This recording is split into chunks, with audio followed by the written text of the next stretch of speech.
Heyo, what's up? Howdy, hello, welcome on back to Control, possibly, potentially. I don't know. Honestly, I'm a little scared right now. I'm frightened. All right? I'm very nervous, very apprehensive, very I don't know. I don't know. I'm scared. I'm scared is what I am. But yeah, no, anyway. Howdy, hello, welcome on back to Control. In case you're wondering, hey, what's the deal with with that name, buddy? With the name of your live stream, that is. I got a new TV. It was, I would say a little bit of a combo gift, you know? Because I'm one of those guys who has a birthday that's like near Christmas. So sometimes, you just get like a big thing for your birthday. And sometimes you offhandedly mention, "Oh, hey, I would kind of like to have a nicer TV, but honestly, I think my TV currently is fine, and I don't want to go through the fuss of getting a new TV." And then your parents are like, "Hey, so we heard you wanted a new TV. Here's a new TV for you." And it's like, "Thank you. This is so nice and considerate. Fuck you. How, how could you do this to me? How dare you do this to me?" I hate change. I hate new things.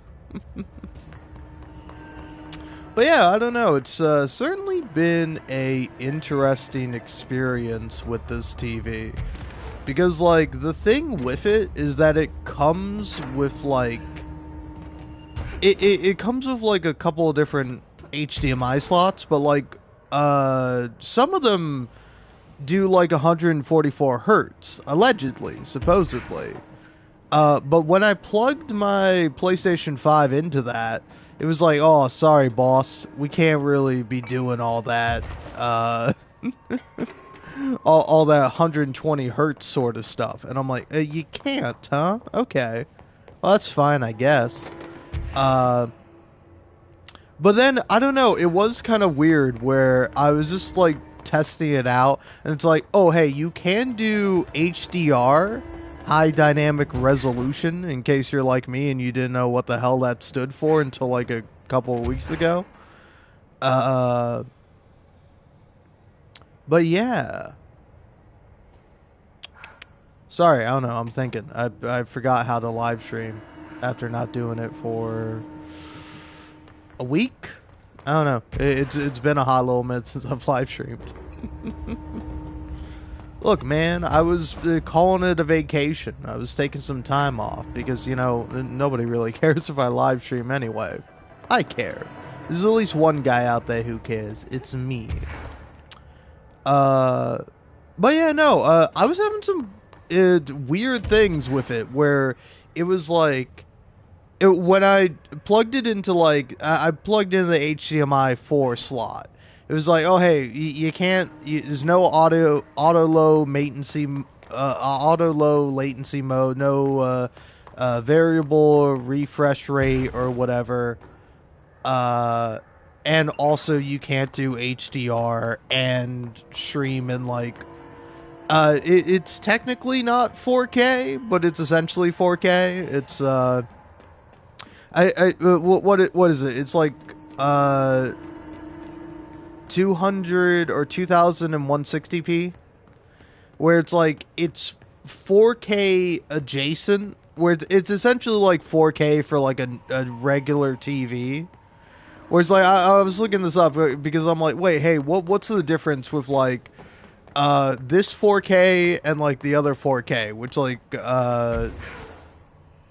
companies and like various people might use it interchangeably. Like, the difference is that, like, 4K, like 4K, 4K, like straight up 4K, no asterisks next to it, is like, I don't know, I forget what the exact dimensions are, but it's a little higher than 2160p, but like it is set up to kind of have like a movie format, where it's like wider, where if you were to watch something on like a TV, you would have like black bars. on the top and bottom of your screen. So it's like 2160p is like 4K, but it's like for a TV size. So it's like there's no black bars. And I thought that was kind of interesting. But anyway, I just discovered that like here I'll well, I don't want to go to a new location because of one specific reason. You'll see why here in a second. But like I don't know, so when I plugged it into the port that's supposed to have like more hertz ability, it was like, oh, sorry, you can't do 120 hertz, and also get fucked if you wanted HDR and 4K. And then I switched it over to HDMI 1, i.e. the ARC, and it's like, oh yeah, this shit's gonna be at 60 hertz, which is fine by me. Oh, hello. Eastern time zone. It's fucking 1:16 a.m. for me. It is quite early. And by early, I mean late. I'm honestly very tired. I don't know how long I'm going to live stream for. But I figured might as well. But anyway, to briefly finish what I was talking about, rambling about to myself beforehand, plugging my PlayStation into the HDMI ARC, it's like, oh hey, you can do 4K and HDR. Where before it wasn't letting me. It was like you can have 1080p and HDR, but you can't have both. You got to choose either like fake 4K or or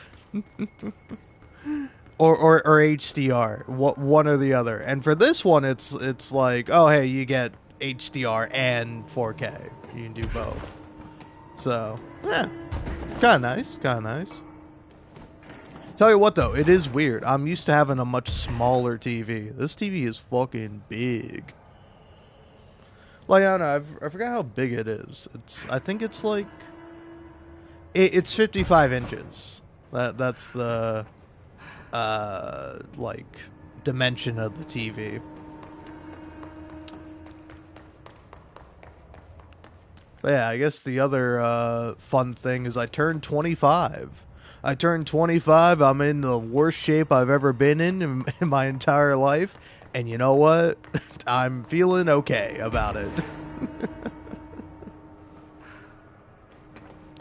I don't know. It's just like wintertime. It kind of sucks because it's like, oh hey, Thanksgiving, big holiday revolving around a big meal, and then also it's like winter, so it's like I'm already like I don't like going outside, and then I'm like, oh I don't want to go outside in the cold.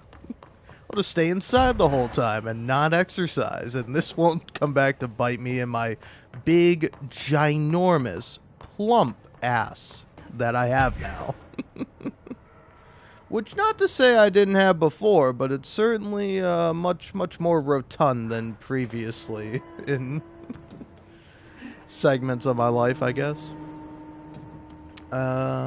Anyway, is this funny? I don't know how to be funny anymore. You stop, yeah, I do only stream on YouTube. I would stream on Twitch if there was, like, incentive for it, and then B, like, if I had, like, a modicum of, like, any setup that, like, most streamers would have. Like, most people, probably have like a laptop or like a laptop at least, but like a computer or a PC that actually allows them to live stream for multiple things at once. I simply just have a PlayStation 5. I bought a PlayStation. Well, actually, once upon a time when I was probably 13, I got a PS4 for Christmas, and then I was like, cool. And then I didn't really do much other than, you know, play games. And then I eventually got like I eventually was like, oh, hey, I can record stuff from this thing. That's fun. I should post videos. And then I did. And then I was like, oh, cool. And then I was like, oh, shit, man. You can really just record stuff. All the... well, whatever you want.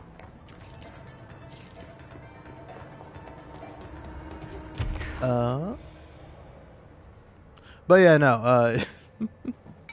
I don't know, I would live stream on Twitch because, like, if again I had like any apparatus to do that, but then also it's like, I did start out live streaming on Twitch, which is something I kind of forget about, because like I remember going back to like my early live streams on YouTube, and like I kind of forgot there's probably like some lost VODs of mine where I was live streaming on Twitch for a little bit, and then I switched over to YouTube because YouTube allows me to go back and listen to myself if need be. Like, I can open up my own live stream and be like, hey, what did I just do? What did that guy say? And it's like, I find it to be pretty convenient. I kind of like that. Where if I forget what I was saying, or if like there was like something I missed in a game, I'm like, well, I can just open up my own live stream and scroll back. And you don't have that on Twitch. They don't allow it. They go, no, it's live. All right, you might be delayed a couple of seconds if you lag or something, but you know, otherwise you're watching this shit live. You can't go back. You can't turn back the clock. All right, it's the present, baby. You better appreciate it because it's all you got. Can't live your life looking into the past, says Twitch, and I think that's fine. But yeah, but then also it's like I have I don't know if I really have an audience on YouTube, but like the very small audience I may have on YouTube is even less on Twitch. Although I don't know, it could be more if I live stream there, but meh.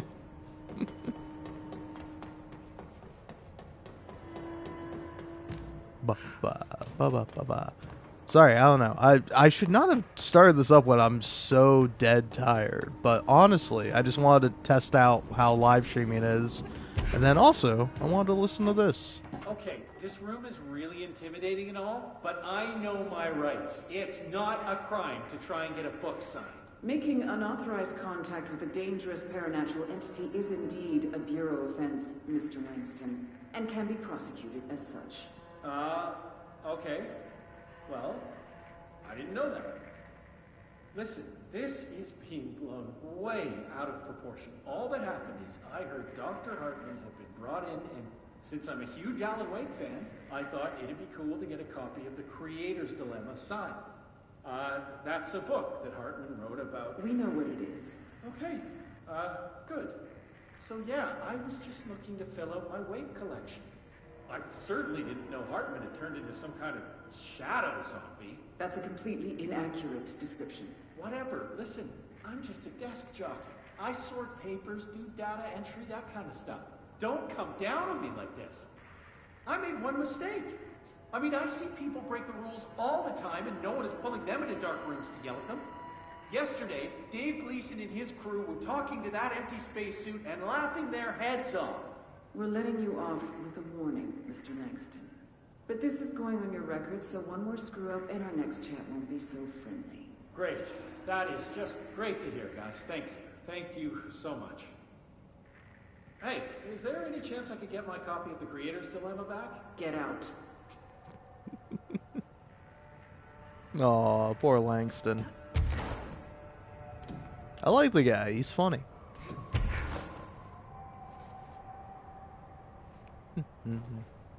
But yeah, anyway, I figured I'd just go ahead and play a little bit of Control while I'm here, and then also test out how live streaming is.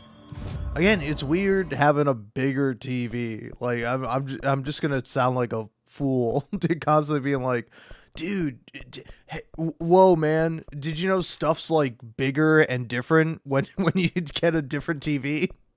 It's crazy. Nobody could have seen this coming.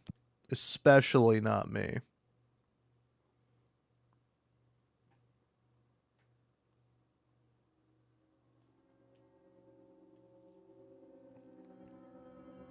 Although I will say I don't know on oh yeah, which way am I going? this way. Oh, but I can't go this way yet, can I? Oh, no, I can't. Nope, I got it. There we go. That's the button for it.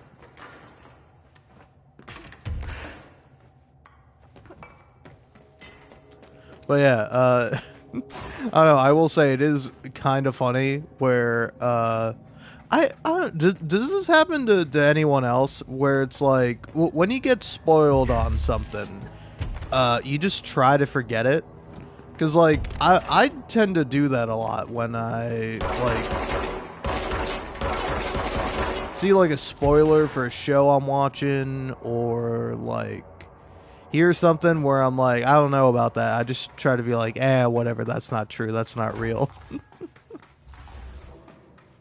But, like, I did end up wandering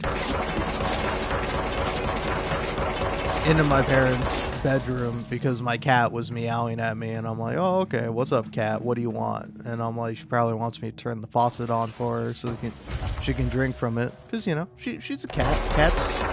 Cats love doing that. They love drinking from the faucet and acting like they don't have, like, a fresh bowl of water that they can drink from at any time. They love acting like they're dying of thirst, and the only way they can get water is via the sink faucet. I do think that's so funny that it's like, hey, we never expected anyone to do this. like, hey, to power this one, you gotta melee it, and we don't expect you to know that, which is honestly fair. But yeah, also you didn't, yeah, you could have just done that. That's funny. Yeah, don't tell me to melee it next time. Let me just figure it out. Oh yeah, but so anyway, my cat was fussing at me, as my cat is wont to do, and I just like see like a TV box, and I'm like, oh yeah, that's probably for my birthday. And I'm like, well, that TV box has been there the whole time.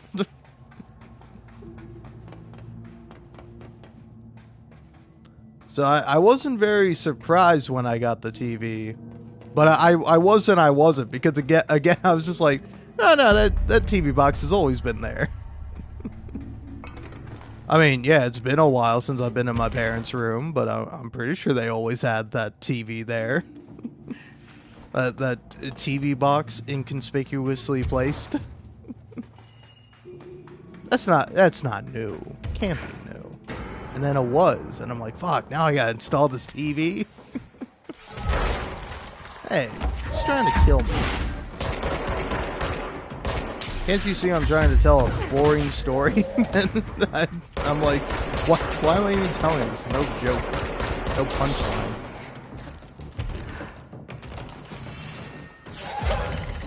Ah. Hey, buddy. No, hit him. Hey. But yeah, I will say, the other fun thing about getting a new TV, other than being like, fuck, I gotta figure out how I'm gonna set this up, is, because also this is like a smart TV. It's got gizmos, gadgets, and what's-its on it, you know, bells and whistles and the what have you.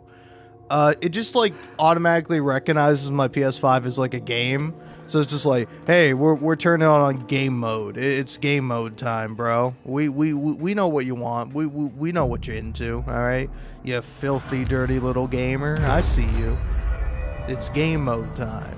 And that's fine by me, but also, like, my old TV used to have that too, but it would just, like, change, like, particular settings, so it's like, you would, you'd be like, oh, turn on, like, video game mode, or turn on, like, movie mode, or turn it on, like, TV mode, like, and it would just, like, change some of the settings that you could just change manually if you wanted to. And so something I would do is I would turn up the saturation and like the vividness, like the contrast of my TV. And so now going to a new TV, everything looks so fucking dull. Like all these colors look super dull, and it's like just because I'm like a freak who's like, you up the saturation, and I'm like futzing with the settings on this TV. And it's like, hey, you're in game mode, bro. You can't fuck with any of the settings, and I'm like, what? No, I don't want my saturation back. Is this a Bureau ID badge? It looks so old. Hope will definitely want to see this.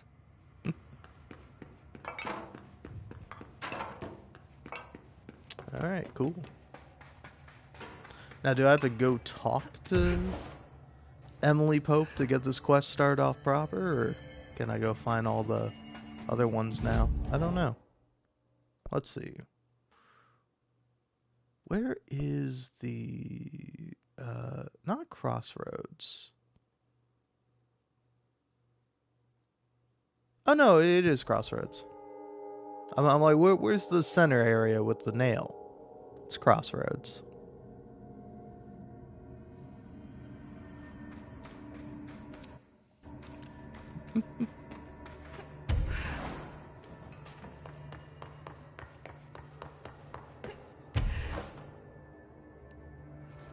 But yeah, so I don't know. I think it is quite rather nice. My parents got me a TV just because I mentioned it offhandedly. But also simultaneously, where's my color, man? See this? This ain't colorful at all. This is dull and gray. Come to find out, I'm colorblind. Oh God, Jessie, iconic, gray-haired girl with gray eyes. She definitely doesn't have blue eyes and red hair. One of the rarest hair eye color combos out there. You know, she's no Mary Jane Watson. Or no, she is a Mary Jane Watson because they both have gray hair and gray eyes.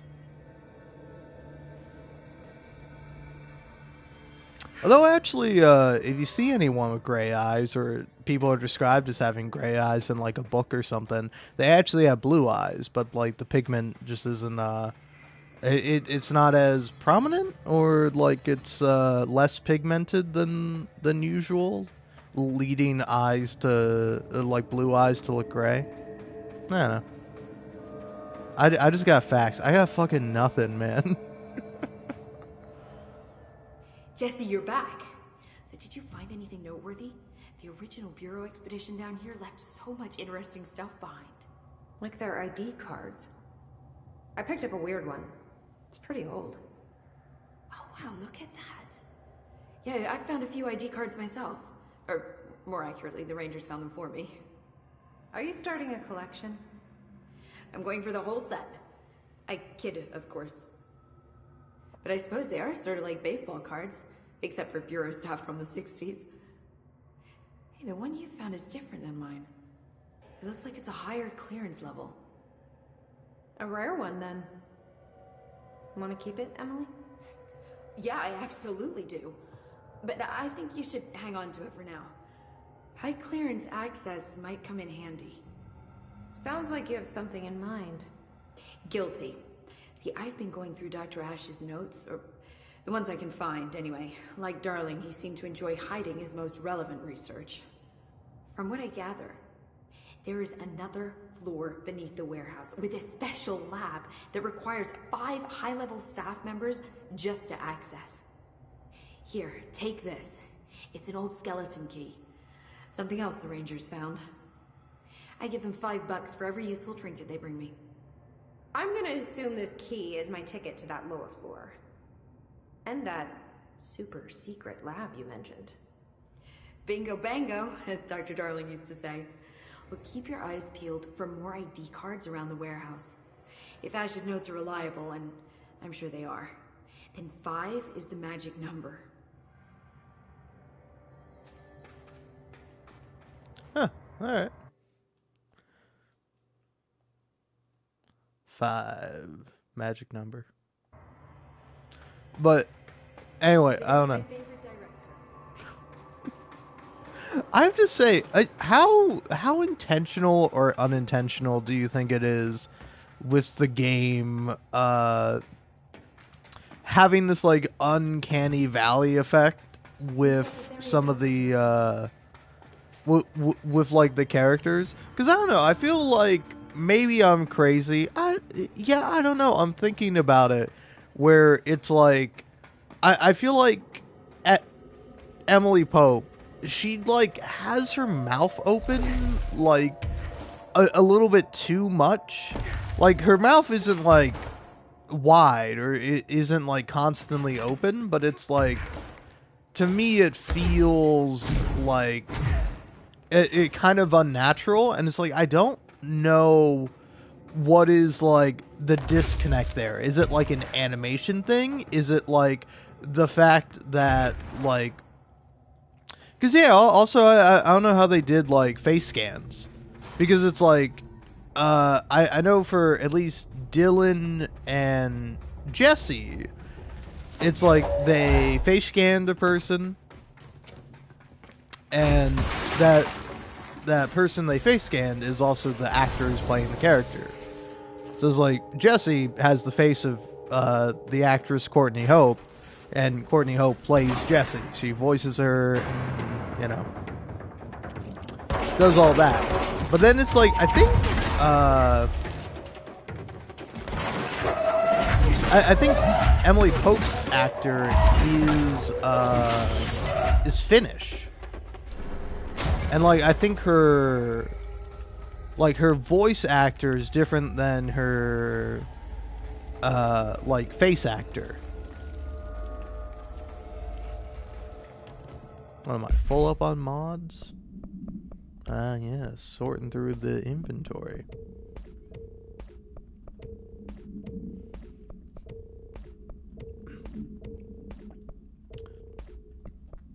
I gotta say, I have to give such a big shout out to The Outer Worlds 2. Where it's like, I like the game a lot. I don't think it's like a knockout, blow your socks off kind of video game. I think it's like pretty decent. Like if you're looking for like a nice 6 or 7 out of 10 experience, The Outer Worlds 2 might be for you. But like, one thing that was so fucking great about that game is that they were just like, hey, fuck inventory capacity. You will never get encumbered in The Outer Worlds 2. You can just loot and take things to your heart's content, and I think it's pretty fucking awesome.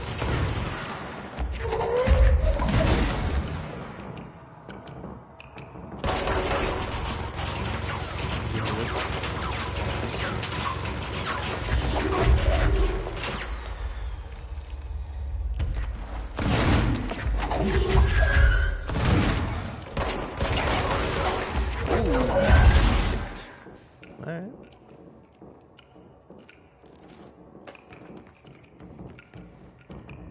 Oh, okay. Oh, yeah, hey, that's fair. Okay, yep. Thanks for that one. Appreciate it.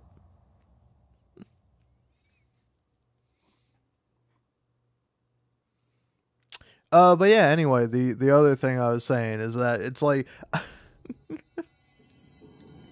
don't know, it's like, I kind of love the awkwardness of like, when you're like not in a cutscene, where it's just like, I don't know, again, I don't know how intentional it is versus like unintentional, of like, I feel like sometimes the characters just look a little off, like it kind of reside a little bit in the uncanny valley. And it's like, considering the theming of the game, I can't help but wonder if it's like a little intentional. That it's like, hey, this looks a little off, but we're kind of cool if it looking a little bit off, because it like adds to the atmosphere and the vibe of the game. But I don't know, I might be crazy. This might be an insane take from an insane rambling man. Oh, I got other takes too. Not about Control. I could probably have some more takes about Control. Like, I think it's a great fucking game. Very fun, very interesting.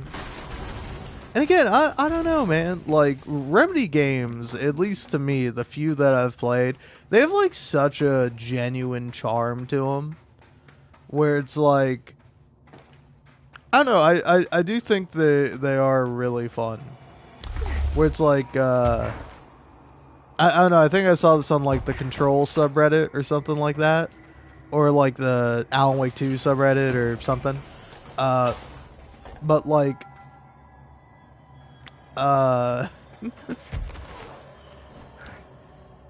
it was like somebody who had mentioned they just played Indigo Prophecy, which if you don't know that game, that is, I think David Cage's first game, i.e. Quantic Dreams, the studio.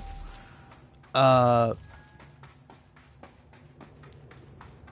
like he has like a version of himself in the game, and it's like they did the they like posted that meme of like the HR lady, and it's like learn what's appropriate and not appropriate, and it's like handsome guy, and in this case handsome guy is Sam Lake, and he's like, hey, how's it going? And the lady is like, oh, that's sweet. And then there's David Cage, and it's like, hello, HR.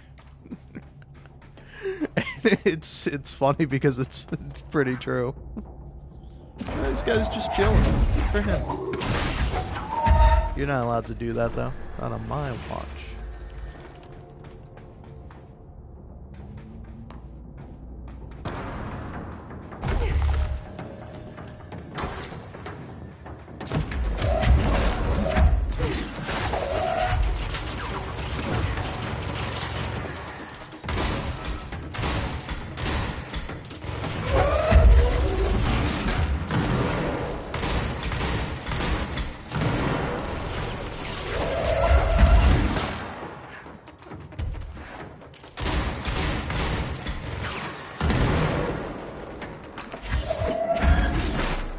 Gotcha.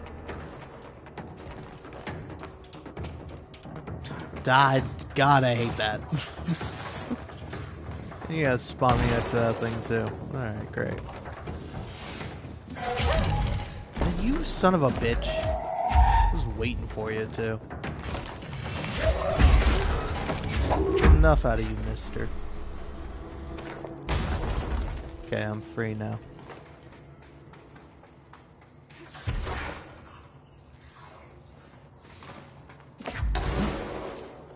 What does that do? What's that for? Okay. One of them classic little spike traps.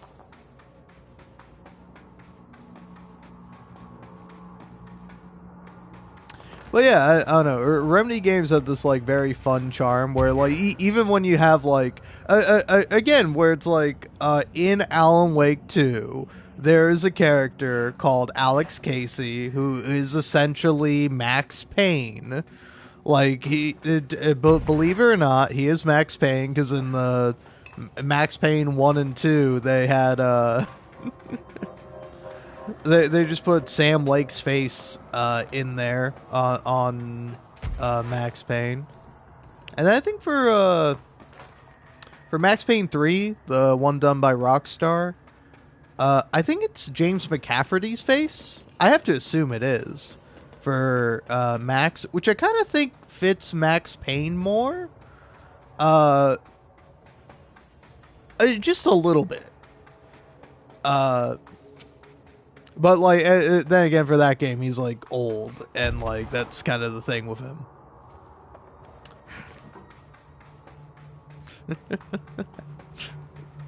Like, he gets fucking shot in the arm in that game, and he's just like, I just got shot in my second favorite drinking arm. Oh, God, that shit is so funny. Oh, man. Did I already go in here? What's in here?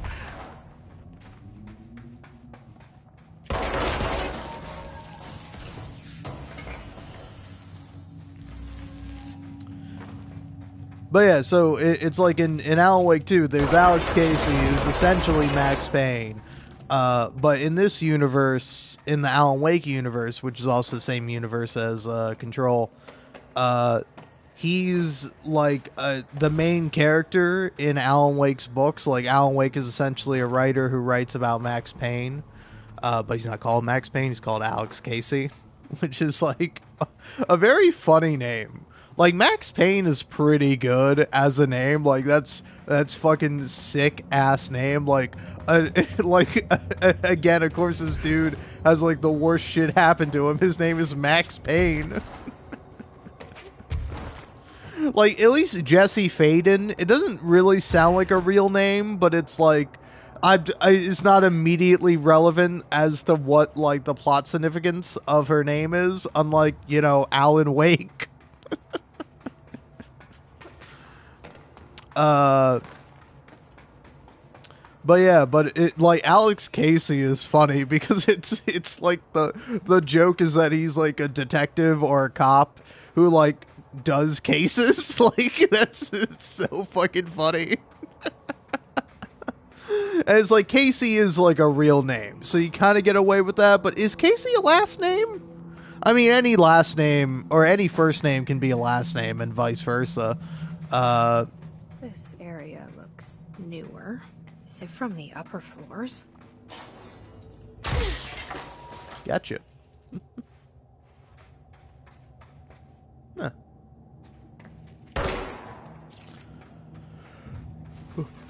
Give me that.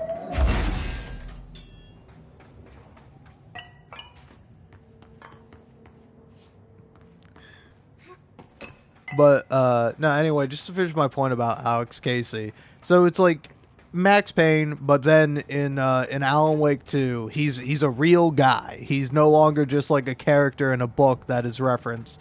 In Alan Wake 2, he's a real guy. He's voiced by James McCafferty, the guy who voices Max Payne.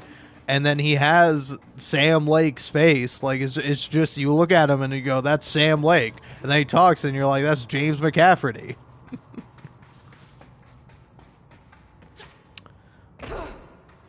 But it's like, if you don't know that going into it, you just would be like, oh, okay, I guess this is what this guy sounds like and what he looks like.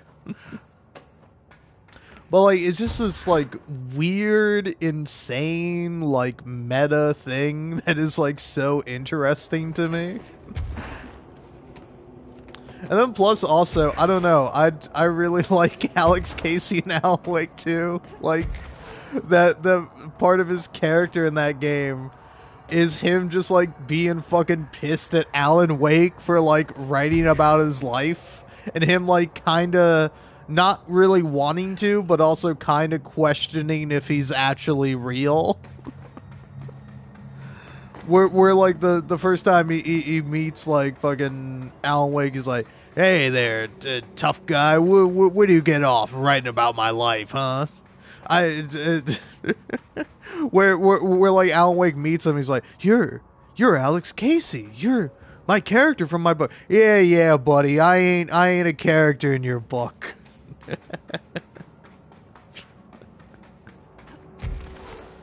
But yeah, I don't know. Remedy games have like such an interesting kind of charm to them that I find to be like genuinely really fascinating. Wait, yeah, hold on. I'm now thinking about something which I don't know if it's true or not. Did they make Quantum Break into a TV show? Quantum Break. Let's see.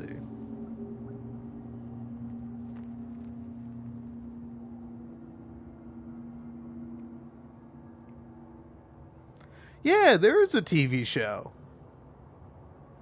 There's a little TV miniseries.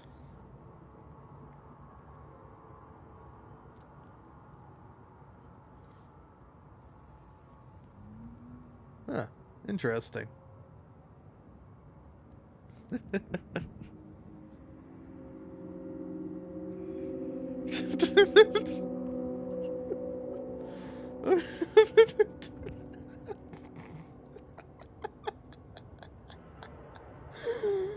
Oh man, I'm I'm sorry, I have to read this review I found on IMDb. It's the first one that pops up.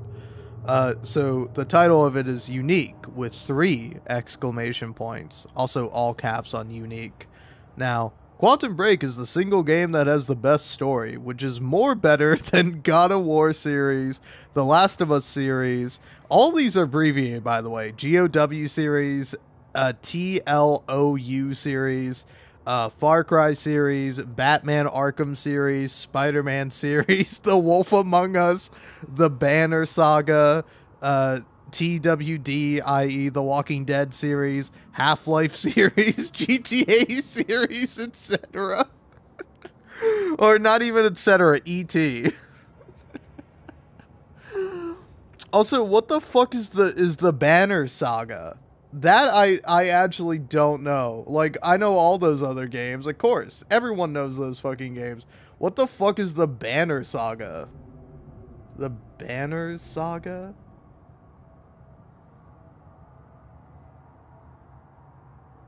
Oh, okay.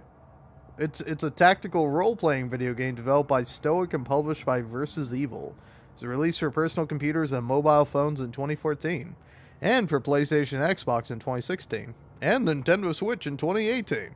That's interesting. But yeah, anyway, let's go back and read the rest of the review, but it's just so funny. It's just like going down the line of listing every fucking video game you know. Like, no, I think that it's cool, actually, but, you know, it's pretty funny. But yeah, E.T. and plus also combined with best cutscene / TV series ever created on this universe. Some people say, why is that freaking... What? A-K-I-N... Yeah. It, for some reason, freaking is, like, censored out. Like, where it's F-R-E and then, like, star, 4 stars. And it's like, it is hilarious. Somebody censoring out freaking. Like, oh, dude, this is freaking crazy.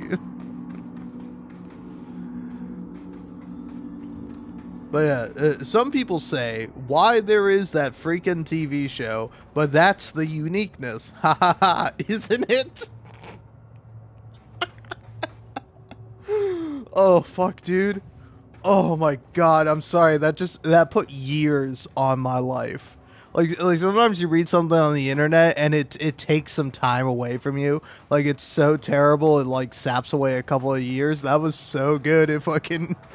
It just netted me another year on this fucking planet. That was so fucking funny.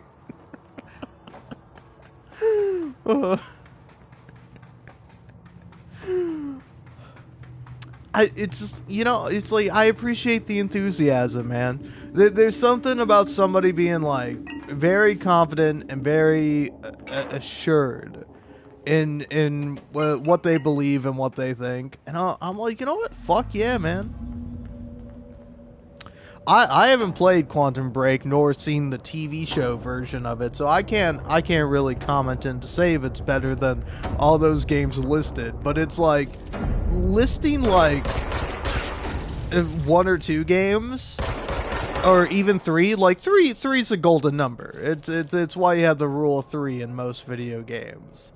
Of like behind that hiss barrier.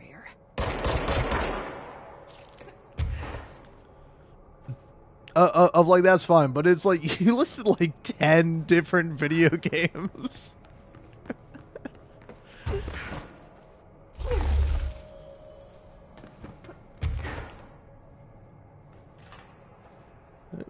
There we go.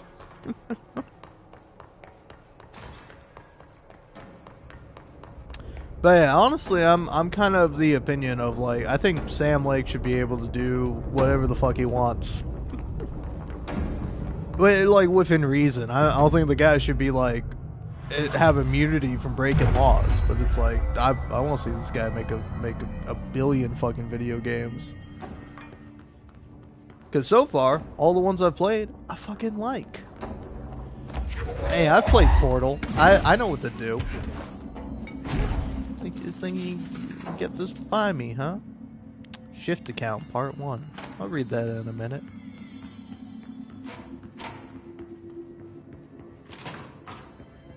Yeah, there we go. Open that up. Take that. Take that. Kiev? This is Director Faden. Send a ranger to my position. It's an honor, Director. Like, is she called Faden because she's like fading in and out of existence? Maybe. that is kind of a thing.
Man, this game is fun. I don't know how that was watching, but playing, that was fucking fun. I like that. Hey, little jukebox token. Fun.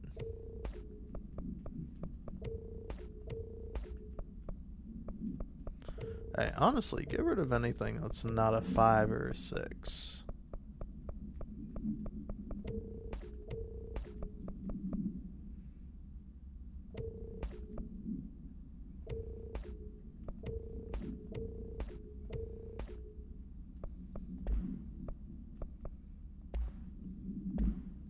I got nothing for you. Alright.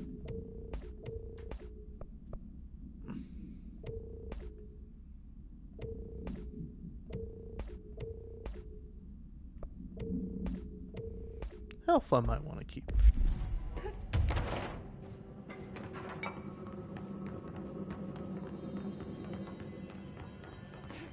But yeah, anyway, the other thing I can just like mindlessly ramble about and share my thoughts on would be the Fallout TV show, man. Dude, can I just say it? I fucking love the Fallout TV show. I think it's genuinely so good.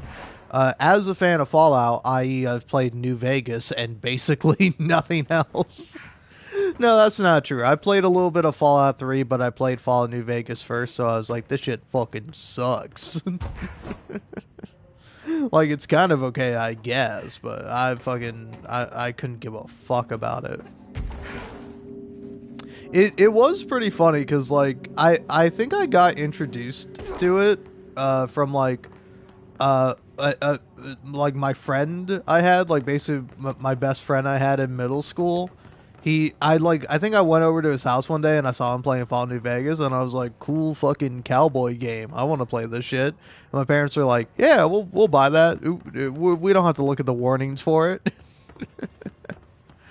And,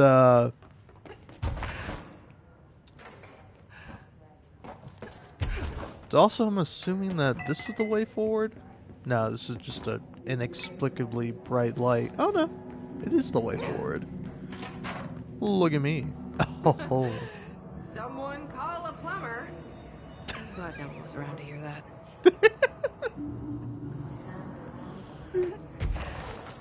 Oh man, dude. Sorry, that's so funny.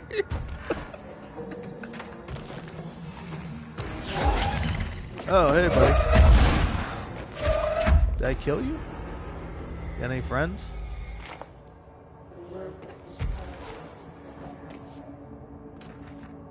Computer program. Should be fun.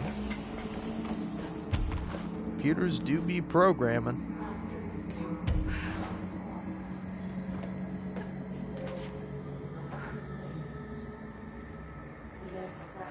But that was fucking adorable. God, I love Jessie. Like, just the fact that she says it out loud.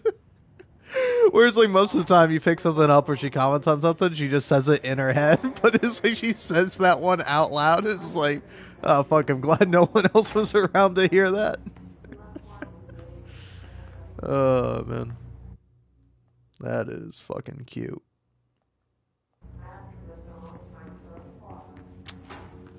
But yeah, no, I kind of forgot what I was saying about the Fallout TV show. I think I think it was that, I don't know, I really like it. I think it's a very fun series. Oh yeah, I was talking about like the games I've played. Because like again, I started playing Fallout New Vegas and I'm like, this shit fucking rules. It runs like shit, but hey, at least I'm playing it on Xbox 360. So it's like it'll be terrible, but it'll crash less. Not, still a lot, but it'll crash less than if I was playing this on a PC. And like I love that game. I put so many hours into that game. The anti-material rifle is the greatest gun to ever be made, and frankly, every other gun I've had since then is kind of a disappointment. No, there are some guns that are pretty good, but anti-material rifle is so fucking good. But yeah, so I played that, and then my buddy, who I think like introduced me to it, was like, "Oh no, dude, you gotta play Fallout 3, man. Like Fallout 3 is way better than Fallout New Vegas." And I was like, "Okay, I'll take your word on that, I guess. I don't see how that could be." And then I started playing Fallout 3, and I'm like, it just doesn't have the same fucking vibe, man. It doesn't capture the soul that New Vegas has, you know? You play Fallout 3, ew, gross, it's green. You play Fallout New Vegas, that shit's amber. Ooh, ooh.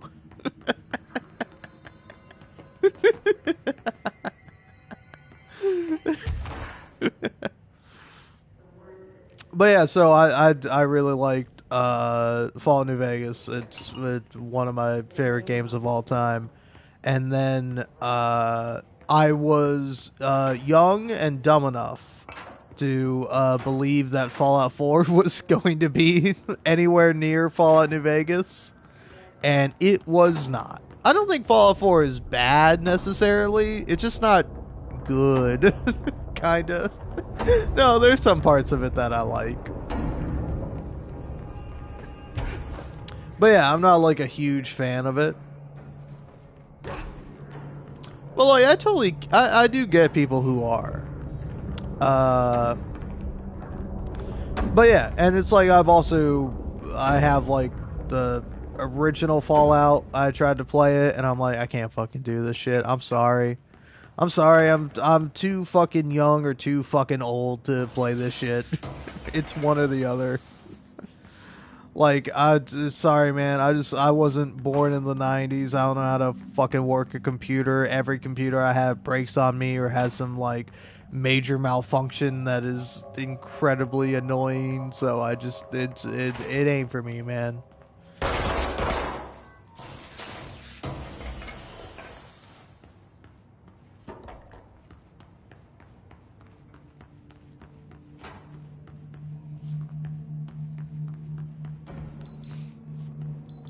Huh. How does one get in there, huh? Okay.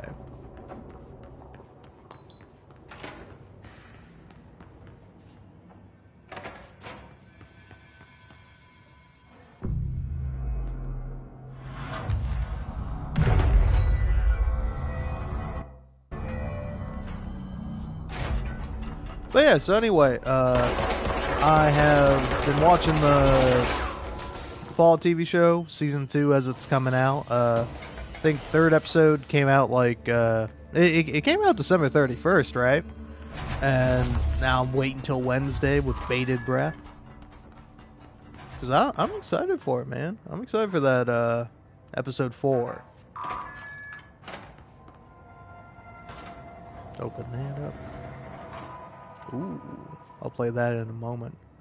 But yeah, but also I went through and rewatched the first season, and it's like, I don't know, man. I really think if you genuinely dislike the show, if you're just like, I don't enjoy it, like these, I'm not entertained by these characters, or I don't like the story, or I'm not charmed by it, like irregardless of its connection to Fallout, I think that's true and fair, and you got a valid opinion. But if you're like somebody who's like goes to the show and like tries to like find like a nitpick, or is like, this isn't true to the games, or you're a fucking loser. And can you stop liking the thing that I like, man? Like, you can like whatever you want, actually. You just need to shut the fuck up about it. I know you're a loser, and you're just like me. The only difference is that I only share my opinion on a fucking live stream that barely anyone watches, and you are posting a comment on Reddit where I go and I'm like, oh man, I want to see what people have to say about this newest episode, or what people are talking about with this. I fucking foolishly go to the fucking subreddit, and I'm like, oh, let's read through these comments. And you get some that are pretty good. You get some that are just like, yeah, I also watched the episode too. I know that happened. Could you give me like anything more? You know? Whoa, wasn't it cool when a character did this thing? Whoa, can you believe a character took this action? Yeah, man, I watched the fucking TV show. I watched the episode. Sorry, I'm being unnecessarily mean. But now it's time to be necessarily mean, all right? Because like then sometimes I'm like, oh, let's sort by new. Let's see what the new stuff is, and it's always the dumbest motherfucker saying the just most idiotic shit imaginable. It's ridiculous. Where it's just like, get a fucking job, man. Do you work? Do you have a passion? Do you have love in your life? Because, like, I'm looking at you in this one moment, in this one instance in your life, in this, like, dark, terrible moment that you should not be sharing with anyone, that you should keep, like, held into your soul, something that you should do your best to forget, but something that you should remember how to avoid. You know, this, like, weird, strange, freak moment that you have, and you're just like out here posting that shit online for anyone and everyone to fucking see. Is this really what you want to do with your time? Because if so, I think that's fine, but you're a fucking loser, and I don't like what you have to say, because it is like, it's not even like valueless. It is a void of value. You take everything that could be in the universe and you suck it up and you turn it into fucking nothing. You're nothing, and you make the world around you worse because you just can't contribute to it. Like, it's not even that you don't like a fucking TV show, is that you don't like the TV show in the wrong way. Like, I don't know how you fuck that up. Like, just say you don't like it. Just say that, like, oh, I don't enjoy this character, or blah, blah, blah, blah, blah, blah, blah, and just be a fucking loser that way. But instead, it's like these, like, very technical, very anal, just stupid fucking criticism of the show that do not fucking matter, and you're showing yourself as a fucking fool, okay? Because it's like, I'm fine with people having opinions that they made when they were kids. Like, hey, happens to the best of us. Sometimes you're a kid or a young teenager and you form an opinion, and then somehow that shit gets, like, lodged in your brain, and you never examine it, you never revise it, you never go back over it, it might never come up again. But, you know, eventually at some point, you gotta grow the fuck up, man. You gotta stop being a man baby, and you gotta try to be a fucking man. You don't even have to be a good man, because I don't think you're capable of that. I do not think you are physically capable of being a good man. But you could maybe be like a guy that could have a casual conversation with someone, and you wouldn't make them want to blow their fucking brains out. Okay? I think you're capable of that. You just need to put down the fucking phone, turn off the computer, fucking go outside and feel the fucking sun on your skin and believe in the goodness of the fucking universe in spite of everything that you have done to make it worse than it already is.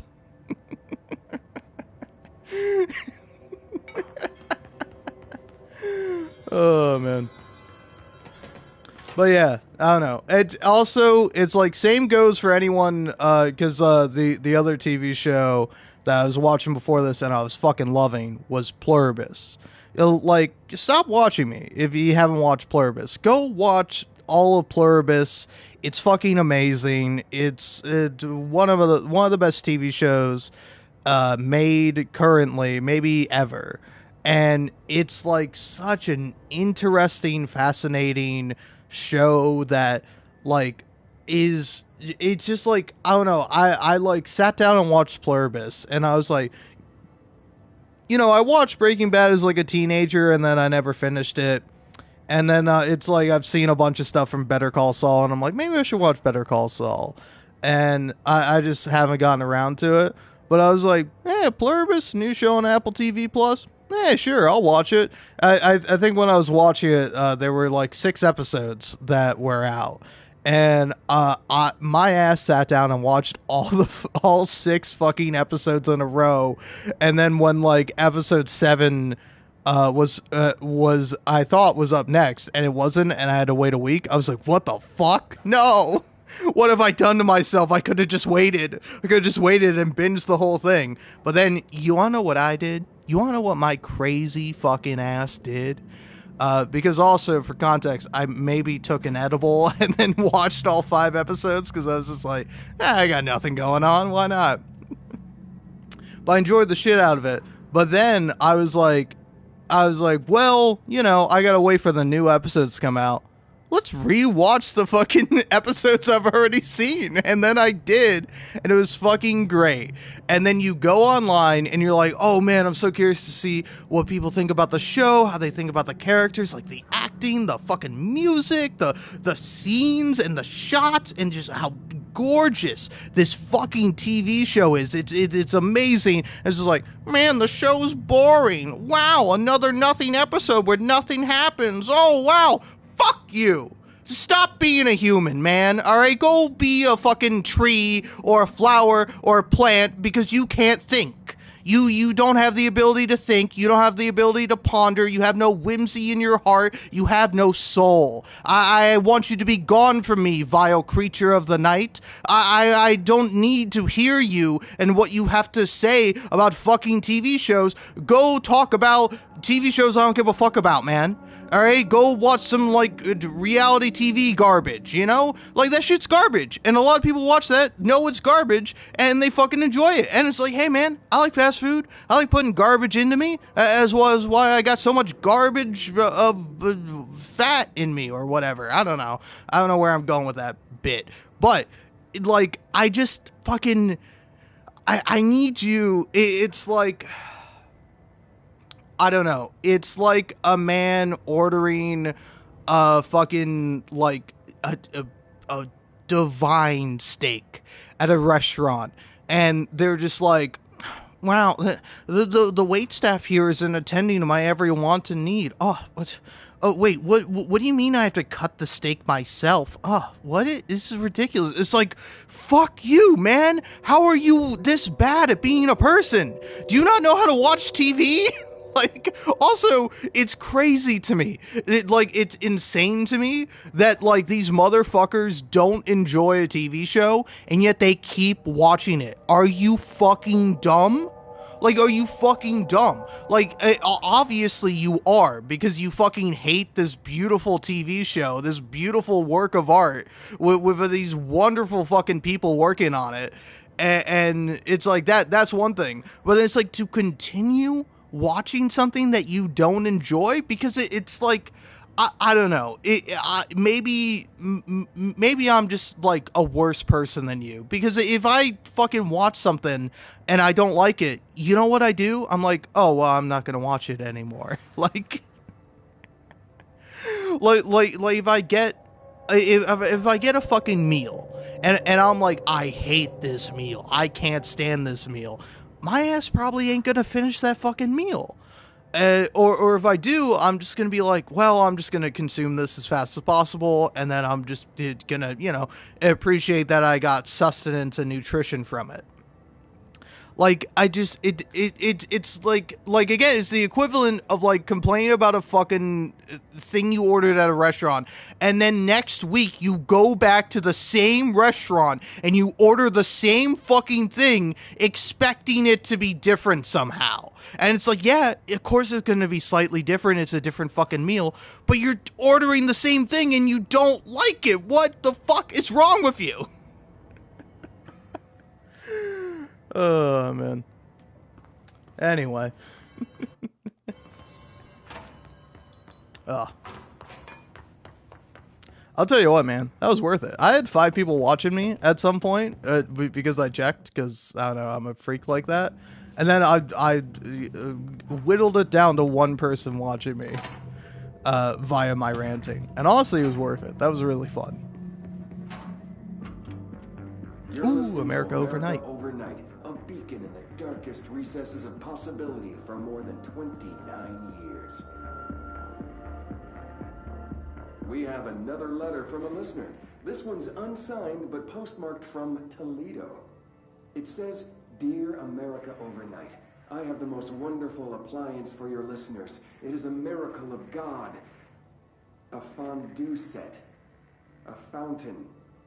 A blessed gift. Blessed is spelled with a capital B. Go on, they write. Dive on in. It is molten hot.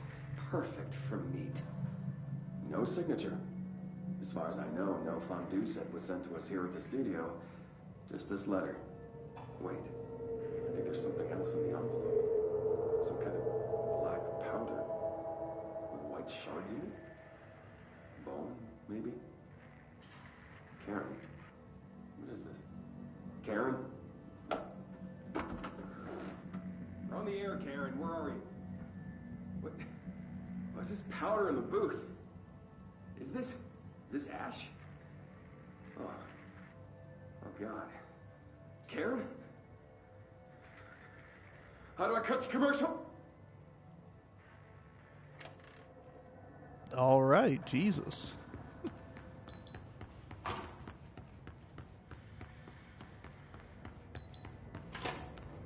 Always like when Control is like, hey, by the way, this is also like kind of a horror game. I think it's cool when it does that. Oh yeah, I got abilities. I guess. I don't know. Yeah, get me that.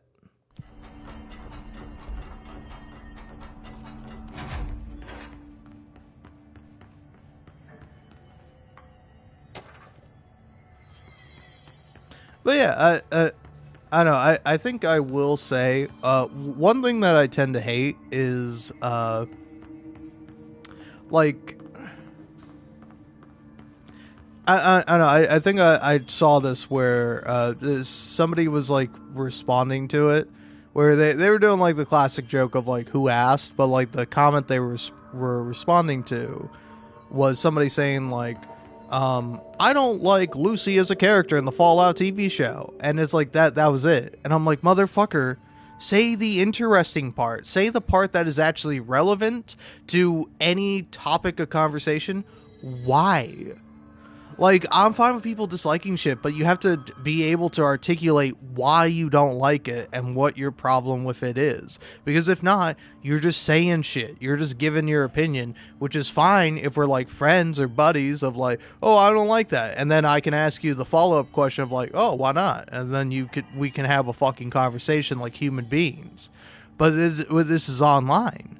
You're like, you don't really have the chance to respond. I mean, I guess you could, but, you know, who the fuck's responding to people online? You're telling me you're having conversations with people online? You're not, like, shouting into the void about, like, random shit you've seen?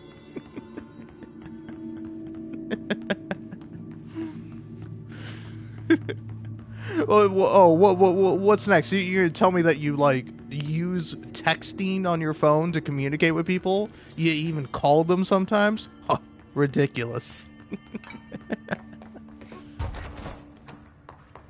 But yeah, no. In all seriousness, it's like it's always the thing I find frustrating is that it's like you could actually say something interesting or relevant. Uh,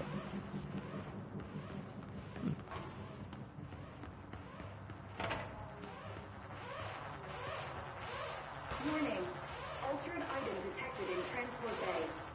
Access is prohibited for safety regulation 18.A. all right.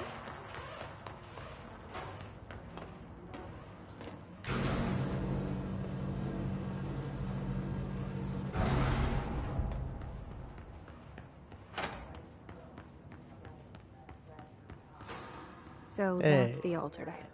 Looks pretty secure. No power. Typical.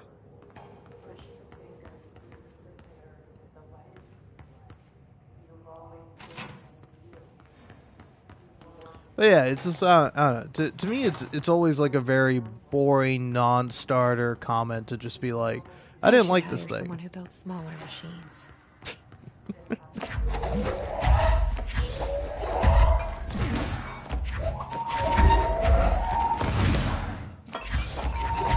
Like, I don't know, say for example, if you're like, I'm someone who doesn't enjoy good writing, I'd be like, oh, okay, I can see why you don't like Disco Elysium or something like that.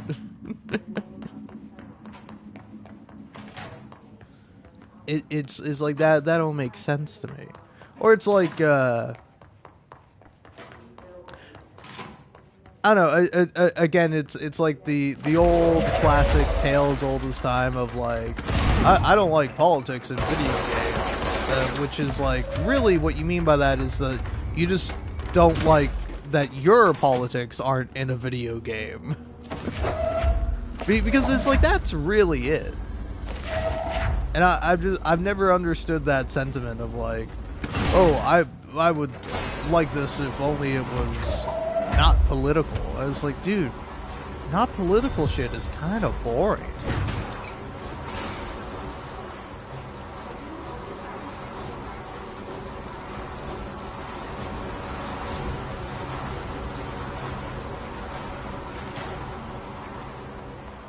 And you may go, well, some stuff is non-political. It's like, yeah, kinda.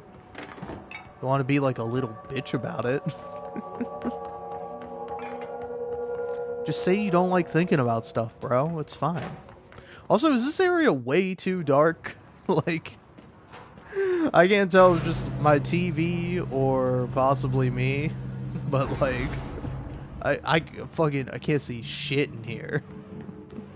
But I don't know, that might be the intention.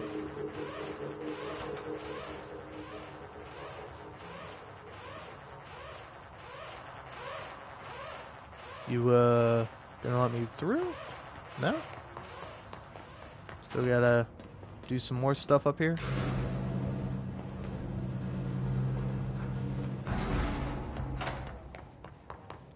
Oh, here we go.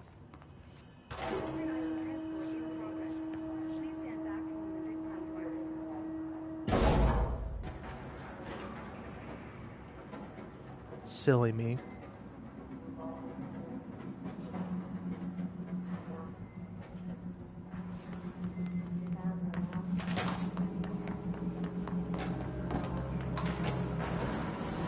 See you, camera.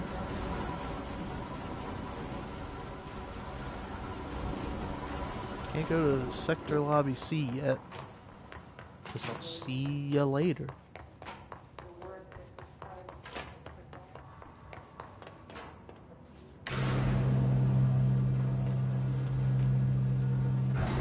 There's secrets there.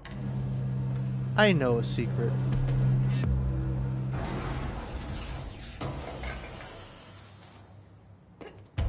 Cust ammo refill, huh?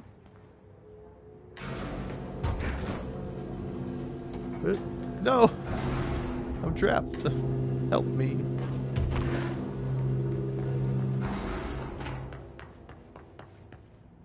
There we go. Freedom. Material detected in area. Personnel may now safely enter. Have a bureau full day.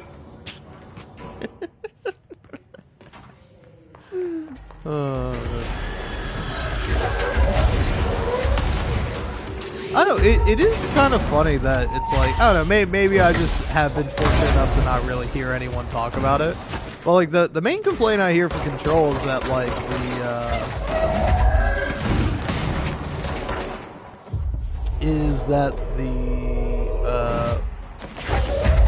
whatchamacallit? Oh yeah, the combat is too like repetitive or samey or boring. And it's like, no, that's not true. You do hear it occasionally that it's like you, like some people don't like Jessie or her personality in this game, but it's like, damn, dude, that's like my favorite part. I fucking love Jessie. Like the damn PA system saying have a beautiful day. That made my fucking day. I will have a beautiful day. Thank you very much. Yep. There we go.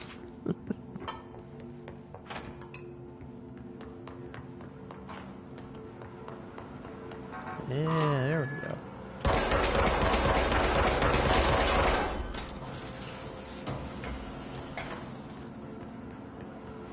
Explosive energy recovery, huh? Okay.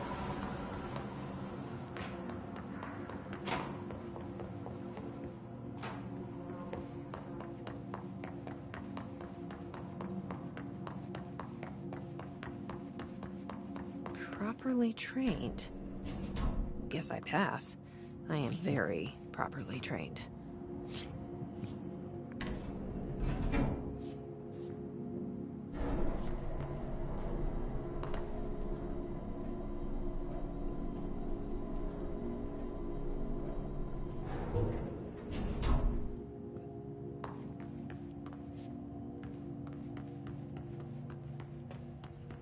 Oh yeah.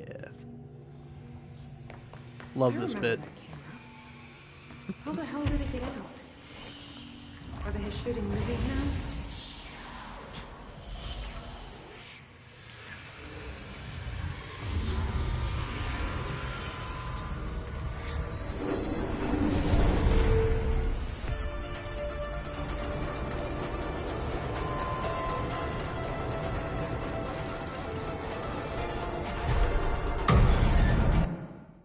Hold on a second. Can I do this? I know the game will let me, but curious to see if it does.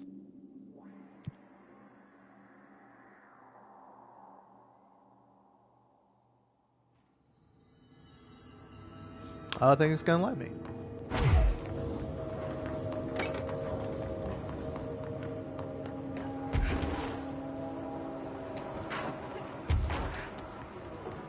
Fine.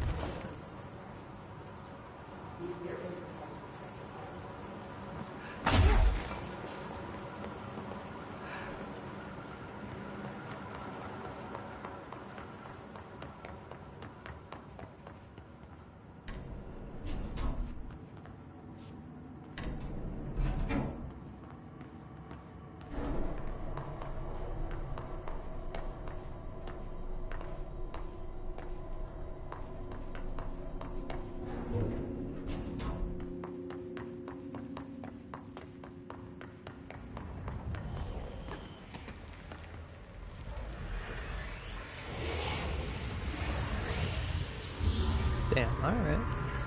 Fine. You don't have to repeat the voice lines. I would have liked it if you did, but you know, it's okay. This is cool enough.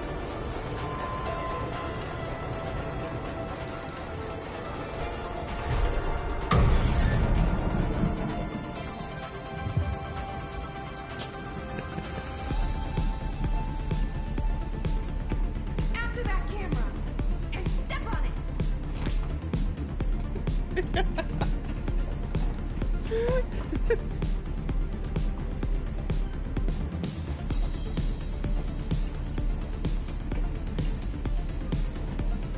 Man, this game is so fucking funny.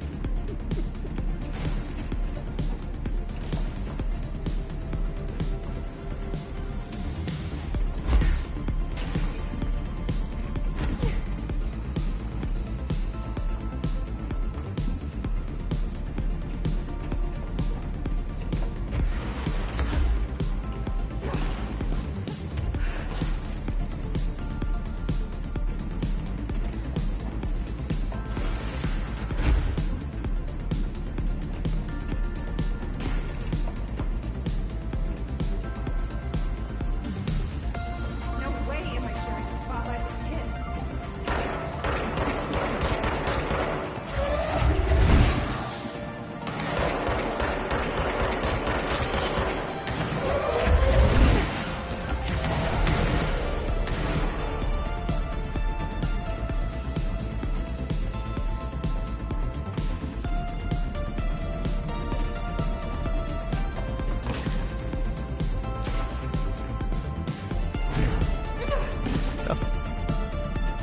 The hell?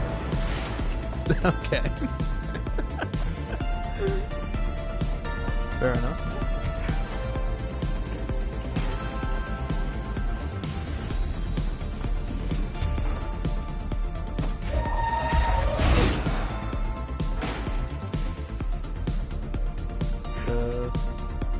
Okay, you're still there.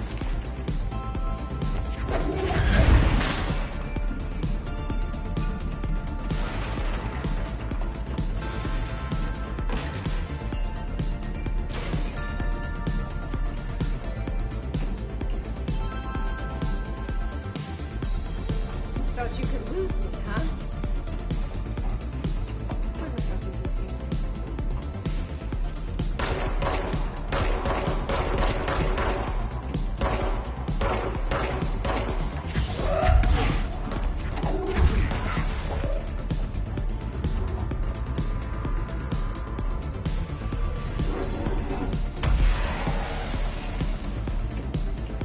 Almost had it.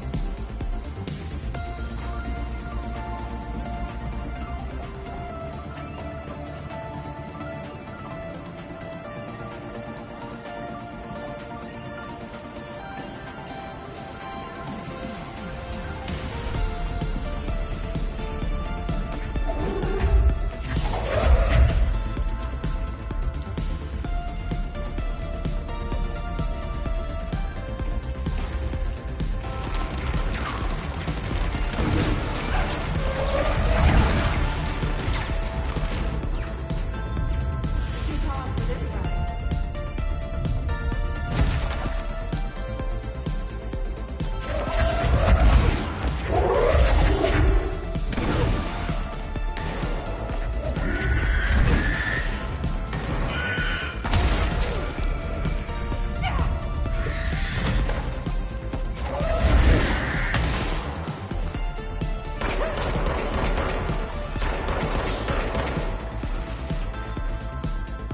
Alright. I'm not entirely sure what happened there, but it worked out.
The third act villain's supposed to disappear like this?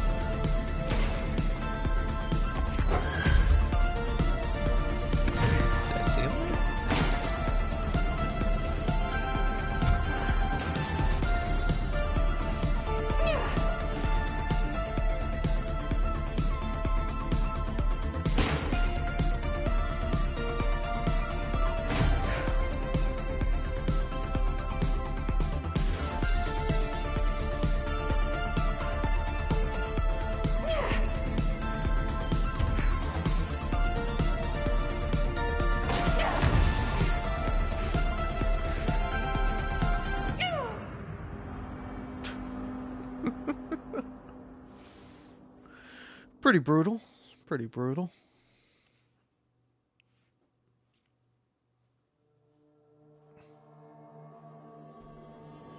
Aw, really? For serious? This is what you do to me? This is how you do me, game of video. I mean, it's fine or whatever. Not a big deal. You think I fucking care? Well, yeah, of course I do. Of course I care. I'd be a fucking freak if I didn't care.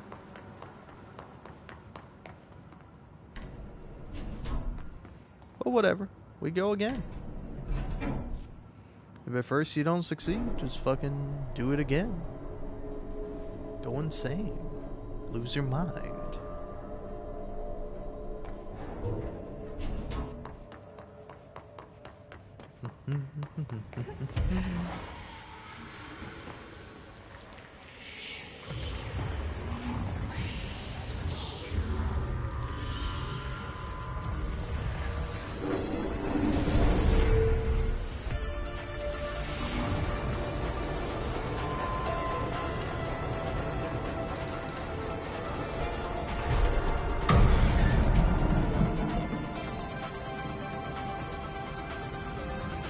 So tempted to leave to go like grab a bite to eat. I don't have the time. I can maybe grab a drink real quick, but meh.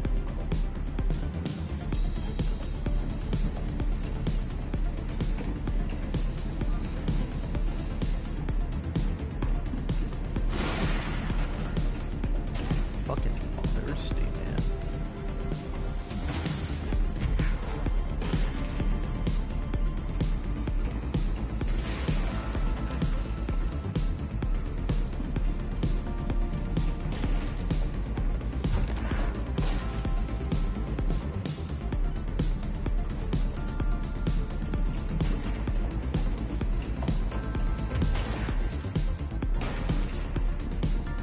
Also, I will say, this is going to bring up interesting implications for Jesse's levitate power.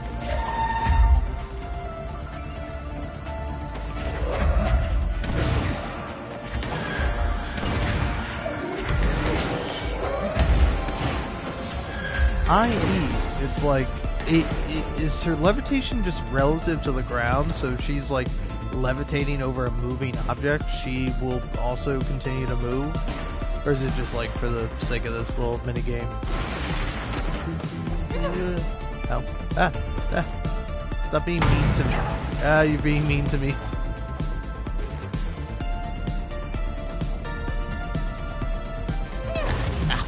I tried to jump over it. Did not work, obviously.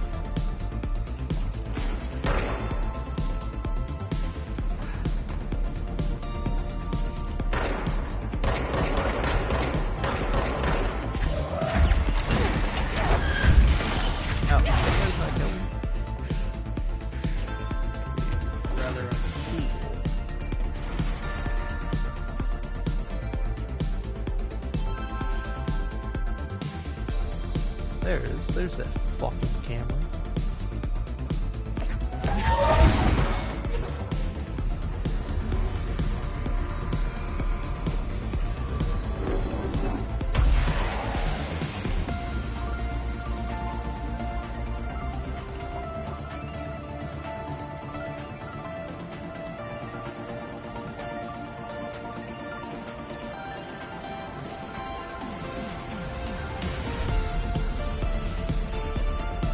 Kind of an interesting detail that if you fuck up and fail, Jessie will not repeat her voice lines.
Gotcha. There we go.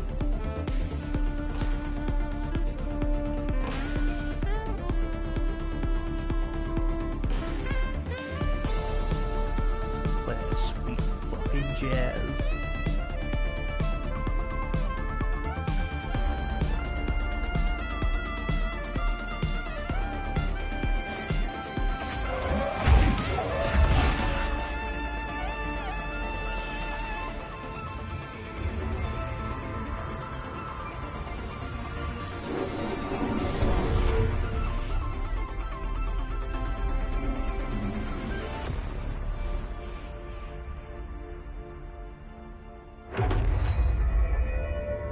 What? We're back? Did that really just happen? Felt like a dream. Or maybe a bad movie. Alright. Fun stuff.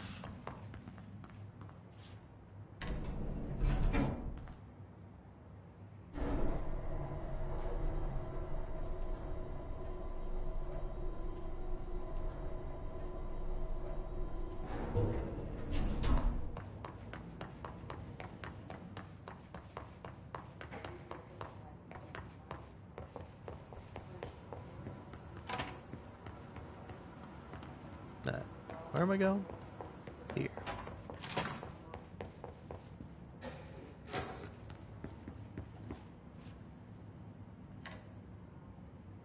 Hey, pal. It's a little unkind, don't you think?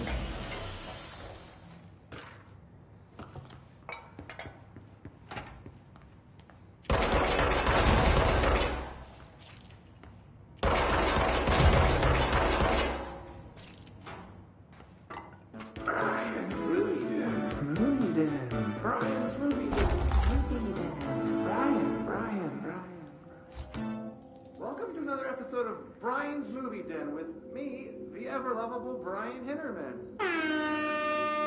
Today I want to talk about a new film I found at Movie Night.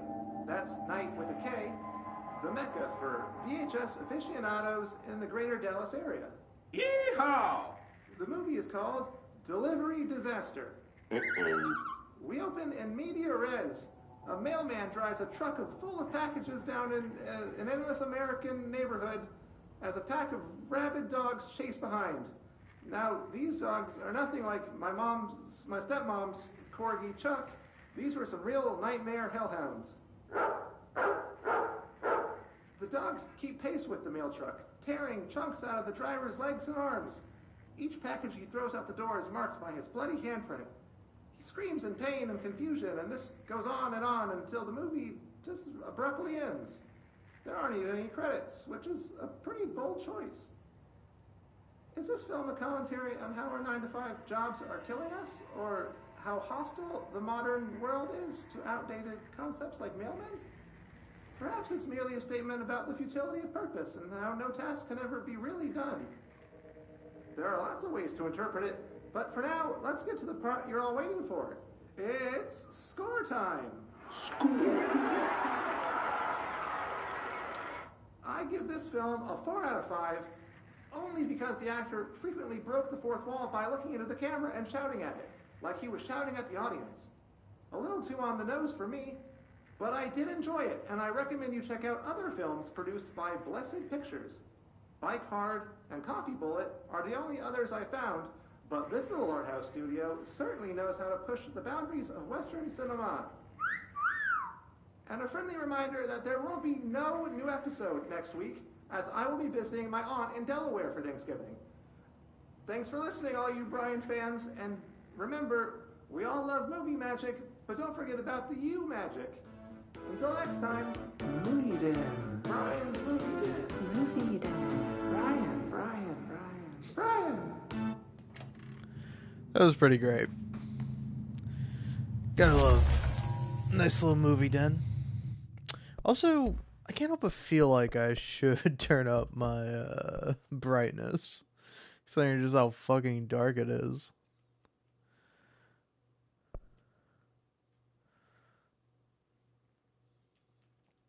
Alright, let's see how this is.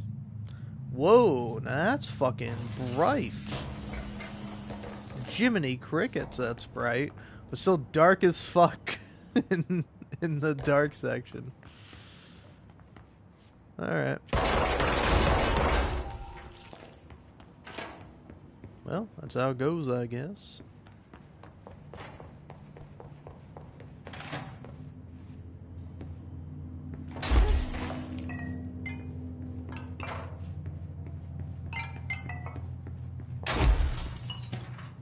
I don't, maybe just me, but because I'm like a shy guy, I don't know. I always enjoy like shy, nervous people. Like I tend to find them to be like generally pretty adorable, and it's like is that just me?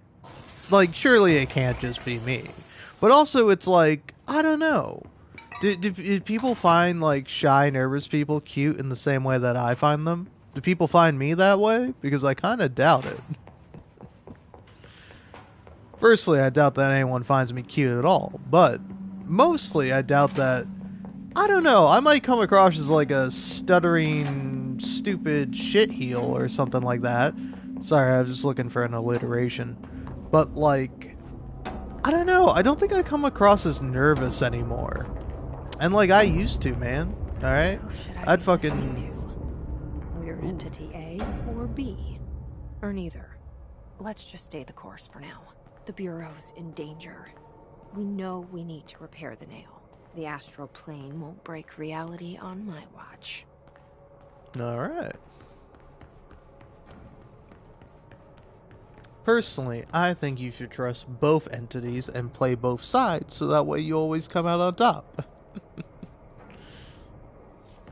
It's a classic strategy that's never backfired for anyone ever.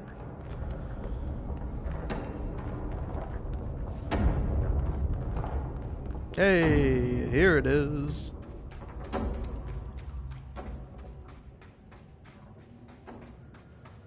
There's the etching. Hit me with it.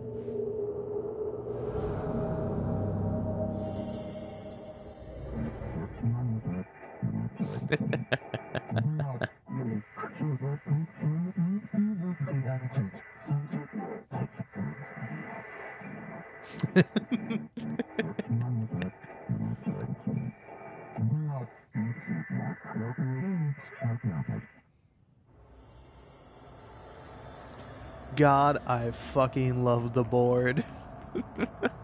They might be evil or out for their own means and goals or whatever, but God, do I fucking love them. Just like, you are our favorite / current director.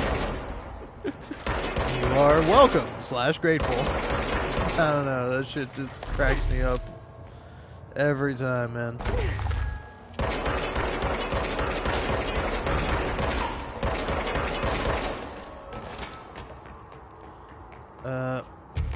Where else am I repairing this guy from? There. Yeah. There we go.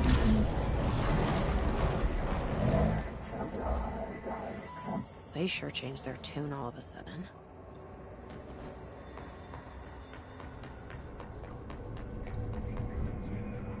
See you guys. Love ya. I'm overthinking this whole board former thing. They can sort out their own business so long as it doesn't get in my way. Obsessing over these problems is something Trench would do, but I've got my intuition. And you? Hell yeah.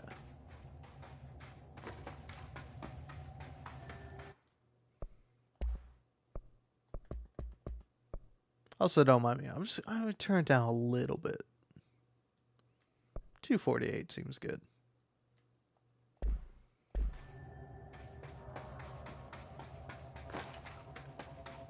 Yeah, it feels better.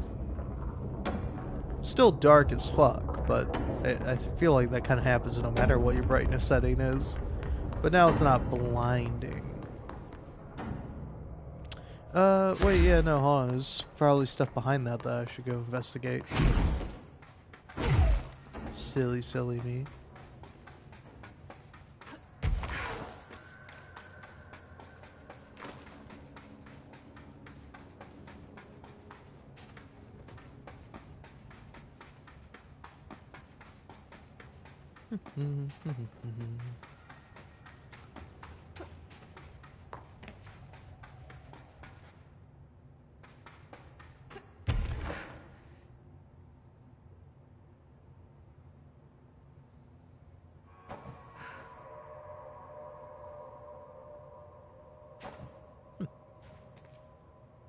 Anything up here?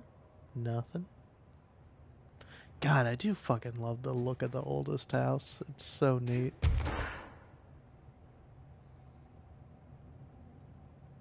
Ah, here we go. Here we go. I'll find your fucking secrets, video game. You can't hide them from me. Not forever. Oh, it's a fucking cat.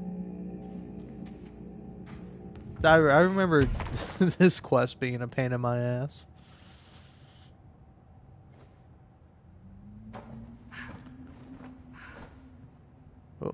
Oh, it won't let me on the nail, huh? Oh, Jesse's not good enough to go on the fucking nail, huh? I see how it is. Okay, alright. Fuck you, the board. Bunch of assholes. Director? I don't even care that I find you adorable. Fuck you. The nail is almost repaired. You really do have a knack for this kind of work.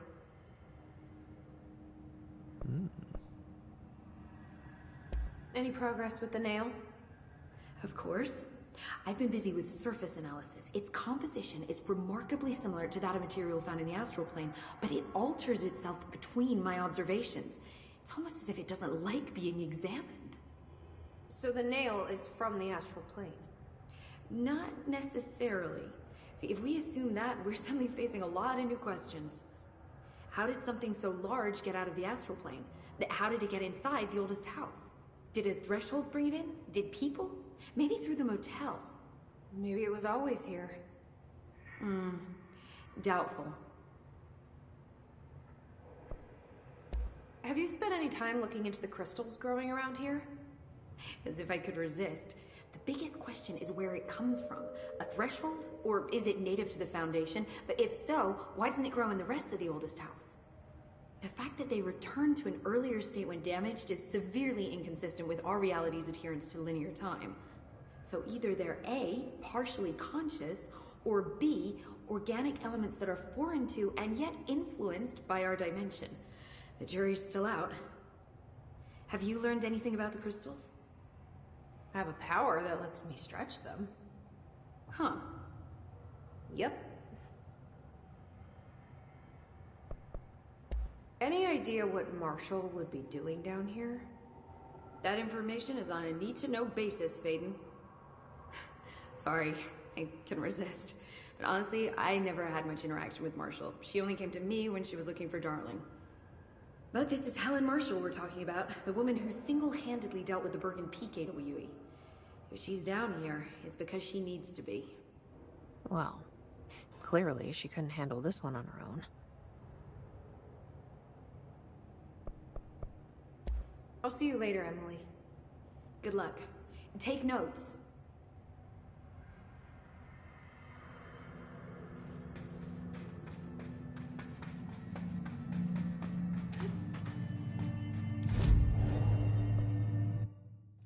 Whoa! When the fuck did I get so many ability points? Pretty crazy. Whatever, I'm putting them all into C's. I refuse to use Ground Slam. Not because it's a bad ability or whatever. Maybe it's cool.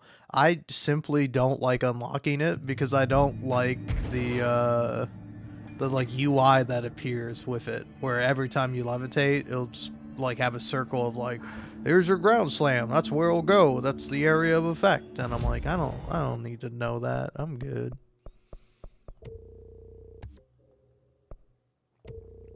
Like, I don't know, I've come to really appreciate a simple interface. Like, ideally, I don't know, I like a game where you can have like no HUD. So I like Dead Space is pretty fucking cool. Is that game has like, it has HUD, but like it's all built into the like actual game, where it's like your health bar is on the spine of the character, and like your ammo count like shows up on the gun as like a hologram. It's like, I don't know, I'd really like that.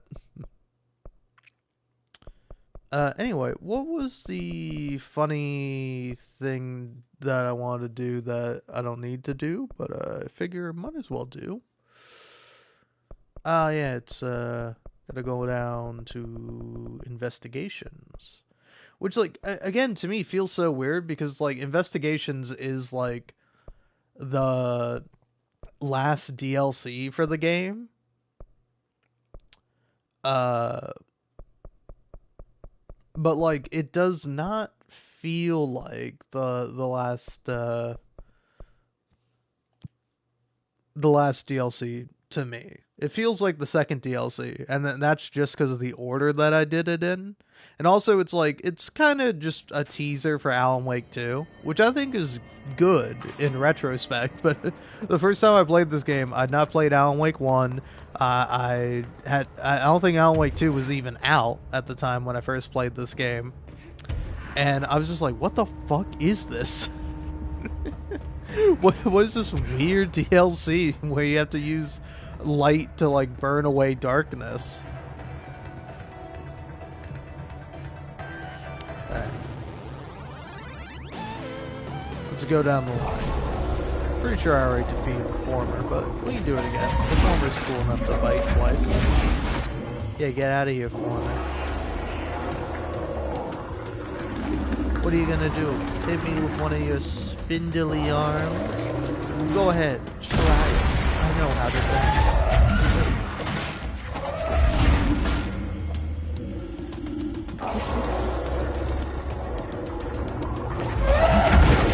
Like, this game will always be inherently hilarious, because it's like, oh hey, here's like a extra dimensional entity that is like trying to kill you, and what do? You just fucking throw objects at its eye.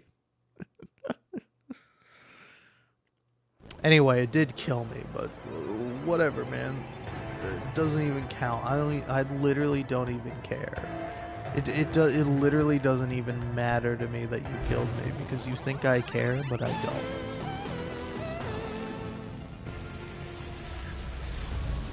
Anchor time. Where are you gonna shoot first, buddy? Where are you gonna shoot first? Huh? Where are you gonna shoot first, huh? Go on. Take your best shot. Now, come on. Look me in my eye.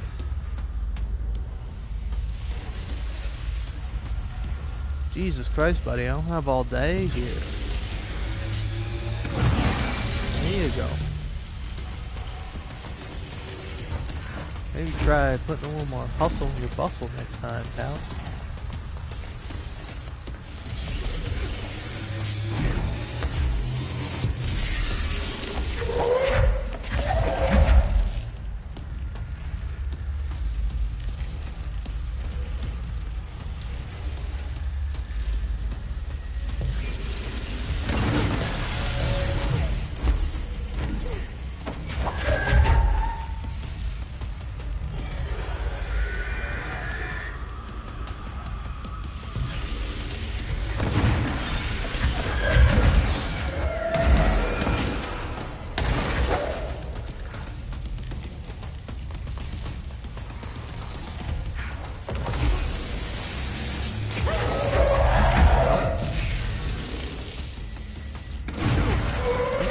Hit me. This asshole.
Hey, look at that.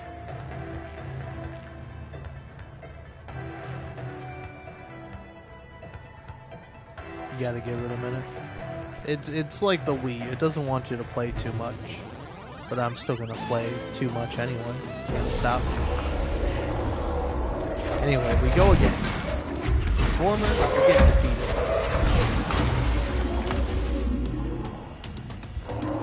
And this guy thinks he's allowed to fucking kill me. Like I'm some sort of killable entity. Well, nuh-uh.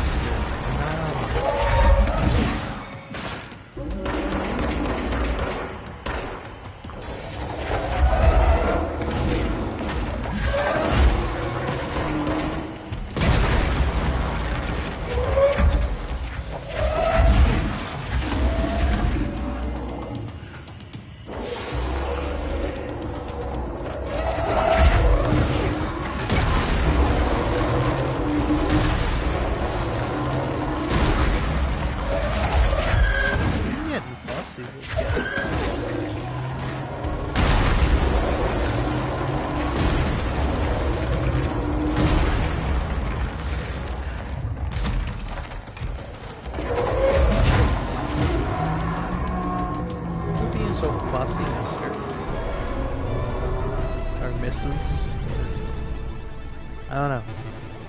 No fucking gender neutral, like, polite term. Master? No.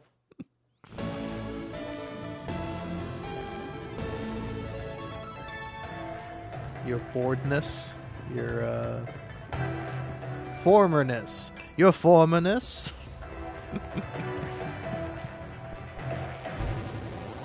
Mold won me, man.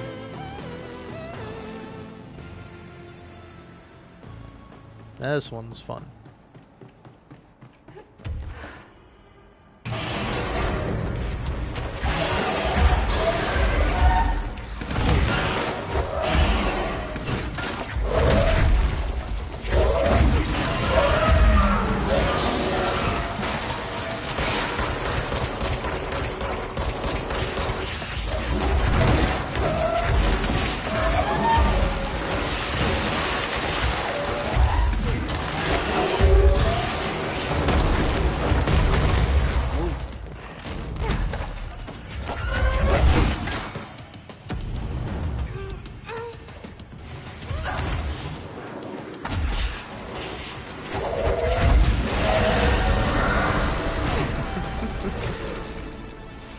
There we go.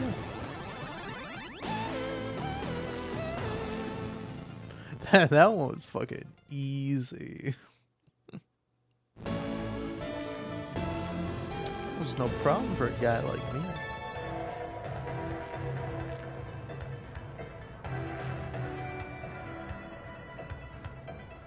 Alright, come on. Who's next? SC.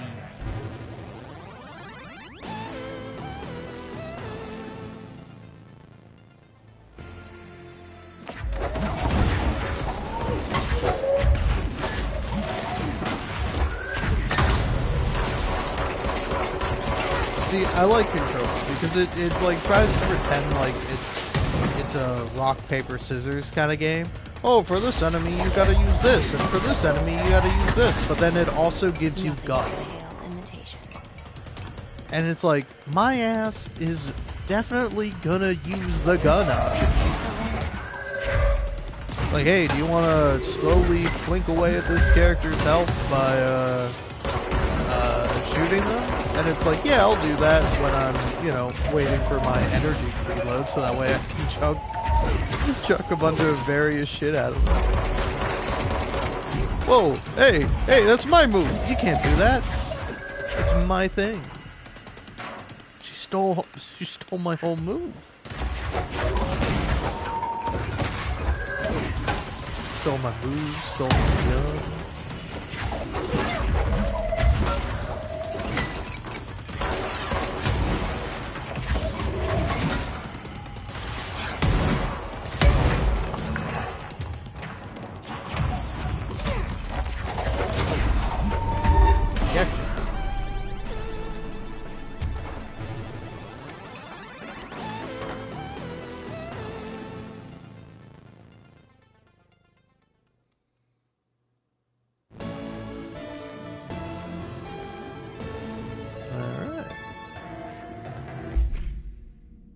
Has some crazy stuff here. It fucking damage boost is crazy.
Come on, hit me.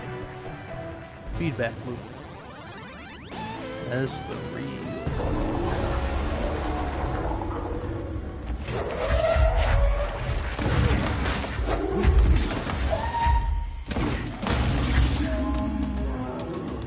Thought that last one was harder. The last ones were hard. Oh, do it all again. Back to the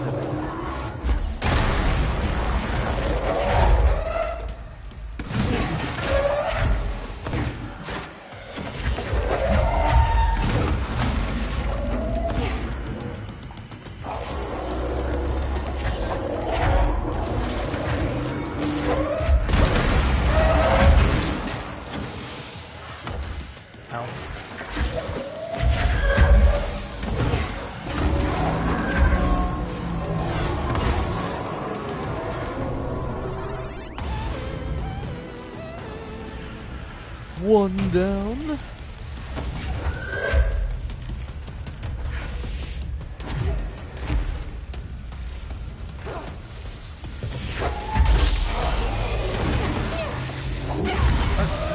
What the hell?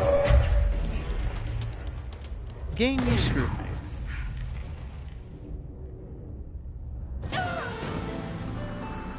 You screwed me for no reason. I don't like that you did that, video game. I don't like that you did it. I don't appreciate it.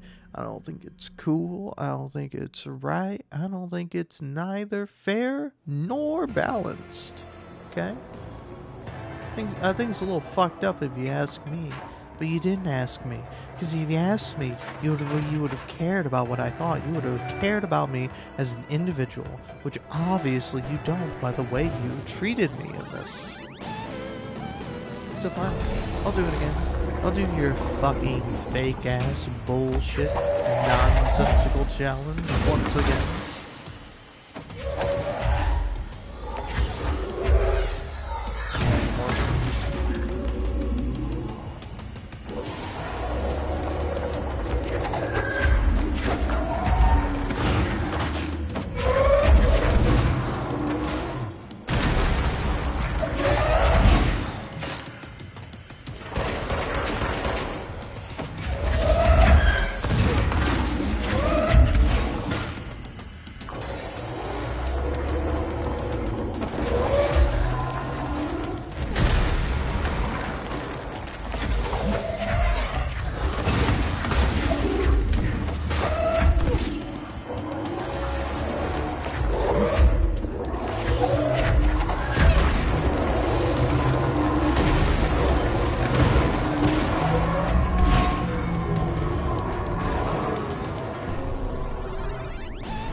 Why are you not allowing me to damage the guy? I just don't get it.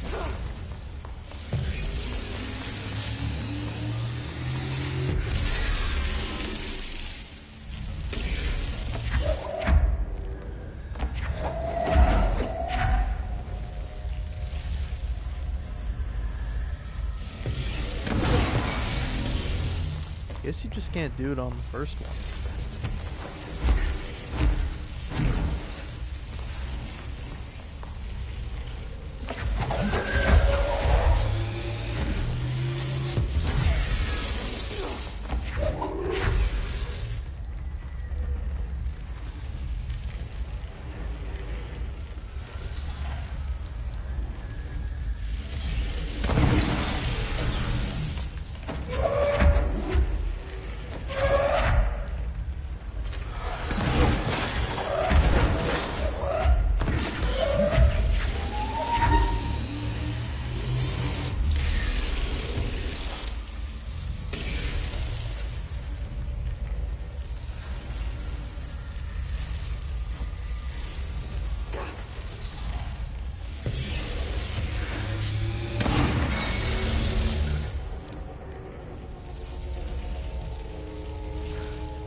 They got me good.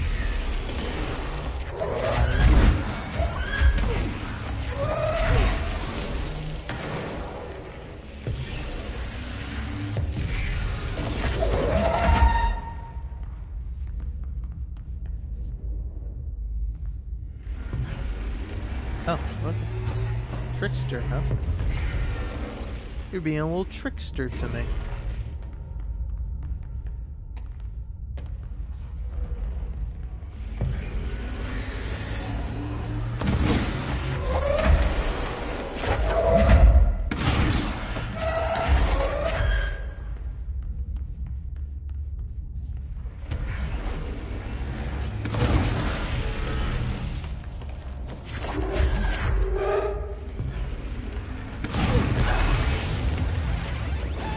Okay. Ooh, I almost thought he killed me.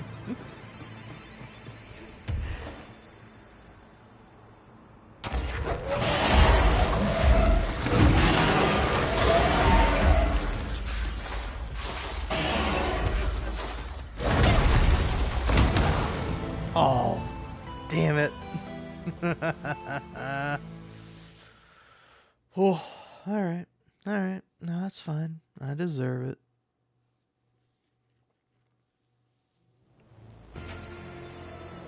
Just basically suck and deserve everything terrible to happen to me. That's cool.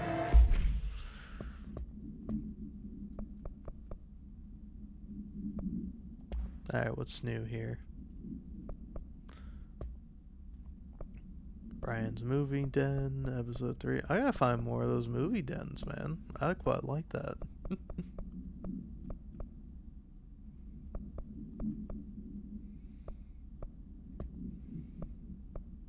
Alright. What's gonna last for a while?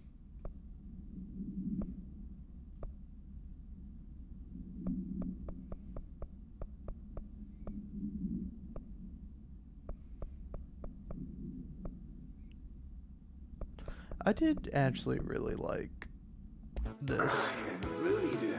Movie Den. Brian's Movie Den. Movie Den. Brian. Welcome to another episode of Brian's Movie Den with me, the ever-lovable Brian Hinnerman. Today I want to talk about a new film I found at movie night. That's Night with a K, the mecca for VHS aficionados in the greater Dallas area. Yeehaw! The movie is called Delivery Disaster. We open in media res. A mailman drives a truck full of packages down in an endless American neighborhood as a pack of rabid dogs chase behind. Now, these dogs are nothing like my stepmom's corgi Chuck.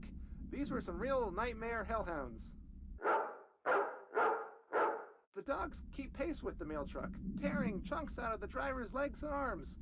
Each package he throws out the door is marked by his bloody handprint.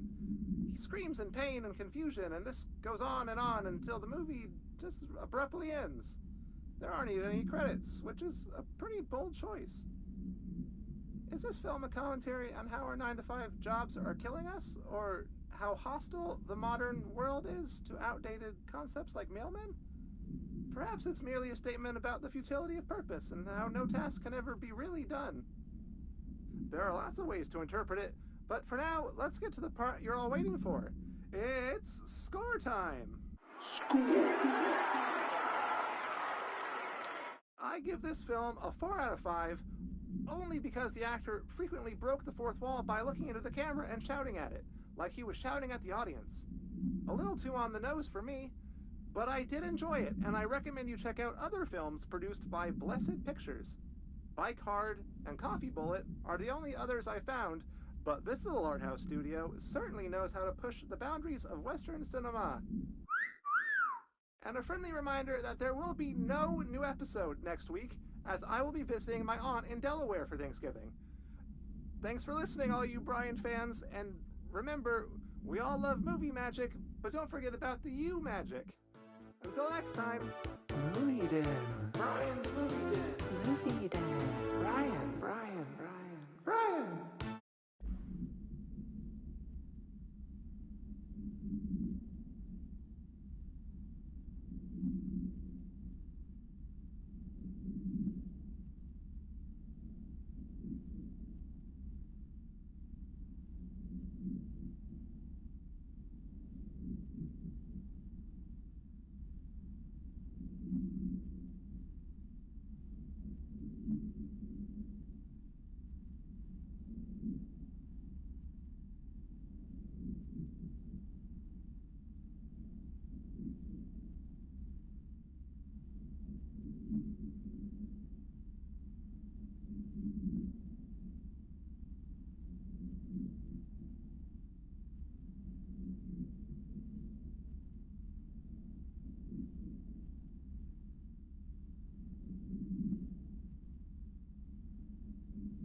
You're listening to America Overnight, now in our 29th year, lifting the veil between fiction and reality. Thank you for staying up with us. I've been getting a lot of calls about this meteor in Sterling, Colorado. There are reports of a large spherical container that crash-landed in a field outside town. Some government people reportedly took it away.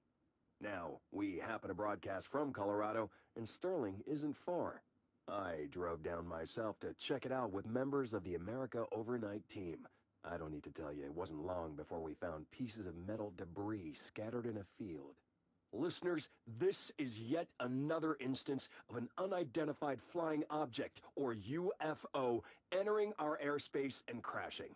That the government took away the evidence under cover of darkness only compounds the fact that these are more than likely visitors from beyond our planet, or dare I say, solar system.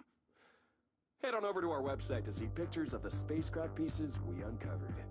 And while you're doing that, our sponsors would like your ear. America Overnight will be right back.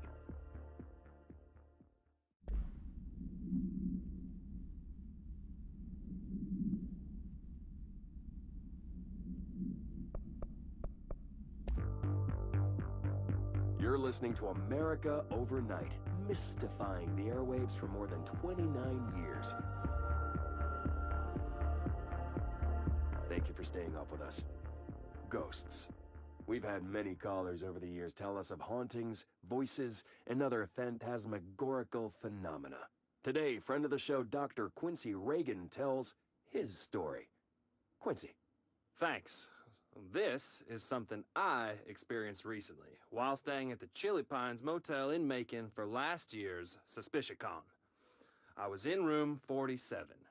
The night manager, an avid listener of the program, insisted I take this particular room. Now, the manager explained that years back, the body of a man was discovered under the bed, inside that wooden border that motel beds tend to have. And the body had been there a week, he said. Guests had stayed there, sleeping with the corpse a foot below them.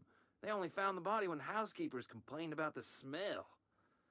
Hauntings have been reported in room 47 ever since. I happily took the room.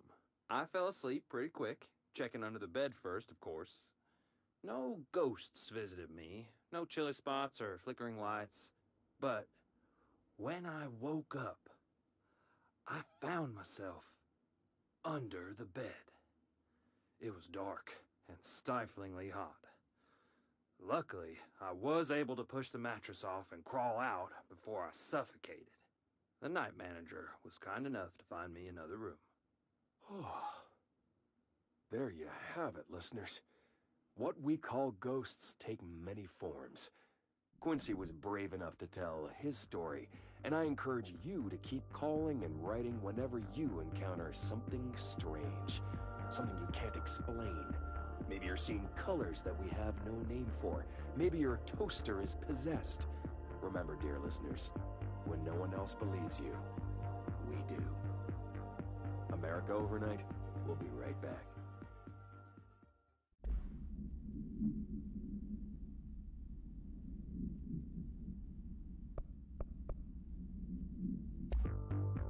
You're listening to America Overnight, a beacon in the darkest recesses of possibility for more than 29 years. We have another letter from a listener. This one's unsigned, but postmarked from Toledo.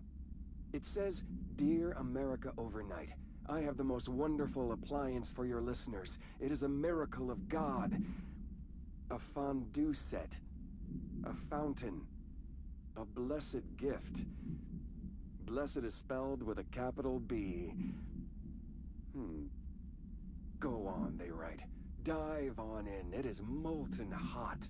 Perfect for meat." No signature. As far as I know, no fondue set was sent to us here at the studio. Just this letter. Wait. I think there's something else in the envelope. Some kind of black powder. With white shards in it?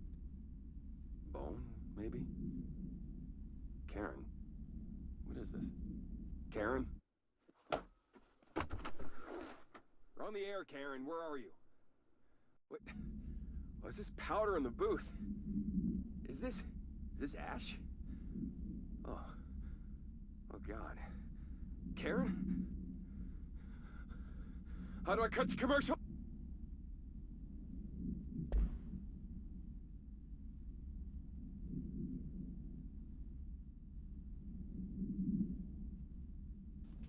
Hello, hello.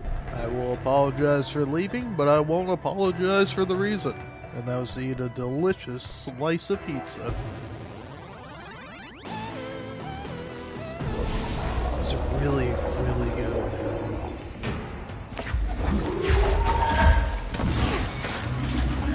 Like, it's so good. I don't want to say the name of this pizza place. Not because it's like a well-kept secret or anything. It's,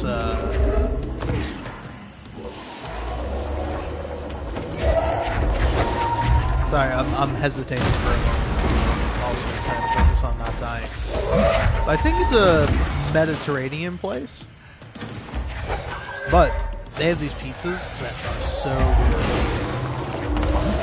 And this one that they got is called the Capriccioso. And it's like literally just like all meats. And it's delicious. It's like a meat lover's pizza, but like better than a meat lover's pizza. Better than your average meat lover's pizza. Because it's like pepperoni, ham, bacon, sausage, and I think that's it.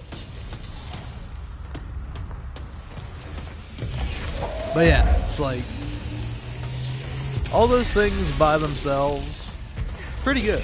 All those things together on this pizza, really good. And then they also have like a chicken pesto pizza that I really like. I think it's fantastic. But yeah, slices the Capriccioso, and oh, it is oh so good. Let me tell you.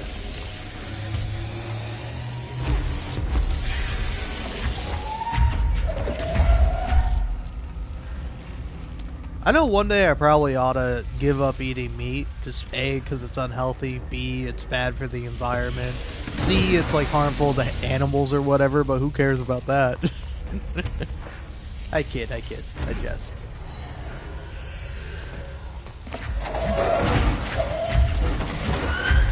But until the day I do, I'm gonna enjoy the fuck out of eating meat. It's so good.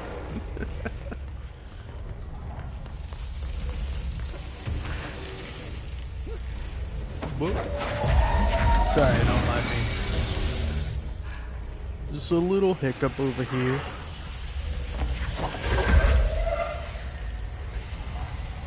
Why does that happen? I don't know, I'm thinking on one hand, oh, is it because of what I ate or how I ate or whatever? But then I'm thinking about it again, and I'm like, hey, I also did just open up a soda and have like a sip of that. One of these things that I put into my body has caused me to hiccup. I don't quite know which it is. But it was only like a single hiccup. It's like it's been a minute since I've gotten like really bad hiccups where they don't go away.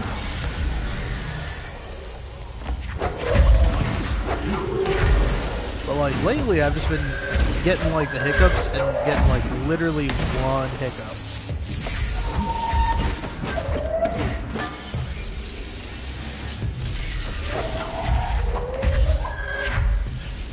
Eat clocks, buddy.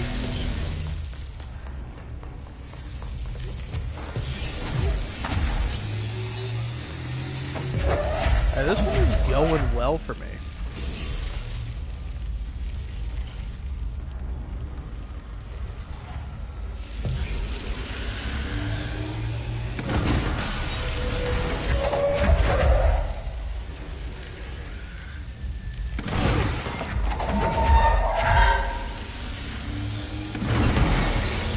There we go.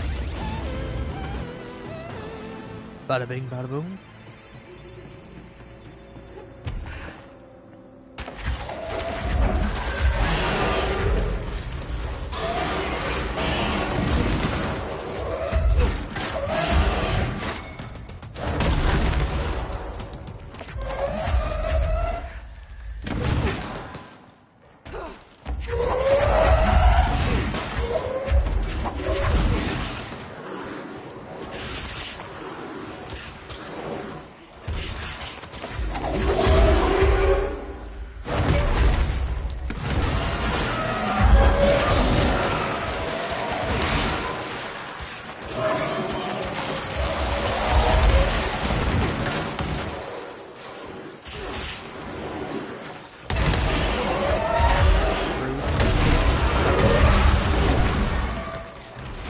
disrespectful.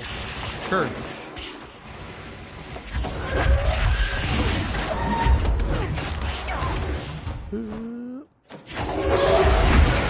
Got it. Okay. Alright, cool. That's just the easiest fight.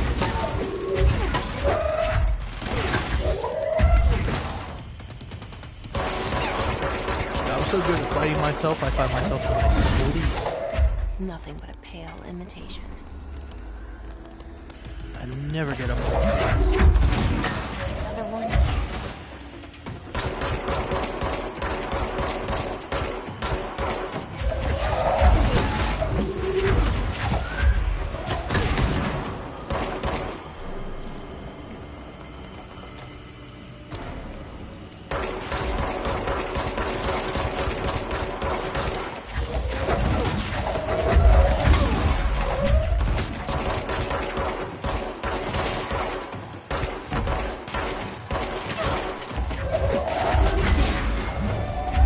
Fucking hell yeah! Woo!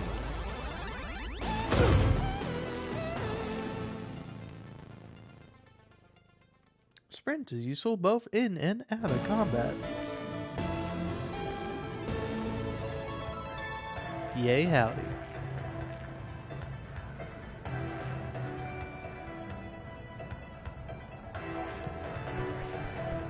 Alright. Now I just gotta do the ashtray maze, and I'll get the Shoom outfit, I think.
wee howdy. Oh man, that was fun.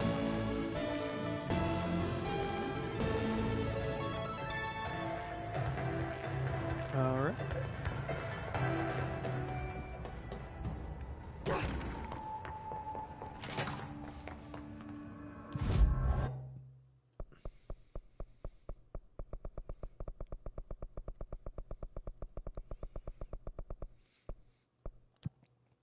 Hey, you think there's enough think there's enough fast travel points in the game? Eh. I think there could be a couple more, you know?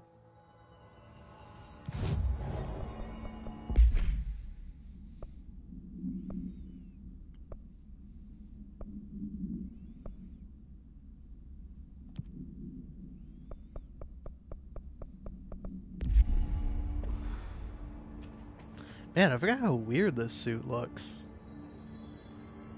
Like, it's almost really cool, but then I think I don't know. The chest piece is a little weird to me. I don't know. It is kind of cool. But you got the wires coming out of it, and then it's like polygonal, which doesn't really match with the rest of the suit, but I like it.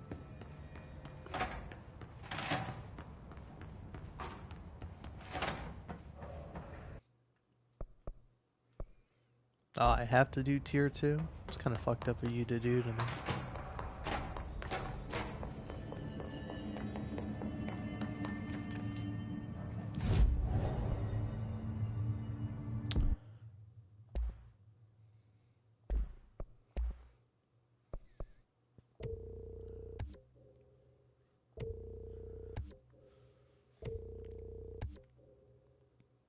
Hey, look at that.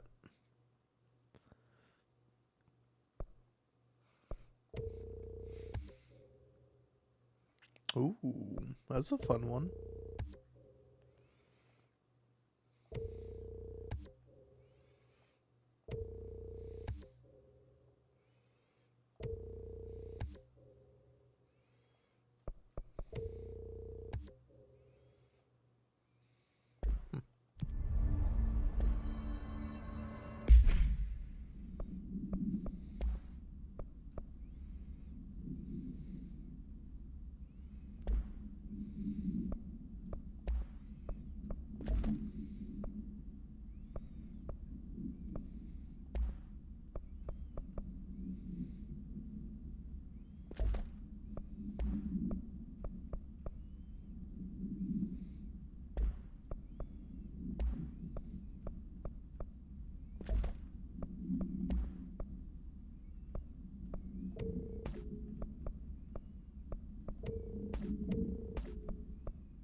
I forgot you can't float here.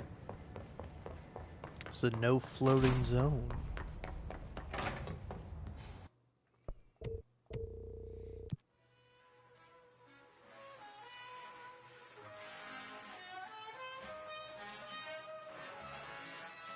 It's funny that these give you an hour. First one gives you half an hour. Or does the first one give you half an hour, or does it give you an hour?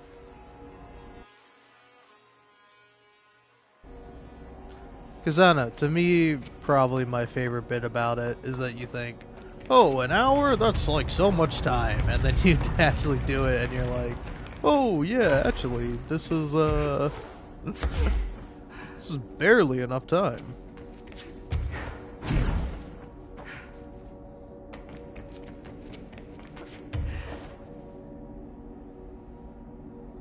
You know what this suit is missing too? Orange gloves, right? Like, am I wrong? But I feel like Jesse having orange gloves would just like tie it in super nicely.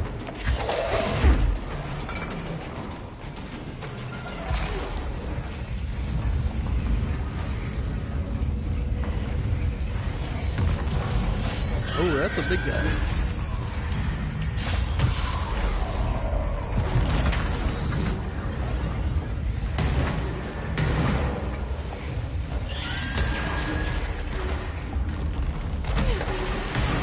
Whoop.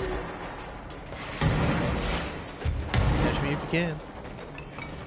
You can't. You can't catch me. Even if you could catch me, you still...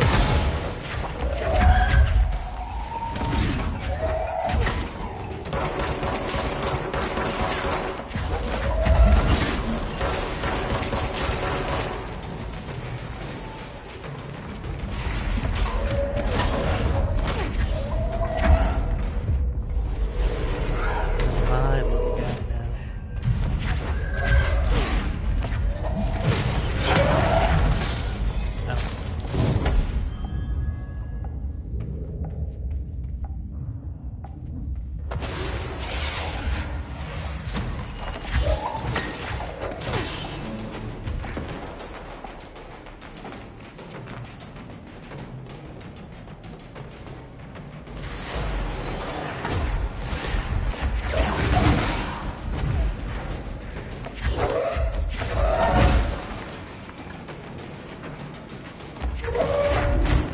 Oh, you fucker. How could you do this to me?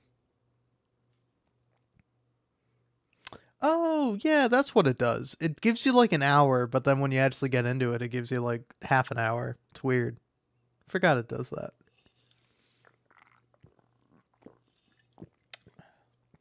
I guess time moves faster in this dimension, like twice as fast. That might make some amount of sense.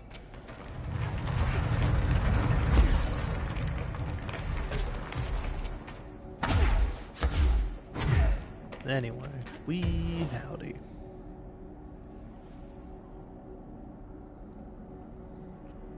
But yeah, and then also, I don't really get why there's like the red accent on it. You know? Or is it more like...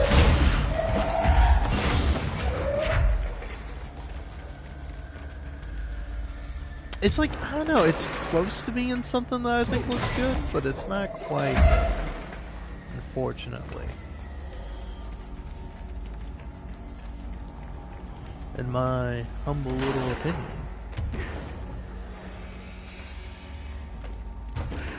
Yeah. So let me up here. And I already did all the other ones, so I can just do this one and leave, right? Right? Whatever, you're my little guy now. You fight for me.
So much health. It's not even enough.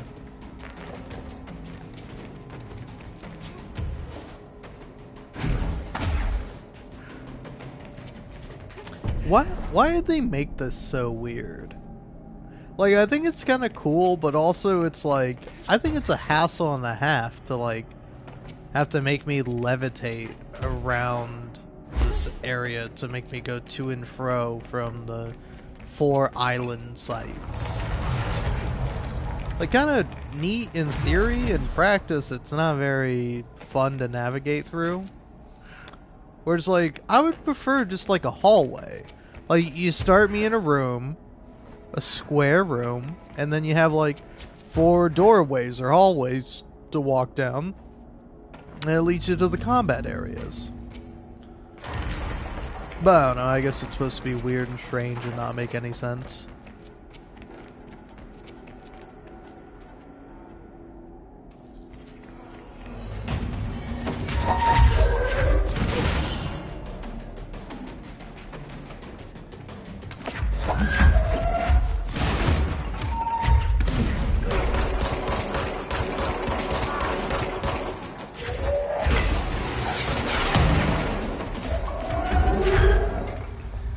Who did this? Huh? What's up? Fire that rocket launcher. I'm not mad at you. I'm just disappointed. Because you should have hit me, soldier. You shot a fucking rocket at me. You missed. There we go.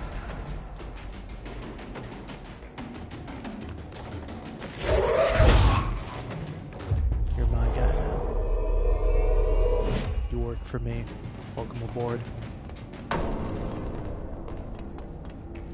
You're hired.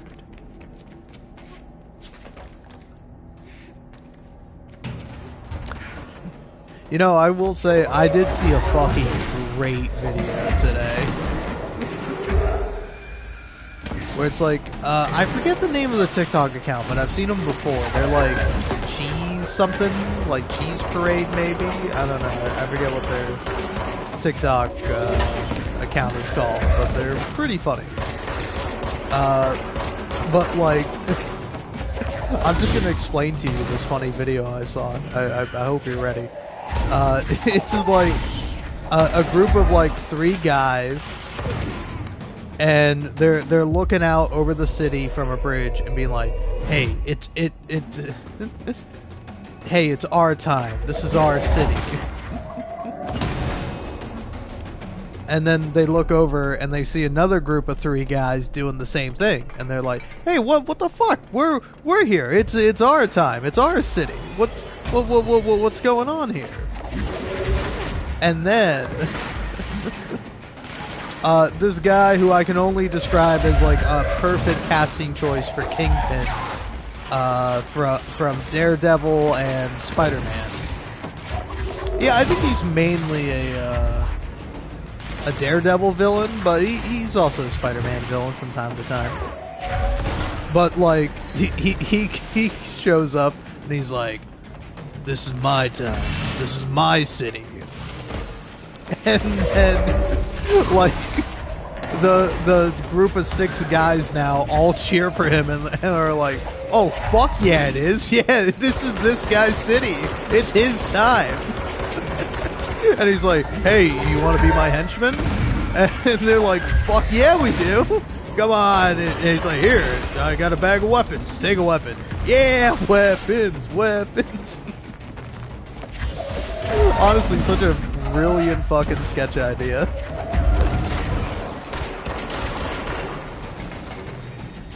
Because, like, that is, like, not only real as fuck, but also pretty funny.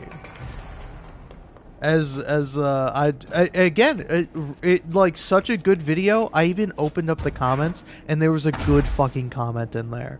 There was a good comment in there that I remember.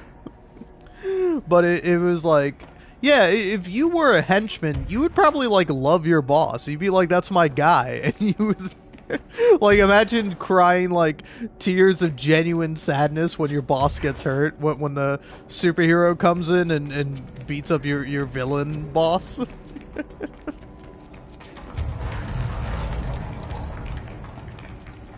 This one is by far the hardest one. I should not have saved this one for last. But I've saved the fastest one for last, so don't really gotta worry about it.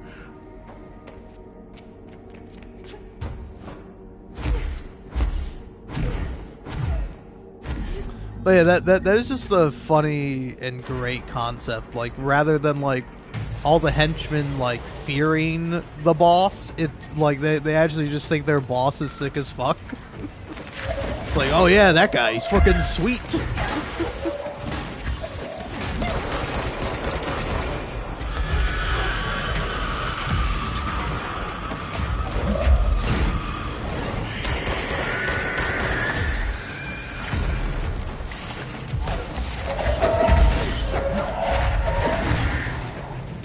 I'm scared.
Okay.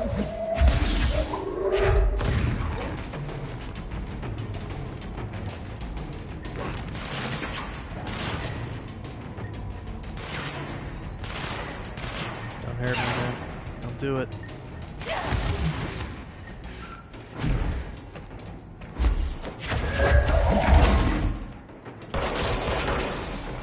Could have had it all. My empire of dirt.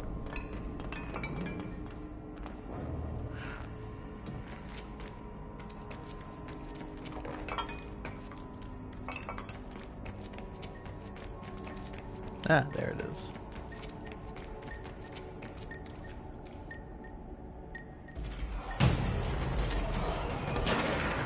Just let me pull this off. Alright, cool. See ya. Didn't want to be ya.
Come on, where's that final piece?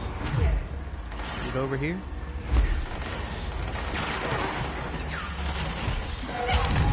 Ow. Fucking rude. Uncalled for.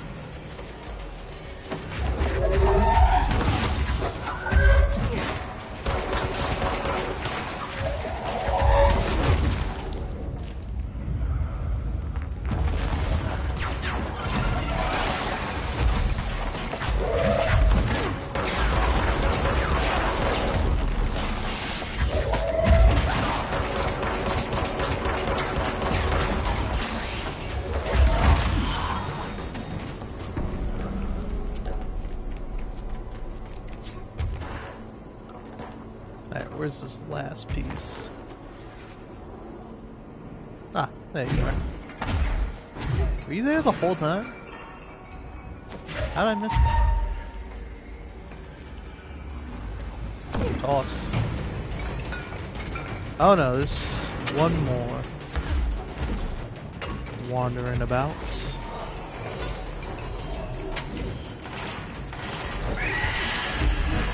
Yeah, can't scare me. It's actually true, you can't jump scare. You can, but it's unlikely.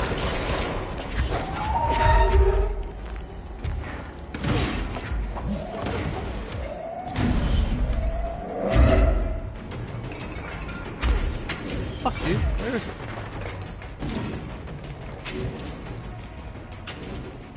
This last damn piece of the puzzle. There it is.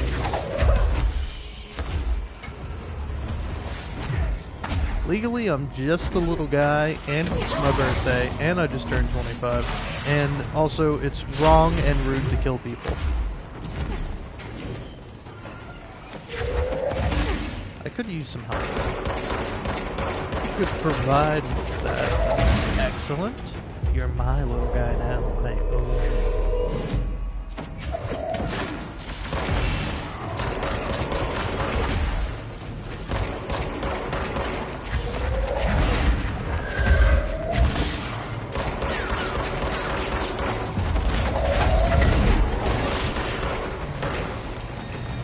Yeah, thanks for the help.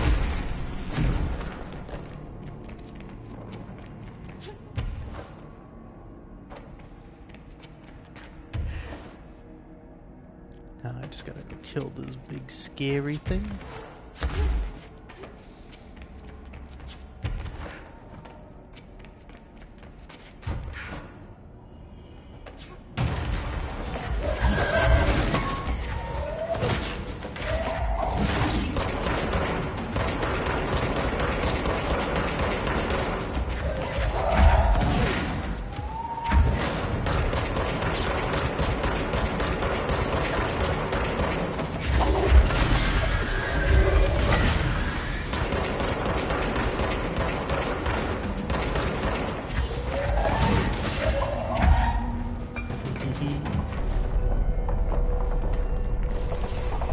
I win.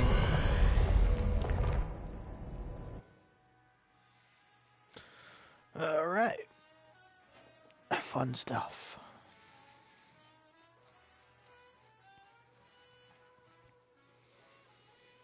I'll tell you what though, I am getting to be a sleepy little guy.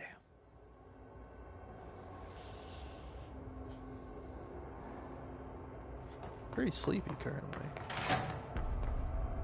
I might just do it. I might just stop live streaming and go to bed. I might do it. What, you think I won't? You think I fucking won't? Well, maybe not for a couple of minutes.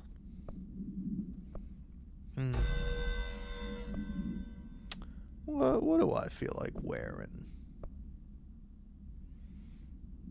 You know what? I never wear this.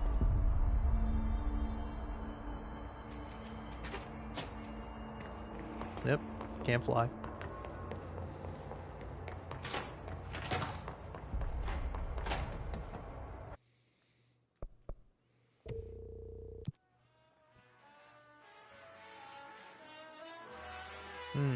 I kinda don't want to do that one. Don't make me use spin.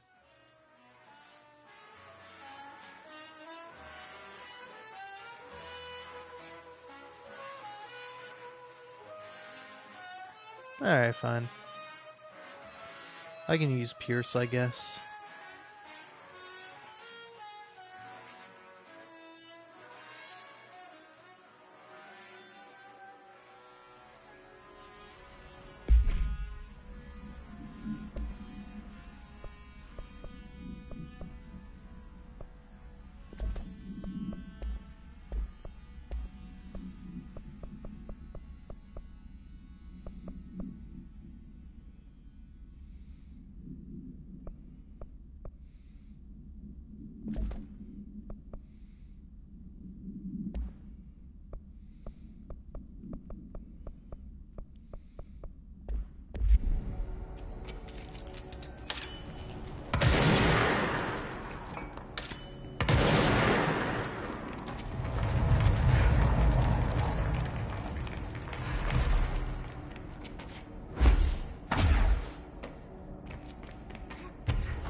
Oh, I got distracted for a second, man.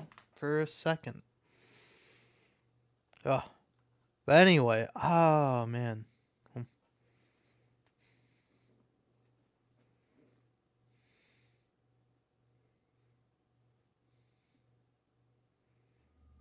Oh.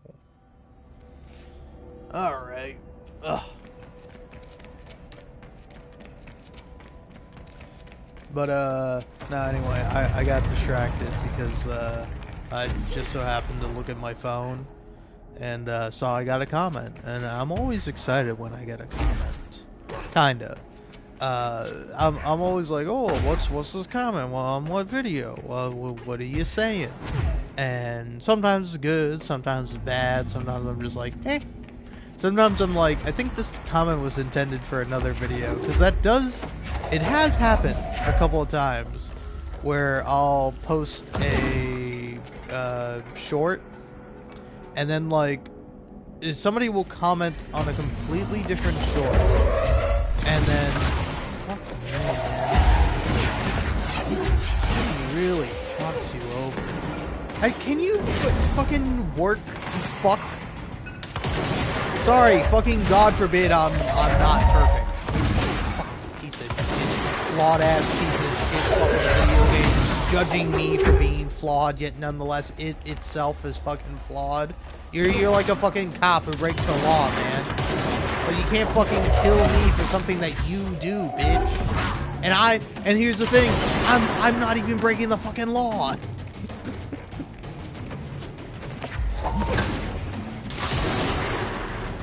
Like, you will get killed by a corrupt, evil, illegal cop, and people will somehow blame you for it. It's like, what the fuck, man?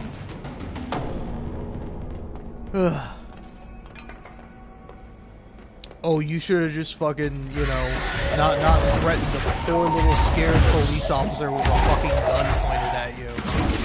It's like, oh, sorry, I got scared because he pointed a fucking gun at me. Oh yeah, sorry. I'm the unreasonable one in this situation. Yep. So that works.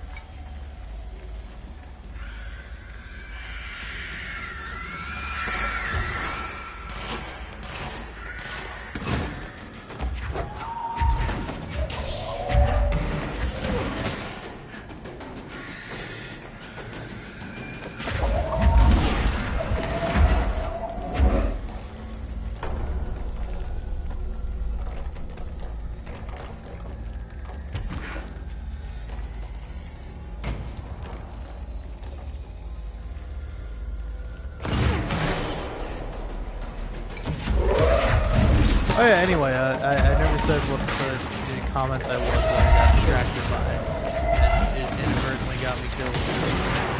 You know, I'm mad about it. Even though I went from being mad about it to not being mad about it, I'll tell you why in a second. well, once this guy is happy, I'll be cool and free and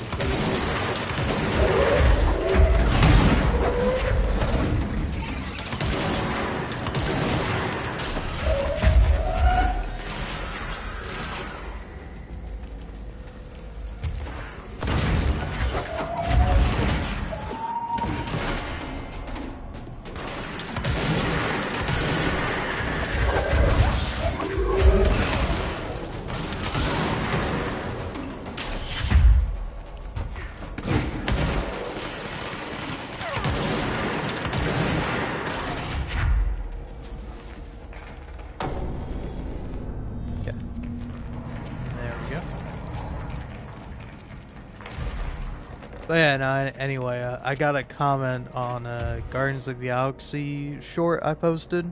Because I recently made like a big, long video, which I think could be better. I could have made it better, but you know, at some point you're like editing this thing as like an hour long, and you're like, fuck it, I'm done editing this thing. Like, could I edit it to be slightly better? Yeah, sure. But as of right now, I'm happy with it, and I'm not gonna fucking care anymore. And so I uploaded it, and it didn't do terribly well. It's just sitting at about like 20 views, maybe 1 like. But I was able to make some shorts out of it just for fun. Just see if it's like, oh, are people gonna enjoy this? And one of them got 20,000 views, so doing pretty well. Doing pretty well. And I think, is it this one? No, okay. This one's doing well, but it's not the one that's doing super well. But I got a comment on this one that, here, I'll read it as follows. This just sucks. It doesn't even feel like the Guardians.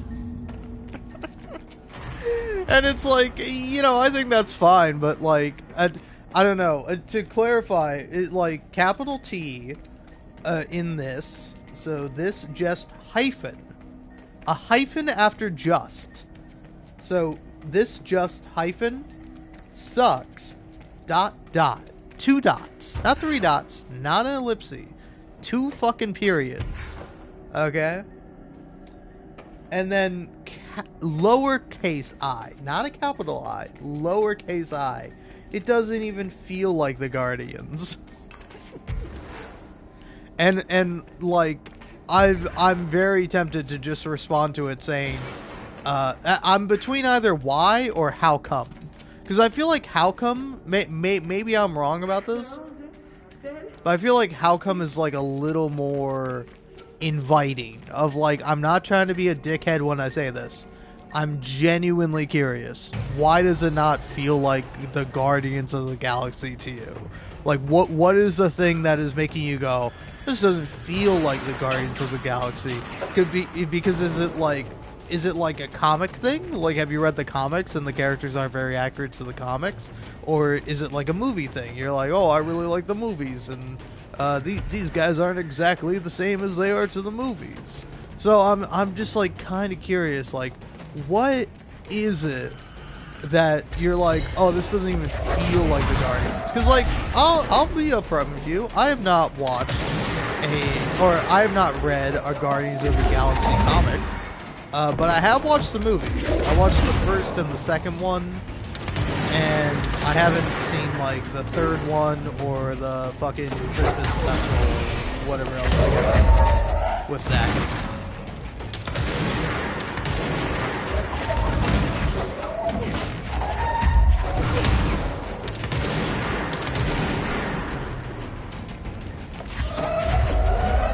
But yeah, I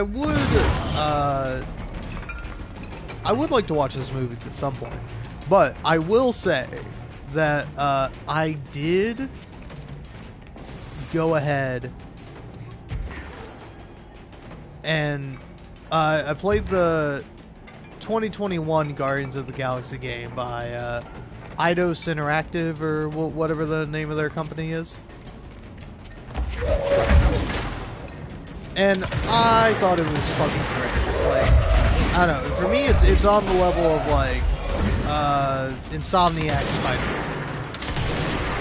Like, I really like Insomniac Spider-Man. I think like the Miles Morales, the standalone game, fantastic. It might be the best of the bunch just because it's the shortest. And I don't mean that in its like detriment, but it's just like it's pretty much all good all the time. There's like one boring mission in it, but other than that, it's like pretty good. As opposed to like the original PS4 game where it's like there's a lot of boring missions in that one. And then like Spider-Man 2 is a little bit of a mess, but I like it. You know, is it perfect? No. Is it good? Kinda. I think it's kinda good. Might be controversial to say, but I think it's kinda good. And like honestly, it would be a 10 out of 10 if they just had more fucking bully Yuri. Yuri Lowenthal being fucking evil, dark, bully Spider-Man is fucking great. Want some more pills and tell us how you really feel.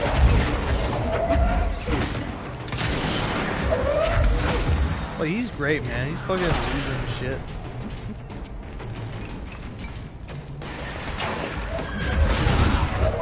Where's this final fucking thing?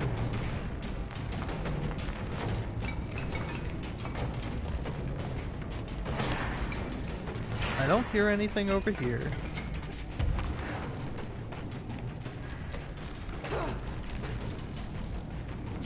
I hear nothing here.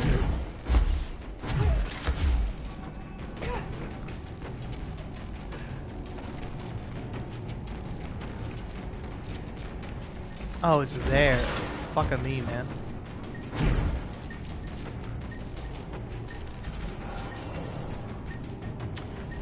Oh yeah, but like, I will say, especially comparing the fucking Telltale Guardians of the Galaxy game compared to the 2021 Eidos Interactive game, like, fucking the Telltale one sucks. Like, I don't know, man. Maybe I gotta play it again to give it another shot, but I think I played through it twice. That shit fucking sucks. I'm sorry. Like, if you're a fan of the Telltale Guardians of the Galaxy game, I think that's great. I just think, personally, my truth is that it fucking sucks. And I'm glad I played it, but, like, I played it and I'm like, you know, I think Telltale kind of deserved to go out of business. Like, how are you gonna be the guys known for, like, fucking shitty gameplay, or basically no gameplay, nil gameplay in this game, but, like, it made up for with good writing, but then you don't even have that good of writing.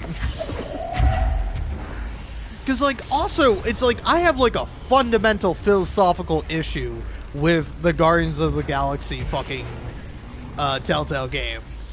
Where it's, like, the fucking device that allows you to bring back anyone you want from the death, or from death in exchange for, like, another life. It doesn't have any negative side effects. It's just like, oh yeah, it just totally works. And there's, like, basically no reason why this thing is, like, inherently bad or flawed.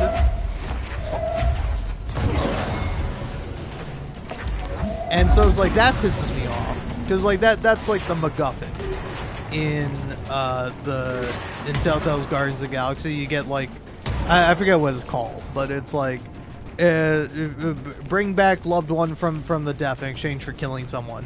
And it's like,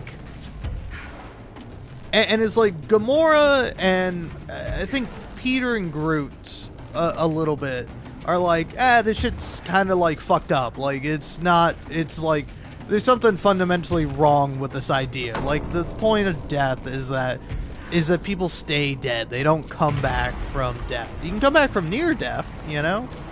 But like you're not supposed to like come back from death. Like people are supposed to die. Lives are supposed to end. It's sad, but it's the nature of the universe. And like defying that nature is not just like, you know, defying nature, but it's like denying reality.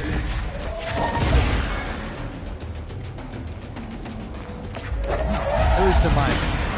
Ooh, fucking hell, that fucking broke my game a little bit.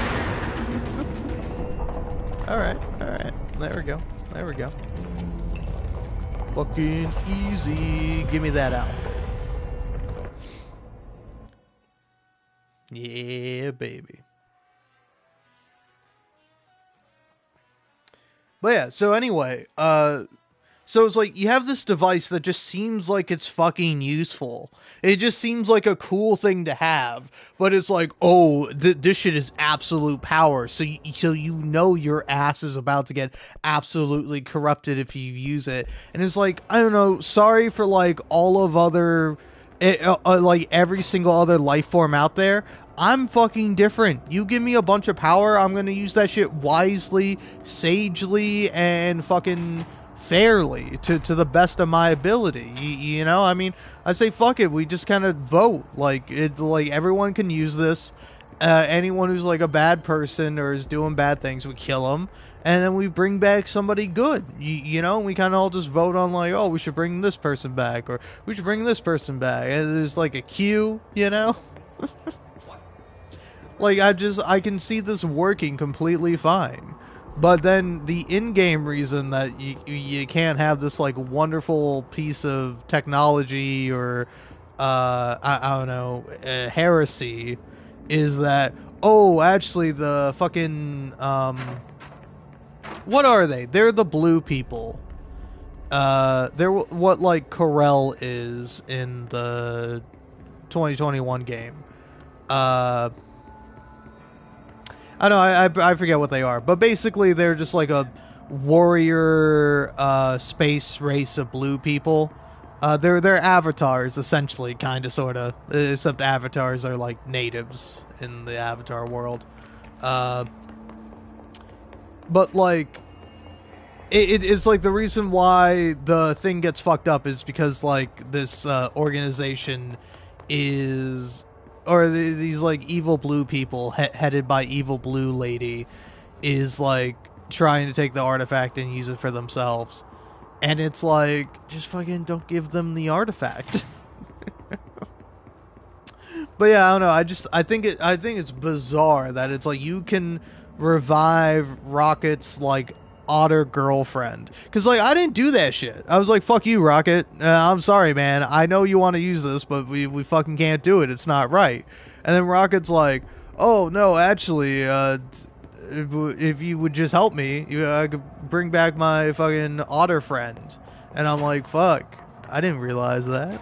When I was like looking up like the different options, it's like, wait, you can fucking revive Lila, I think her name is. I'm surprised I was able to remember that.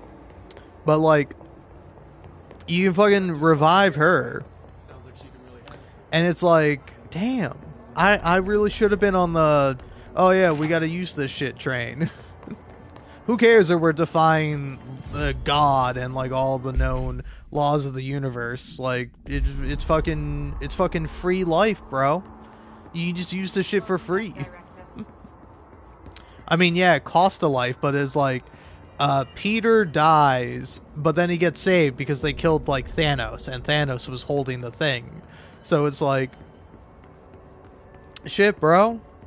What, like, we killed Thanos. Like, listen, you can argue about like the sanctity of life and like who deserves to live, who deserves to die, but it's like, Thanos, that guy, you kill that guy, no problem. If you have a problem with someone killing Thanos, you're kind of fucked up for that. You're kind of being a weirdo freak, you know? Because it's like, in general, I'm like, in reality, I'm like, yeah, I don't know if we should kill people, even if they are terrible people who have done awful things. I don't know that necessarily the right thing to do is to kill them. You know, I don't know. I think if you're very set in stone one way or the other, I find you a bit bizarre. Like, I think it's up for debate. I think there is pros and cons to doing it one way or the other, meting out justice. You know, what even is justice? How do you define it? I think it's a very complicated, interesting question, and one that isn't posed in like comic book the fucking world where there's an evil guy who wants to literally wipe out half of the fucking life in the universe. Like, yeah, that guy's got to fucking go. You got to kill that guy. Like, I'm sorry. Like, I'm fucking there putting my hand on Steven Universe's shoulder, and I'm like, Steven, I think we're gonna have to fucking kill this guy. Like, sorry, we can't love our way out of this one, pal. We gotta fucking kill him. He's like literally one of the most evil people ever. But yeah, so I don't know. I think it's a funny game where it's like it's not even that funny. It's not even that comedic. It's like I liked it somewhat, but like the whole time I was playing it, I was like, this shit fucking sucks. No wonder Telltale went out of fucking business. You putting out shit like this with Guardians of the Galaxy? That's fucking prime real estate, bro. That shit basically writes itself. Like, unless you're like one of those people who's like a fucking negative, cynical fuck, it's like you're gonna love Guardians of the Galaxy, man. It's a movie that is a movie and a series that is hard not to love, man. You know. And so, anyway, this is all to say that it's like, who the fuck are you? Who the fuck are you to come to me and say that? This doesn't even feel like the Guardians. Because also, it's like the Eidos Interactive fucking, the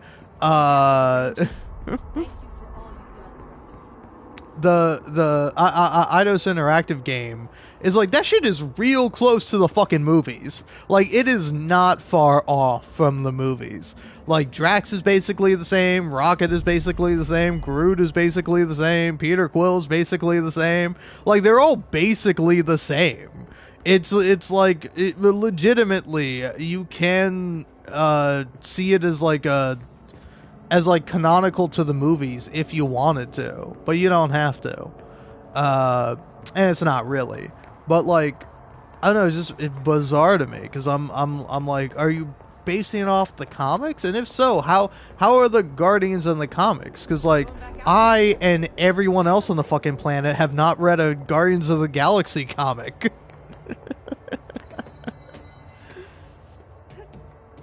But yeah, and that reminds me of, while I'm just on the topic of complaining about comments I've gotten, somebody was complaining about the voice actor for Rocket in the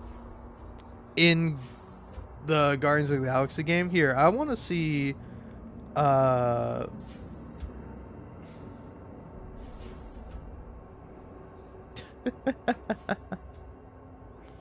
man.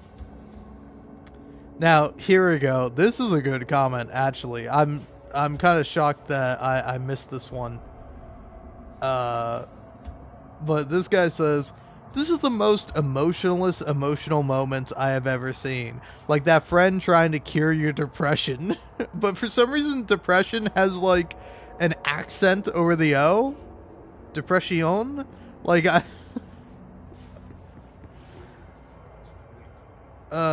don't know, man, but it's like, also it's like the bit they're referring to is like Peter Quill doing like the Peter Quill thing where he's like where he's like going down the list and he's like doing like a terrible job at it. He's like, you're Drax the Destroyer, man, you killed Thanos, and Drax is like, allegedly. Which is really funny. And then he's like, oh, are you gonna let some fine stop you? And Gamora, you're basically like an MI6 agent, but way hotter. And it's like, I don't know, that's also something that, like, I'm curious about the Guardians of the Galaxy universe. Because it's like, I think they use, like, a translator. I think they have, like, a universal translator implanted in them. Like, I was also thinking, like, Mass Effect, where it's like, that comes up. Like, it comes up, like, in one conversation with oh fuck, I'm forgetting his name, but the green assassin alien guy, the frog dude. I forget his fucking name, man. I hope we'll be getting back into our offices. I can't remember. All I can remember right now is Garrus. But like he like says something in his like native language, and Shepard goes like, "Oh, hey, I think my translator glitched out," and then he like explains what it means, and it's like, wait.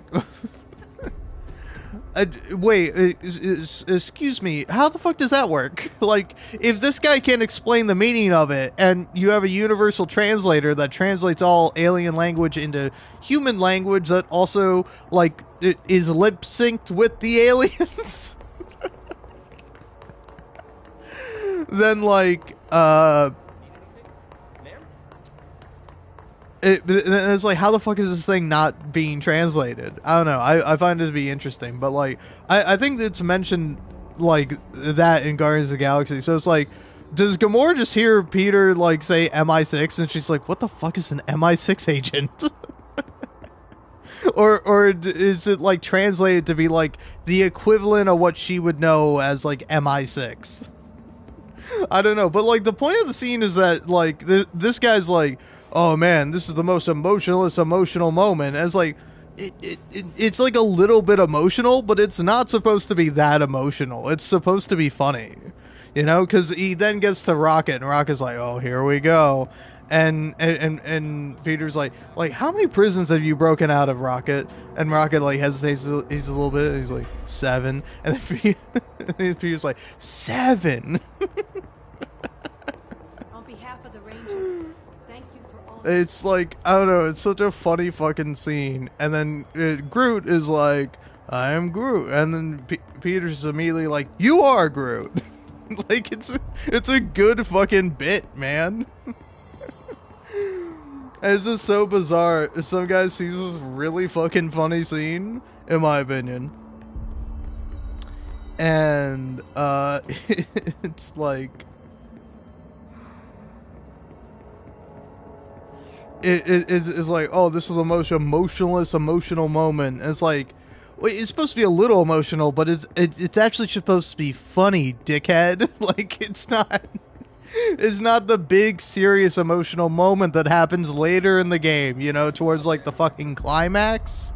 You know, you don't know this because it's just a random short I posted, but it's like, it's from the beginning of the game. It's meant to be a fucking bit. Like, it like, quite literally several times, Peter does, like, the rally the team thing, and, like, it doesn't work. They're just like, Peter, we're still fucking miserable, and we're in debt, and we're all probably gonna fucking die. This sucks.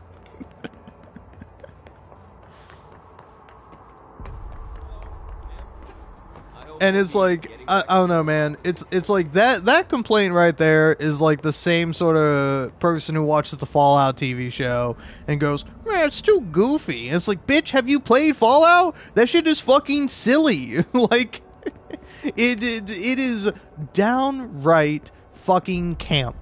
The Fallout games are camp, and you're over here like, oh, why is the TV show goofy sometimes? It's like, bitch, that's Fallout. Fallout is fucking funny. Like, Fallout is quite literally a fucking joke where it's like, oh, hey, what if fucking, like, we unlocked, like, fusion? Like, this, like, basically infinite energy, and rather than like actually doing anything good with it, we just made fucking more nuclear bombs and like started fighting wars with like mini nuclear bombs, and then also culture stagnated, so it's just been like the 50s for like hundreds of years. Like, everyone's just been doing the 50s thing, and they're not like sick of it.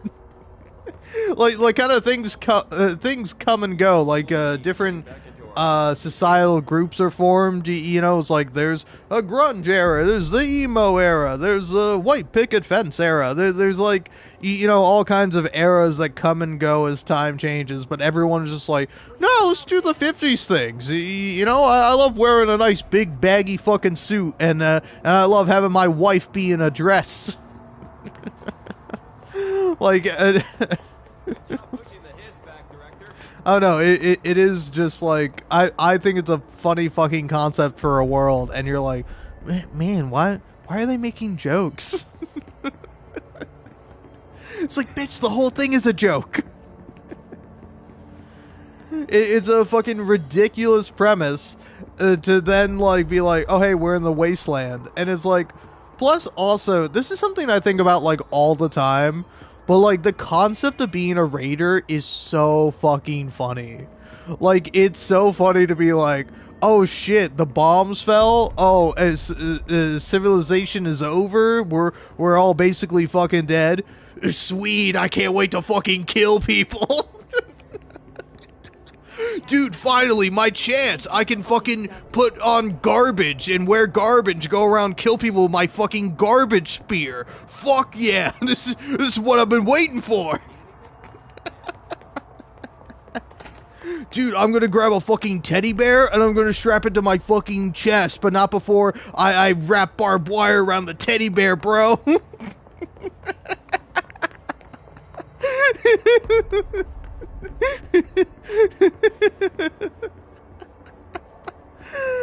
Oh man.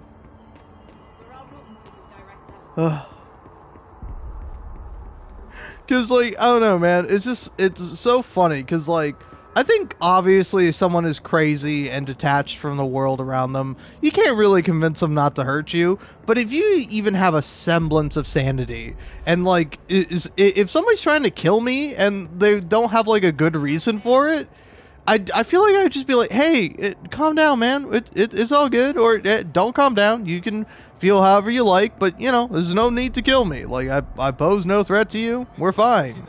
Do you need me to do anything? Can I help you out in some way? Like, I don't know. Maybe I'm naive, but I feel like you could just be polite enough and, you know, it's like people wouldn't kill you.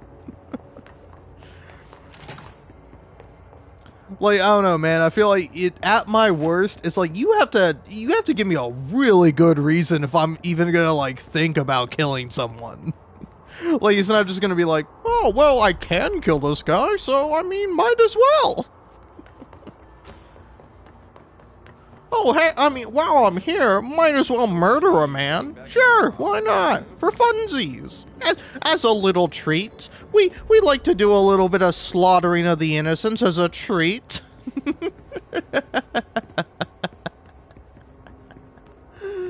But yeah, it's I don't know, it's very funny reading and seeing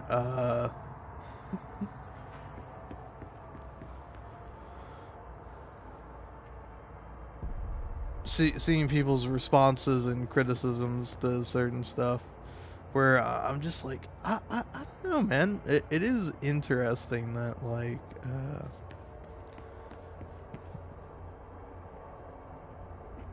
that like people feel the way they do about certain things.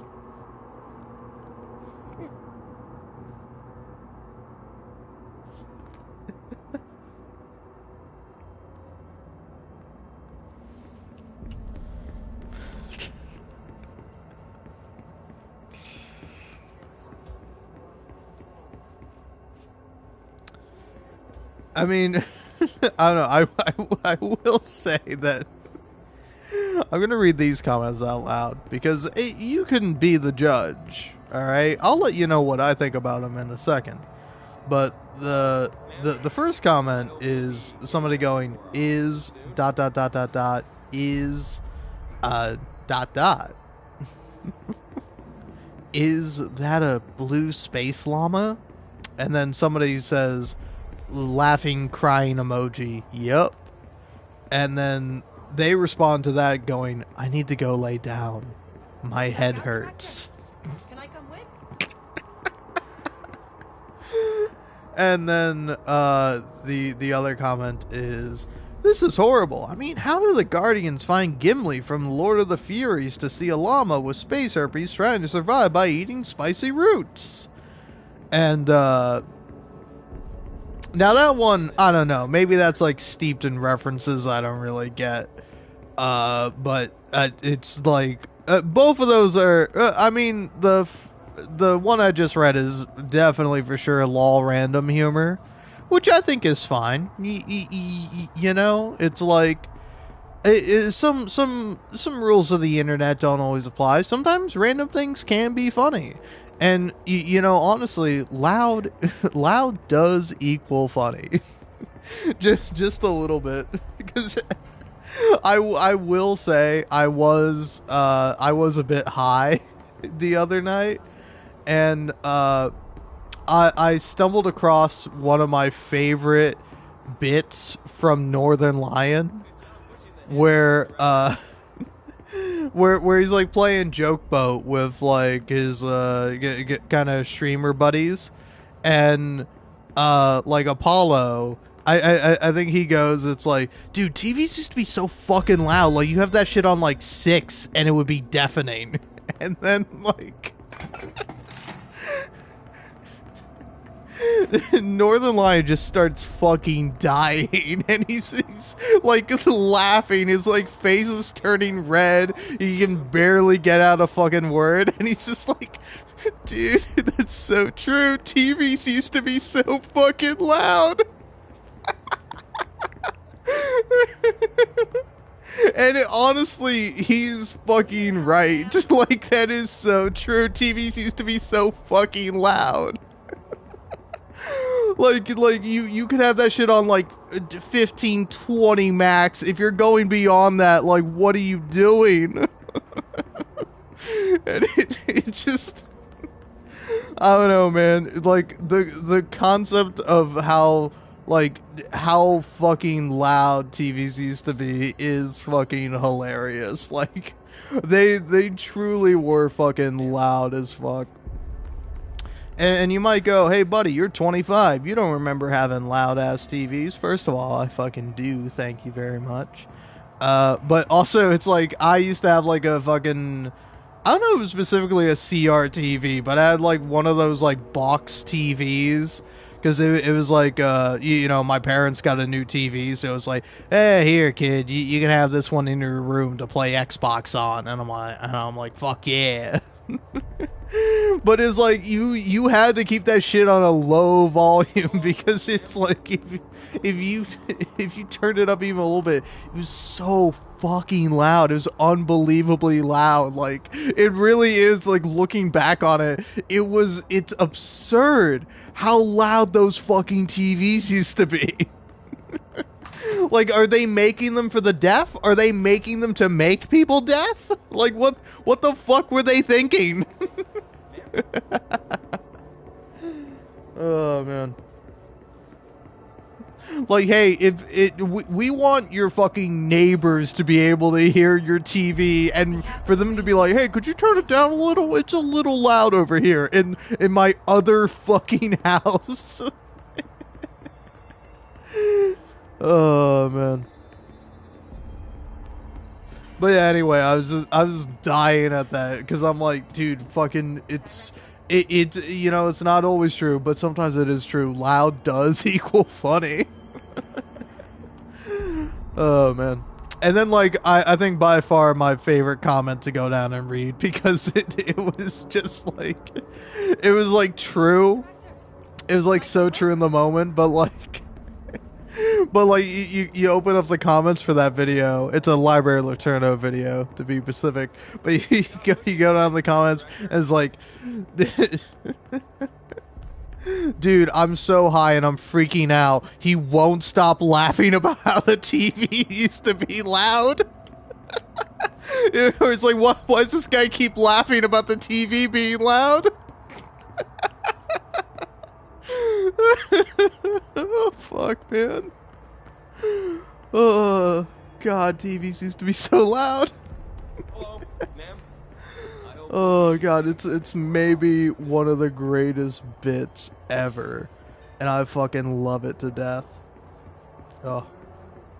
On behalf of the Rangers, thank you for all you've done, Director. Oh, man. Alright.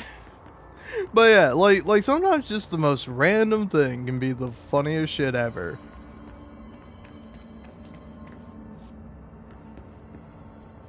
Welcome back, Director.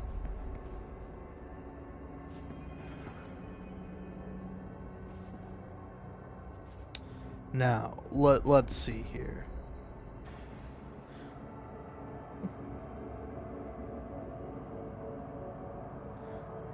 Hold on here. I do have to hit this guy with and elaborate, because I'm like so curious as to like what he wants out of the Guardians of the Galaxy. Should I hit him with a how come? I'm almost tempted to, or this just sucks. It doesn't even feel like the Guardians. Yeah, here. I'm gonna hit him with a what makes you say that? Or why do you say that? Why do you say that? Question mark.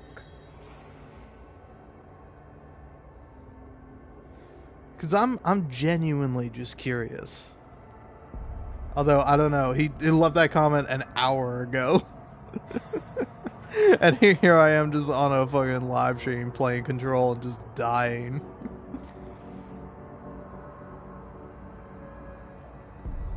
Yeah, here we go. I finally found the original comment I wanted to find, which is talking about the voice actor for Rocket in 2021 Guardians of the Galaxy, where this guy says, the actor they chose to voice Rocket is absolutely not the move, man. Well, I'll tell you what, it sure is a shit a lot more fucking interesting choice than fucking Nolan North.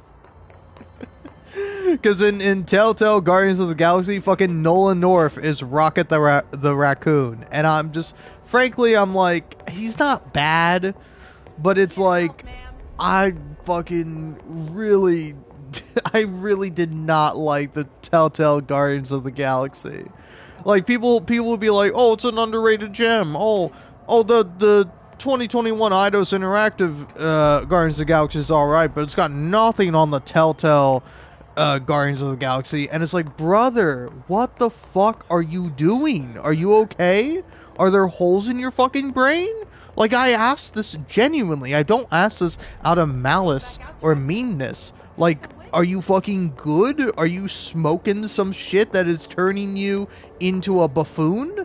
Like, what the fuck has happened? Like, I don't know what you're smoking, but frankly, let me know so that way I can stay the fuck away from it. Because that shit is not good for you. Like, I get liking the Telltale Guardians of the Galaxy game, especially if you played it when you were younger. Sure, why not? I fucking got nostalgia for, like, the SpongeBob games I played as a kid. I'm sure they kind of fucking suck, you know? But it's like, I still kind of fucking like them, you know? In my heart of hearts. I haven't played them since I was a little fucking kid, but, you know? It's like, I'm sure they probably suck, because, like, I remember the two main ones were Battle for Bikini Bottom and the SpongeBob SquarePants, the movie, the game. And honestly, that one I want to play more.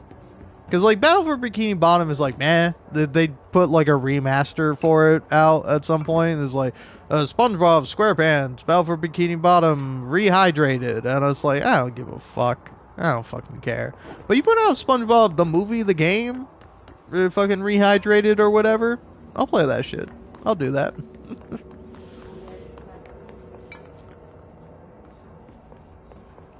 But yeah, it is, I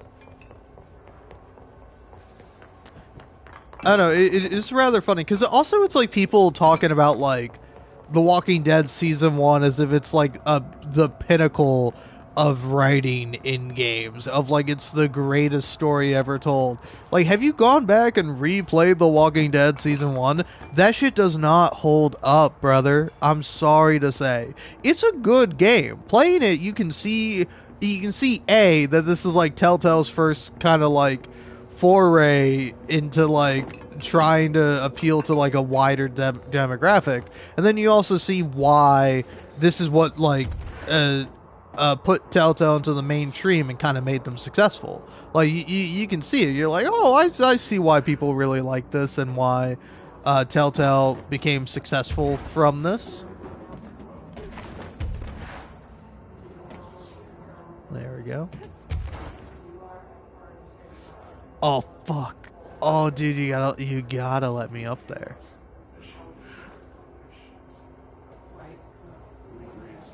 Wait, yeah, shit. How does one get up there?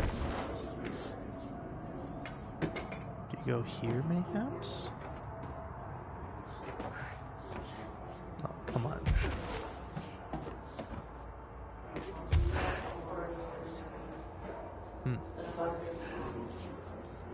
Okay, that's definitely not the move.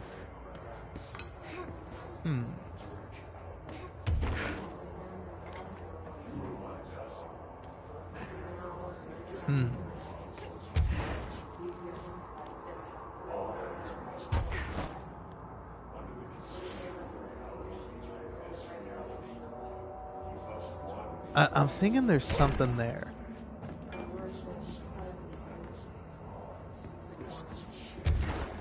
I mean, I don't know. Maybe I'm overcomplicating it? No, I am not overcomplicating it.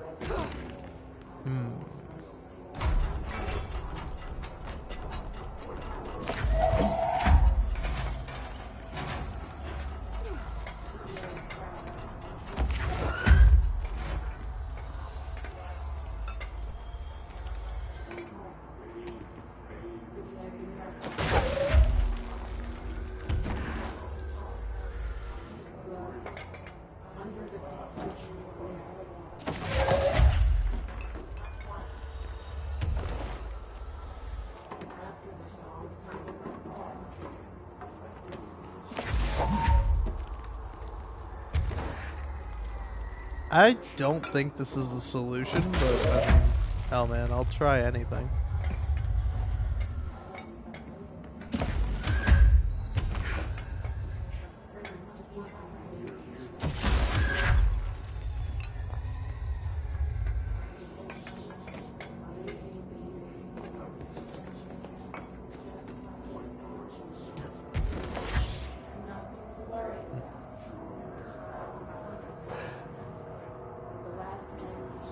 How are you actually supposed to get this?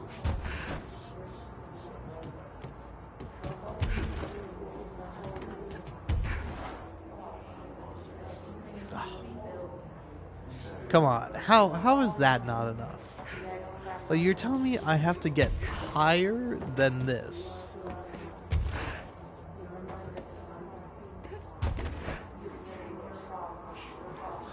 Yeah, is it because Jessie is like hitting her head on that?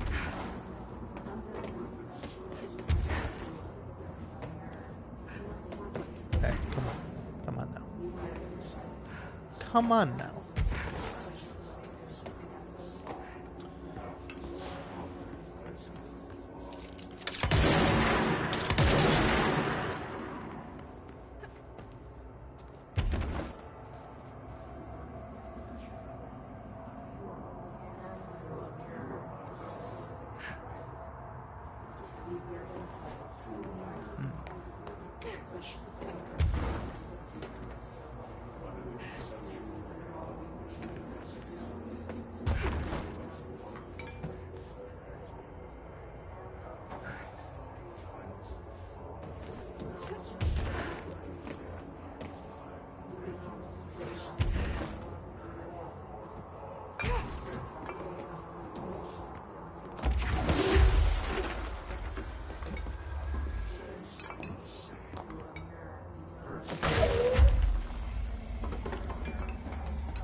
Damn it.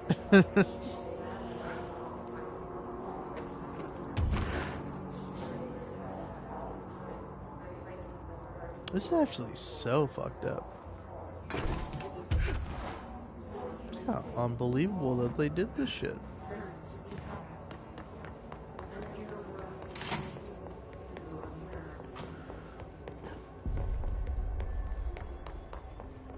I've completely lost any fucking train of thought I might have had.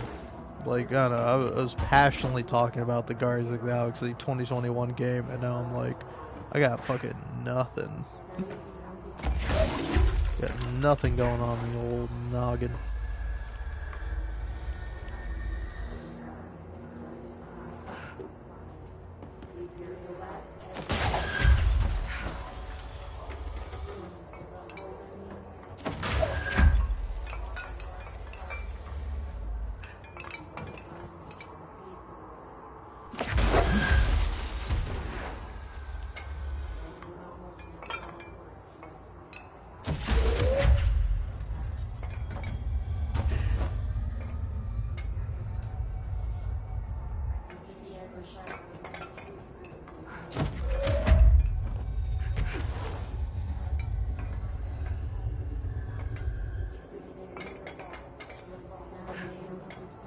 I think, like, hypothetically, theoretically, if I could just, like, get these two to, like, straight up and down stack on top of each other.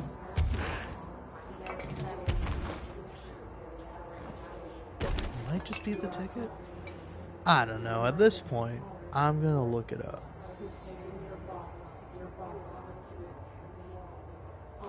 Control hidden locations.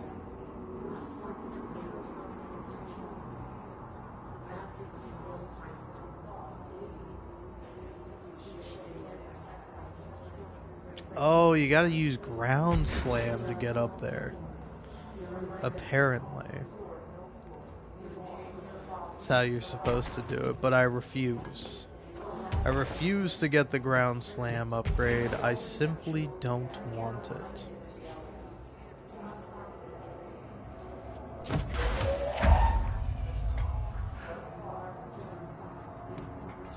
Ah, come on, boys. Just stick together. Together, anything is possible.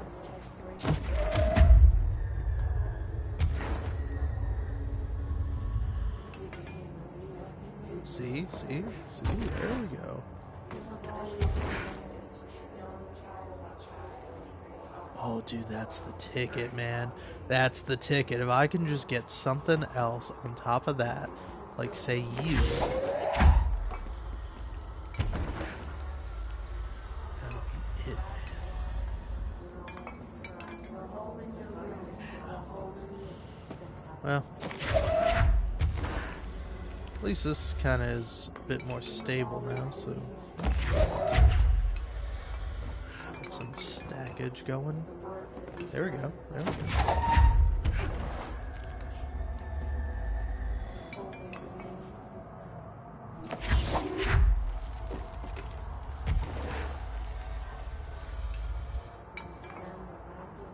Oh shit, man.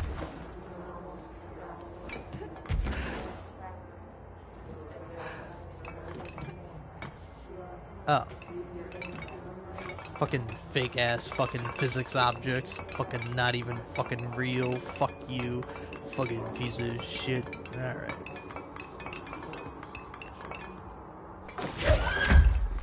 No, I don't want to pick that up. I want to pick this up. This seems more solid at least.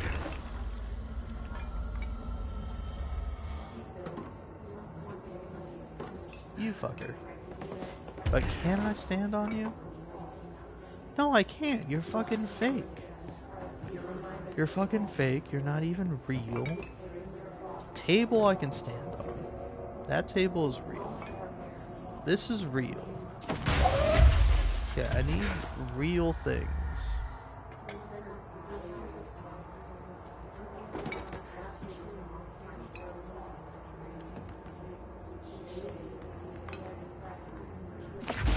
You're real. You exist.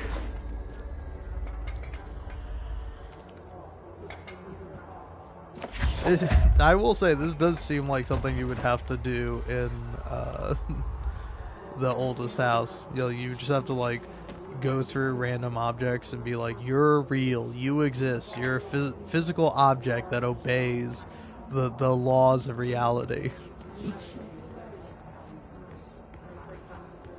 It's okay, it's okay. We all struggle sometimes. Don't worry, don't worry.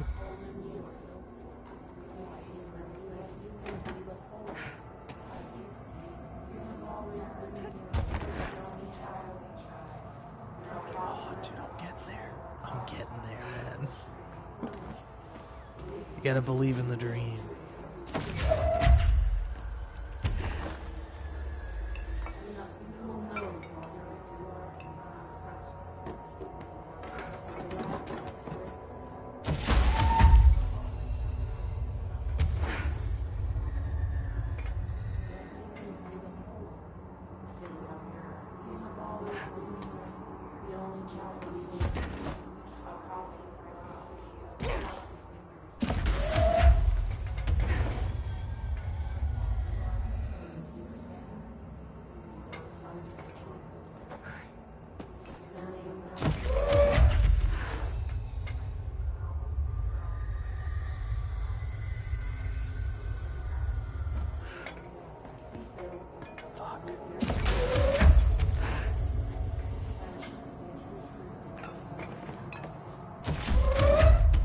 Wait, maybe that's it.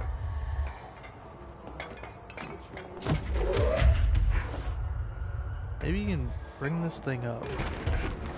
Catch yourself on it. Nah. I don't know.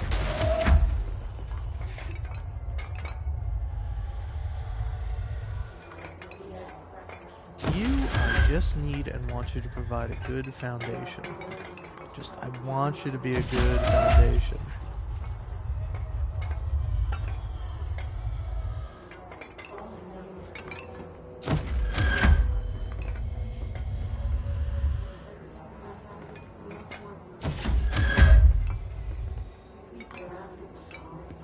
Actually, I might be going about this all wrong.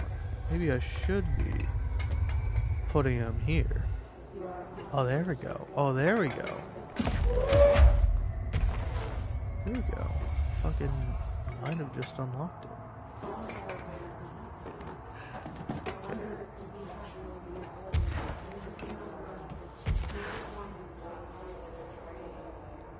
Now I got a ways to go.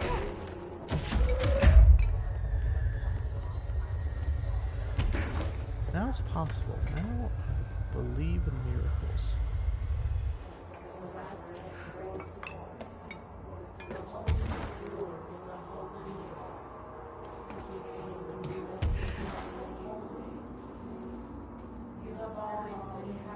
Oh, I can do it, man. I can fucking do it.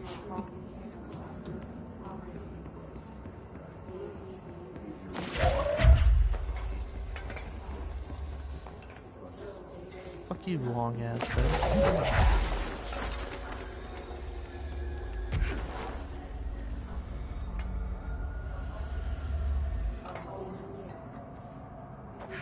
Oh shit, oh shit.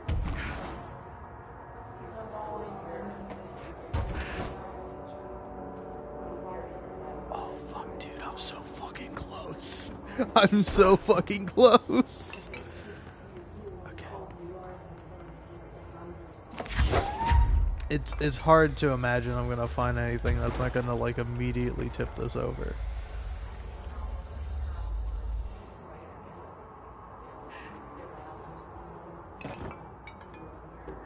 No! No! My tower! My legacy.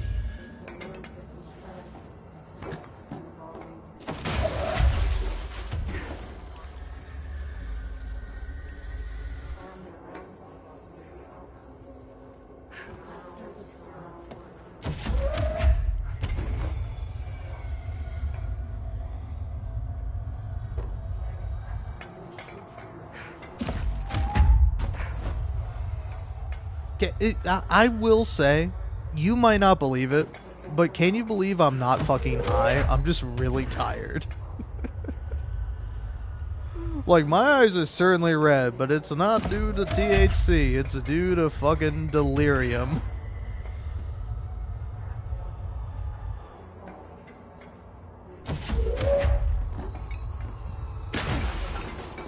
Alright. Oh, I broke it.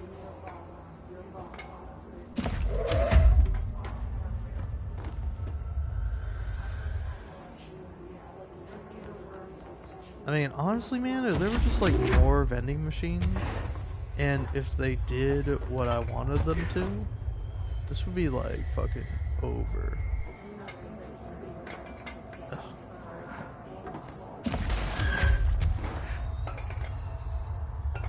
God, just fucking stay closed, you son of a bitch.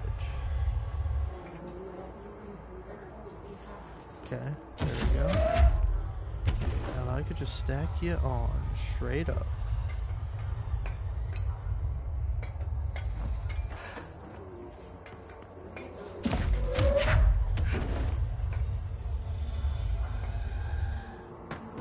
Vending machine, would you kindly just fucking be stacked? You could just fucking stack yourself.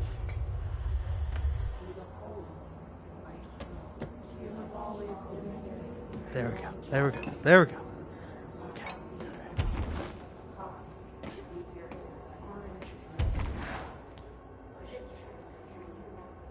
Okay. Alright, alright. This is okay. This is fine. Fake ass fucking room, not even real. Okay.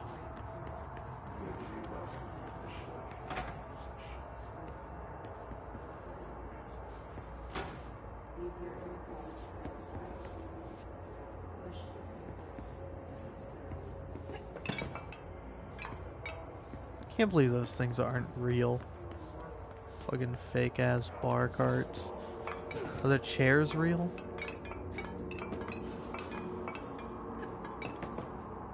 The chairs are real, but they're barely real.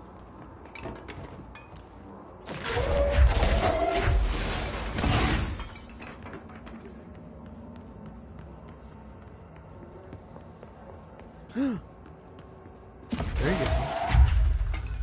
Here we go.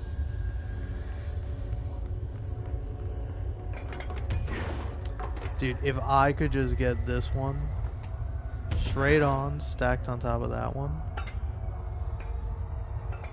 it would be over. It would fucking be over so fucking easy, man.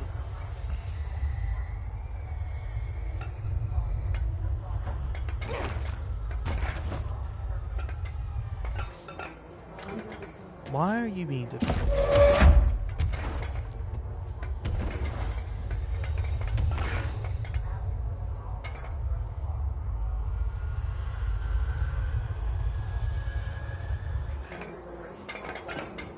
Okay.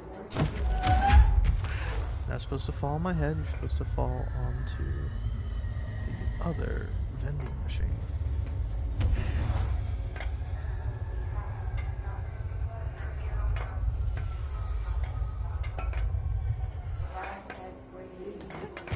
No, oh, that was it. That was it. Okay.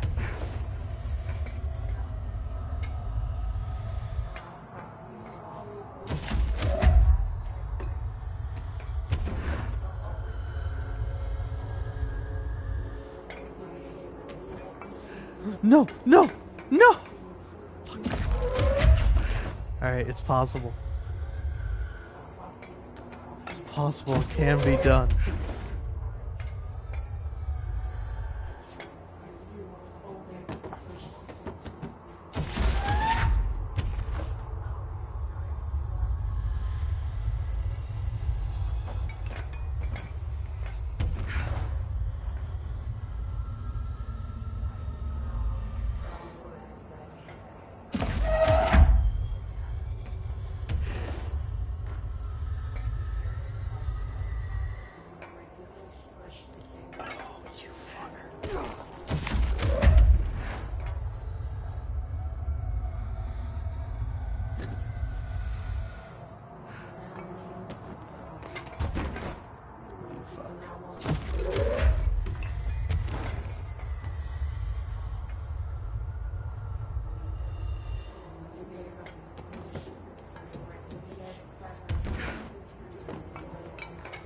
Okay.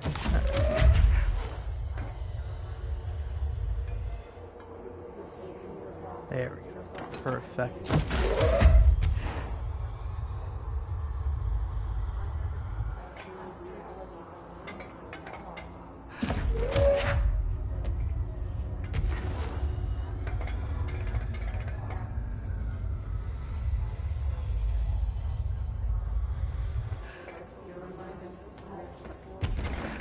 No!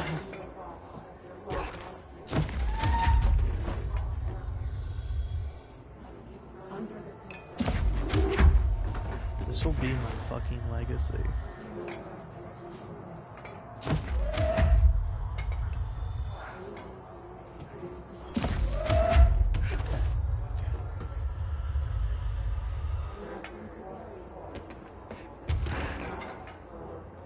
No! No!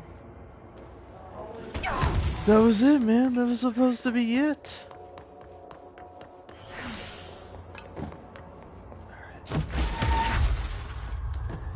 Grab the third vending machine. It's required. It's necessary.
What?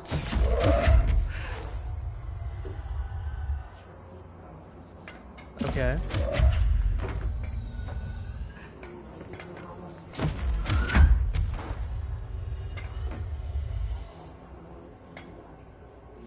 No, no, no!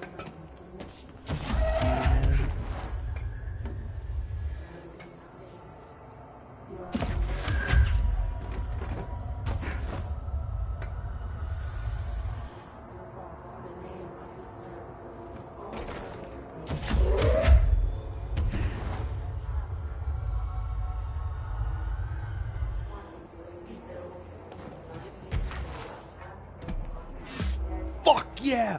Fuck yeah! Oh, fuck yeah. Oh, fuck you. Oh, man.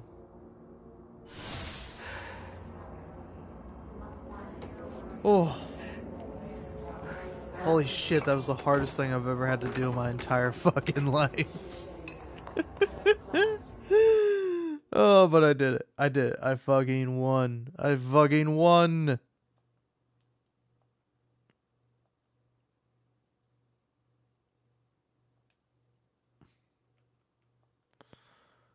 Oh.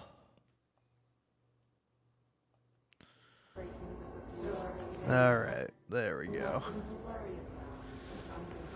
Oh. Amazing, man. Amazing.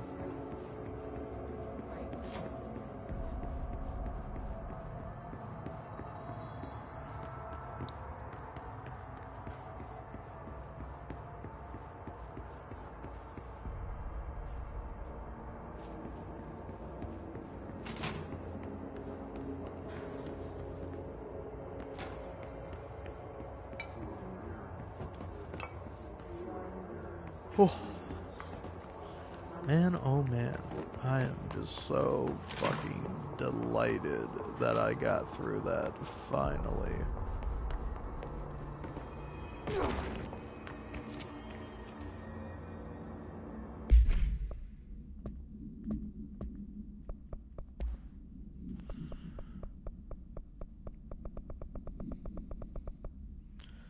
Alright, I hope you enjoy music.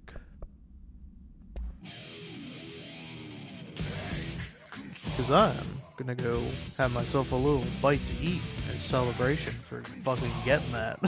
Finally.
Damn, I missed 4 hours and 20 minutes. Oh well. Bleh. Yeah. Nah, I'm freaking out. I'm cold.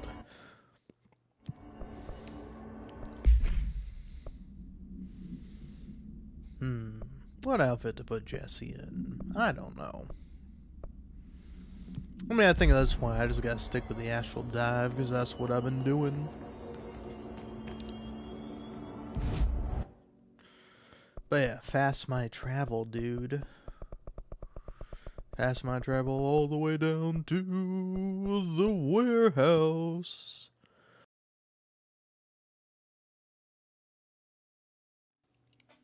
Sorry, you want me to do what now? You want me to wear a house? Crazy.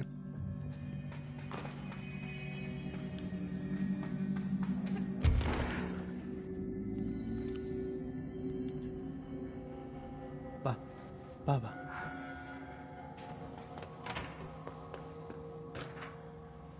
History of the oldest house. Okay, now I gotta read that. Sorry, there's 33 unread things? Fuck, I didn't realize it was that much. On the history of the oldest house. The oldest house has revealed much to me during my months in the Foundation, but many questions remain. Primarily, the tree etchings bewilder me. What is their significance? The house has changed shape over its lifetime, as I've theorized. Then was a tree its first form? I sent a team to Schwartzman Building in search of pre-settlement accounts of Manhattan Island. From those, I discovered a single relevant line. And there I found a tree not known to me, the devil twisted within its bark. That line, taken with the fact that certain American cultures believe some trees would offer wisdom and guidance, is indeed interesting. However, it's hardly firm evidence. And though I am now bound to the oldest house, I remain a man of science. Of course, there are numerous ancient beliefs regarding trees. Yggdrasil, the tree of knowledge, Yax Imixshe. Some cultures offered blood sacrifices to trees, while others claimed trees endowed chosen individuals with inhuman powers. Do New York City's many murders act as a sacrifice for the oldest house? Does the house have a chosen champion? Is it me? Alright. Foundation builder. The pillar found on the crossroads is best described as an onyx spike that protrudes from the cave floor like an imposing stalagmite. Despite its aggressive silhouette, the structure has an undeniable allure. Freud would certainly have something to say about the pillar's overly erect nature, but I'm more drawn to Whitmore's essay on dynamic layers, structures within structures, the fractal mirror in every being. Given its significant location, I believe the pillar is either the very heart of the oldest house or an intrusion within that heart, or perhaps it's like the husk of a seed from which the oldest house sprouted. Trottier wrote that great architecture isn't built, it grows. But then why does the pillar look so different from the rest of this place's concrete walls and rocky caverns? It's easier to see it as an anomaly, but a buried artifact, a foreign body, a demonic phallus. I wonder if this pillar is any more welcome here than we are. On art and time. At first I thought the cave paintings on the Foundation chronicled ancient humans' encounters with natural occurrences like weather, but it soon became clear they depicted events far outside the average human experience. Also, it seems I was wrong to assume the images are ancient. Radiocarbon dating suggests something impossible, that I've been down here longer than the paintings. That's absurd, though. The style and medium clearly indicate a Paleolithic origin. I was ready to conclude that an ancient community of humans lived in or around the oldest house. Now, with this information, I don't know what to think. Is one of our agents drawing these? Or is there someone down here with us? This place has a habit of skewing my results, so perhaps the data is corrupted, or perhaps some paintings were created at different times. The art does seem to chronicle not only the past, but also the present, and possibly even the future. I see them in the echoes of the boards, some linear architecture, even what could be interpreted as a director. Are the paintings telling a story that's still being written? If so, who is writing it? I was 9 or something when I found my dad's Old Gods album. I became a huge fan instantly. Jesse Faden. Aw, that's cute. Ley lines. On ley lines and their energies. For all my research into the oldest house's ley lines, I still don't understand why they converge here, at the base of this pillar. I suppose the simplest reason is that they have to converge somewhere, Occam's razor and all that, but that seems wrong. The esoteric world abhors coincidence. So, what is the true relationship between this pillar and the ley lines? Does it act as a magnet, attracting them, polar north? Or is a pillar a product of their focused energies, a sprout nourished by the constant flow of the oldest house's power? Perhaps classifying that power will provide some insight. However, we currently have no means of measuring or quantifying it. Given time, it may become possible to collect and even harness this energy. On that note, Northmore is bringing in the much-lauded Dr. Gustav Wagner from headquarters in D.C. to aid my research. I suppose this is his way of saying he doesn't trust me to work unsupervised. Let's hope Dr. Wagner is as smart as his dearly departed Führer once believed him to be. Oh, okay. Yeah, that's that did take part in the 60s. No, the screenplay was found after the Bureau acquired the Night Springs television series and all its past episode scripts. It appears to be written by Alan Wake as part of an application to become one of the show's writers. Night Springs Spec Script, episode Over the Threshold Darkly by Alan Wake. It is only human nature to wish to control the forces around us, and even more so to possess them. But what happens when those forces are not ours to claim, or even of this world? What if they are things you can discover in Night Springs? Interior, secret lab, night. We are in a secret lab. The large sign on the wall reads, The Federal Bureau of Night Springs. Scientist. I've told you several times, Director, it isn't ready. It's ready when I say it's ready, Doctor. But the being beyond the portal, we have no control over it. Ooh. The robust director shoves the nerd-like scientist.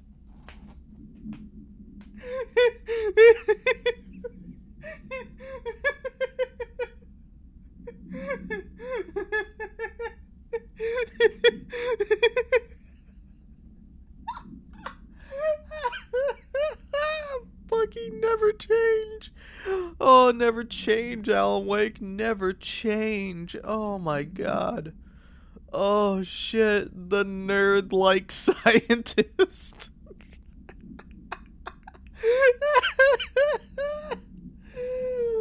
Oh my god. The robust director shoves the nerd-like scientist aside and heads for the portal control panel. He slams the on button with a determined fist. All the more reason. The entire screen is filled with dangerous red, then it fades away, and we see that the two men are in another dimension. The air ripples around them as if they were as if they were a 1983 Pontiac Firebird Trans Am sitting in the Texas sun after a 5-day road trip. Interior, unknown dimension, night. What have you done? You've doomed us. Control yourself, Doctor. Where's this beast of yours? Right there, sir. A horrible, shapeless, shifting entity fills the horizon. It can't be described. That's how horrible it is. What a thing of beauty you've been keeping from me. The director steps closer to the horrible entity. He reaches out with a steady hand. Director, you are mine, creature. I will return you to my facility and control your power. Sir, we don't know. The entity instead rushes forward and engulfs the director. He screams in pain as the scientist looks on and does nothing, like the coward that he is. Entity, subtitled, I am not the one being examined. I am not the one locked inside a prison. Gradually, the director emerges from the entity. His once sparkling eyes are now empty and dull. The scientist rushes to him. Sir, we have to escape. Director, we cannot. They are in control now. I got what I wanted. Ooh, my oh my. Shaded Hartman. Let's see. Ezra Cruz. Dr. Hartman is the first Type 2 shaded individual to be examined alive by the Bureau and has proven a valuable asset for our understanding of A010, aka the Shadow. Like all shaded individuals, the specimen is constantly shielded by or produces a of darkness that makes visual observation difficult. This also protects the specimen from harm. During testing, non-lethal ballistics proved ineffective against it. The specimen uses words and phrases that seem to originate from its previous life as a therapist. Some phrases have even been identified as quotes from Dr. Hartman's book, The Creator's Dilemma. Seems to indicate the host's personality remains to some degree. For research purposes, Shaded Hartman was relocated to the Cauldron Lake Lodge replica built for the AWE investigation. If researchers hope a familiar setting may trigger new behavior, this experiment has yielded no results thus far. Song questionnaire. Auditory experience 84 point C. Poets of the Fall, My Dark Disquiet. Answer questions within 2 minutes of listening. The song elicited any particular memories? If so, elaborate. Did you at any point feel a strong emotion? If so, what emotion? Did a clear image of a weapon appear in your mind during the song? If so, elaborate. Provide a detailed description of your current surroundings as you see them. Have you heard the murmur of voices when no one is present? If so, what did they say? Do you hear them now? Please choose one from each of the following pairs. 1 or 2, A or B, day or night, apple or orange, burn out or fade away. That's pretty funny. Synchronicity and the Unseen Connections, a glimpse into the paranatural. Introduction. Synchronicity is a phenomenon long recognized by the wise, but only recently given a name by science. It is how we rationalize events connected to by no identifiable causality, yet clearly conjoined in purpose. How does a dream foretell an event in the physical plane? Why do hounds bail at the death of their master, which has occurred miles away? The world is unified in ways we do not yet understand, and sometimes we stumble across these invisible, unseen chords and wonder at the result. The visionary Carl Jung laid the road, now we must walk it. My fledgling research department will make it our mission to reliably reproduce behavior by the close of 1959. Once done, the mechanics of synchronicity will lay themselves bare in due time. We're striding into the future of science. History may not remember our names, but God himself will. Refer to file for full report. Examination of paranatural topics. Interwoven causality of the formation. Formation is a tall stone structure found in quarry site Beta, only reachable by placing distinct tokens into the jukebox of power. See OOP10 case files for details. Formation's exact purpose is, but we can at least examine its relationship with the surrounding it. Measuring devices found trace evidence of at certain lines running from the formation to the when examined properly, 4 direct ritual tethers were detected. Some form of sympathetic causality connects the formation with the, which means, in theory, that when certain are performed at one, it will physically affect the other. I've been urged to note here that some individuals believe the formation responds to any fulfillment of purpose or desire in nearby individuals. Though I like to remind those individuals that we're the parakinesiology department, not the power feelings department. I'm proud to report that my team was able to design, construct, and install a permanent detection system. These archers will help rangers identify when the casual tethers are active, allowing them to better. Paranatural entity A010, aka the Shadow, is an aggressive consisting of 3 known types. Type A, localized manifestations of sentient, capable of occupying organic and inorganic materials as well as exerting over its surroundings. Shaded individuals, human bodies by the Shadow. These individuals become notably more aggressive but do seem to retain the of their previous selves. Research is ongoing as to whether this condition is reversible.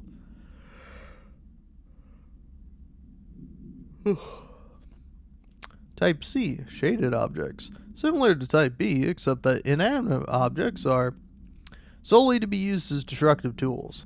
Each type seems to work as a shared goal towards a shared goal, possibly targeting certain individuals, which may imply a shared link to a intelligence.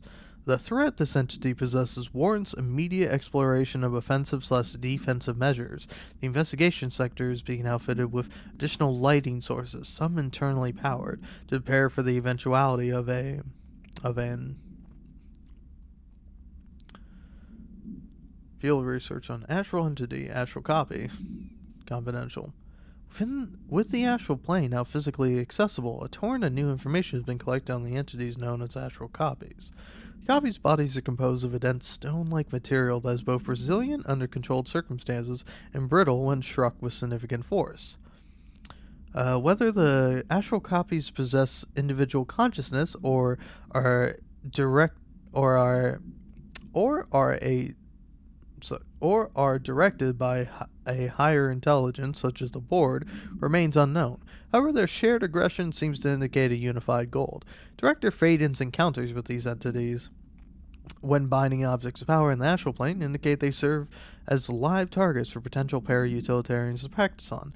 Some have been equipped with Bureau weaponry, though it seems unlikely they were armed by our personnel. It's important to note they appear immune to Hiss corruption. Refer to file for full report. Kind of interesting that these are all written by Emily. Astral mimics are physically indistinguishable from astral copies, but considerably more dangerous due to the fact that they possess para-utilitarian abilities. The most notable ability witnessed is levitation. It is unknown how this astral entity gained its paranatural abilities. The relevant objects of power are currently bound to Director Faden, which indicates the objects are not responsible. However, objects of power are intrinsically linked to the board and the astral plane. A similar link between the objects and the mimics could also exist. Or perhaps the board is able to dispense these abilities at their leisure, with no trial in the astral plane required. The prevailing theory, however, is that the entities are simply replicating observed abilities performed by the Hiss, or even the director herself, thanks to prolonged exposure to our world caused by the astral bleed. Astral spikes are metastructural entities found in the astral plane. Their existence was first confirmed when a single spike traveled into our dimension, through the mind of an astronaut. Astral spikes seem to exist beyond our dimension's physical laws. They do not resemble any living creature or animate object we have yet encountered. They are even dissimilar to astral copies, despite the fact that they both originate from the astral plane.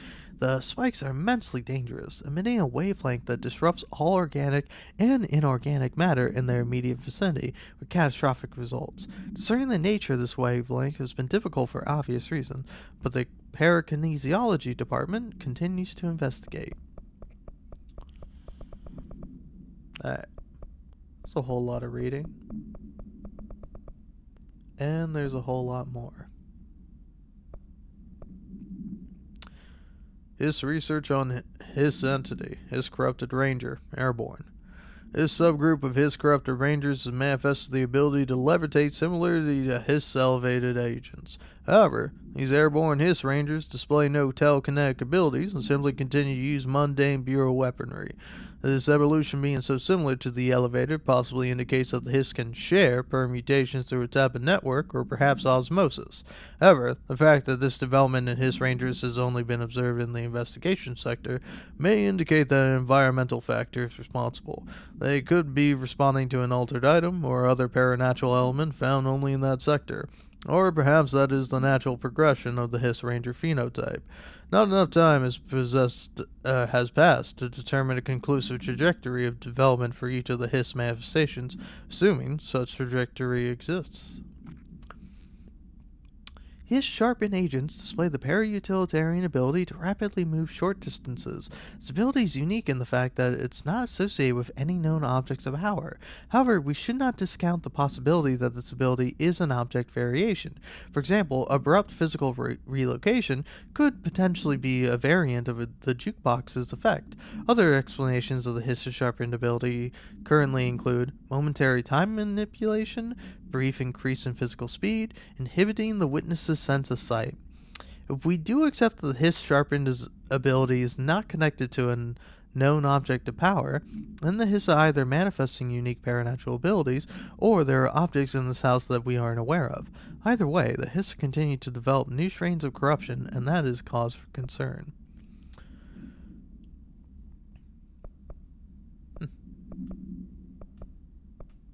Sorry, I'm reading.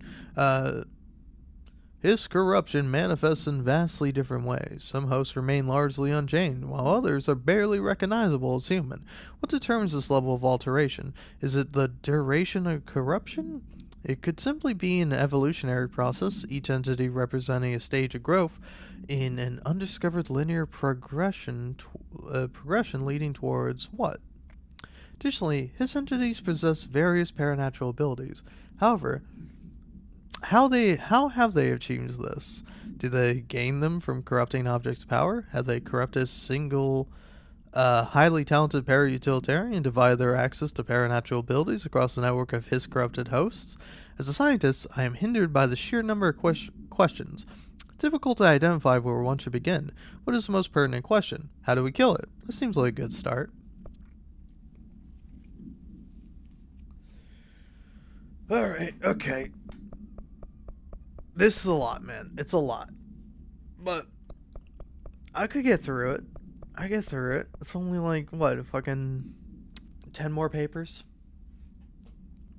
Recently, there have been some alarming changes in behavior and altered effect in two altered items of the Panopticon. The have become much more aggressive, with entirely new effects manifesting for no discernible reason. The items have been investigated for updated containment procedures to counter these new effects, with one successfully discovered to be contained by constant visual contact. But this development is worrying. What if all the altered items undergo this behavioral change? We need to find out why this is happening. What is changing? Handling these altered items has also resulted in numerous Panopticon staff being I would say that they've gone to the astral plane, but these aren't objects of power. Not one of them has come back. This plus the uptick in astronauts not returning from their dives has me wondering what the hell's going on. Is anyone looking into this? Is there any plan?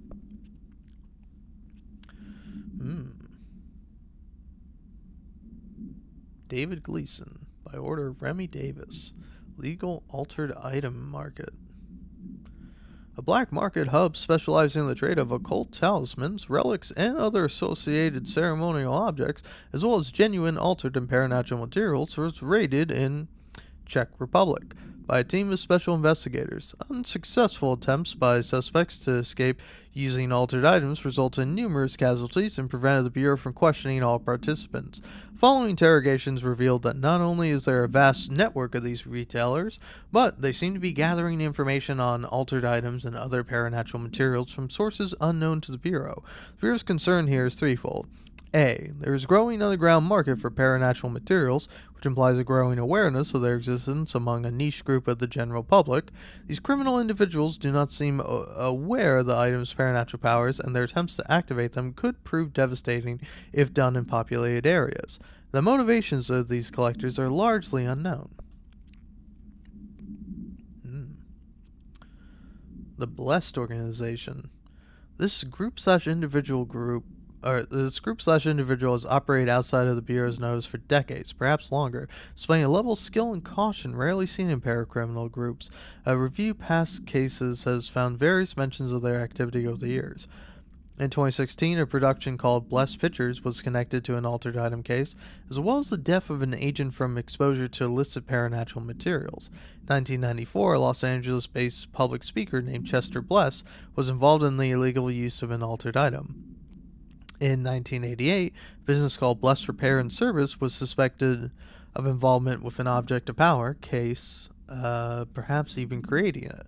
None of these businesses or individuals have been located. However, the connection to appearances of altered items and objects of power is too direct to be considered circumstantial. An arrest order has been issued for any persons believed to be involved with the Blessed organization.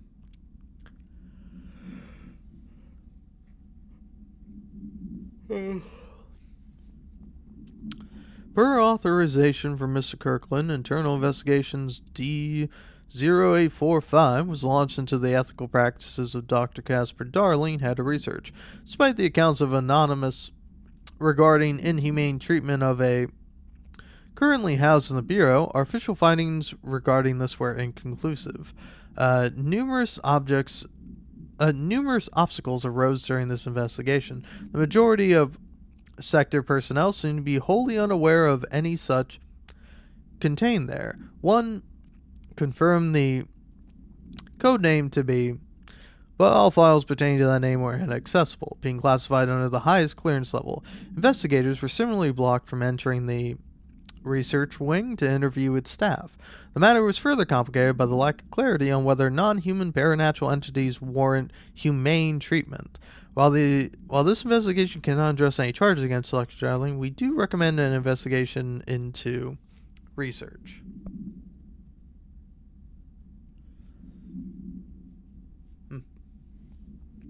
Further authorization for Mr. Kirkland was launched into director Zachariah Trench. Oh. A recent change witnessed in Director Trent, including aggressive when with other staff, has been observed. However, this investigation is aimed at interpreting this issue rather than proving it. Notable between Director Trent and Dr. Darling has been witnessed by numerous Bureau staff.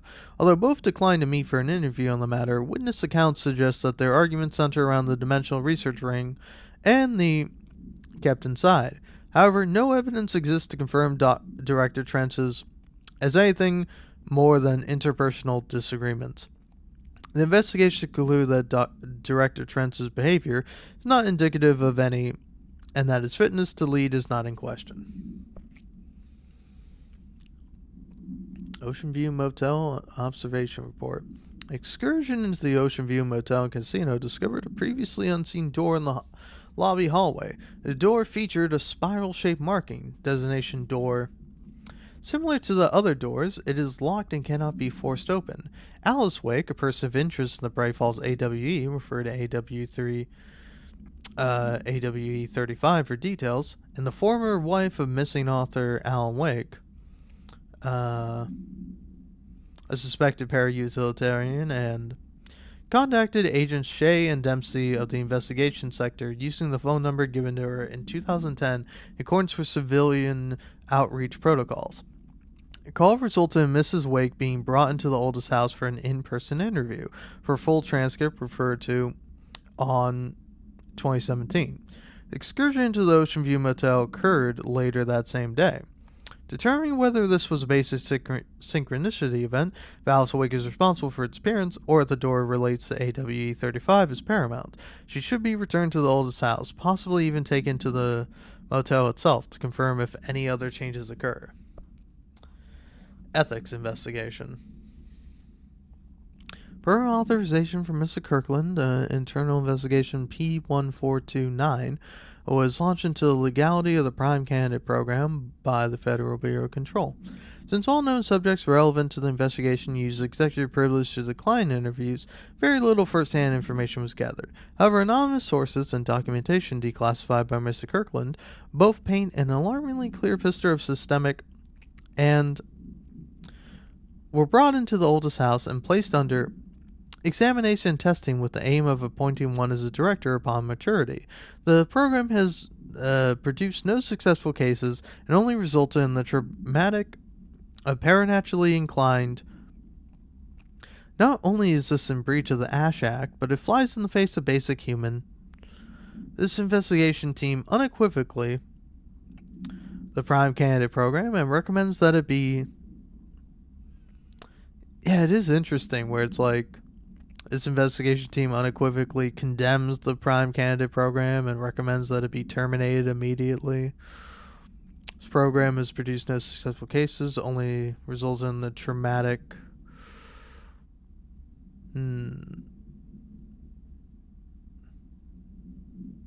I don't know. I'm not sure what it says there, but paranaturally inclined children. Not only is this a breach of the Ash Act, but it flies in the face of basic human decency.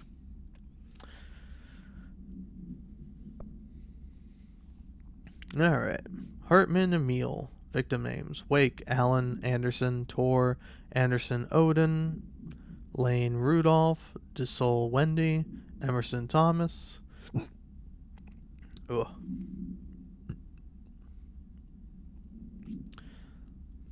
Officer name, Dennis, Special Agent Remy. Code 4, kidnapping of altered individuals, 1 count. Sanctions against altered organizations, 1 count. Obstruction of Bureau investigation, 1 count. Breaching the Ash Act, 6 counts. Offender's property seized as evidence to be used in conjunction with an ongoing AWE investigation. Offender's personal effects have been sent to research for analysis. After being cleared by Bureau researchers, all victims have been released. Biannual surveillance orders were assigned to each, except the Anderson brothers, due to their senility?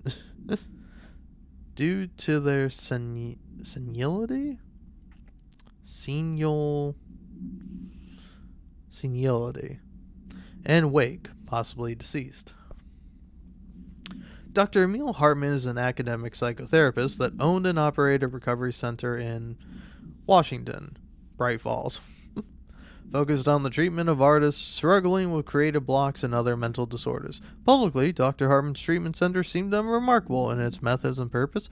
Privately, however, Dr. Hartman was abusing his patients in order to utilize any latent paranatural abilities they may possess, with the aim of shaping reality to his own benefit, which has earned him a Class 2 paracriminal designation. Note, for more on the link between artists and their ability to alter reality through autistic medium, see file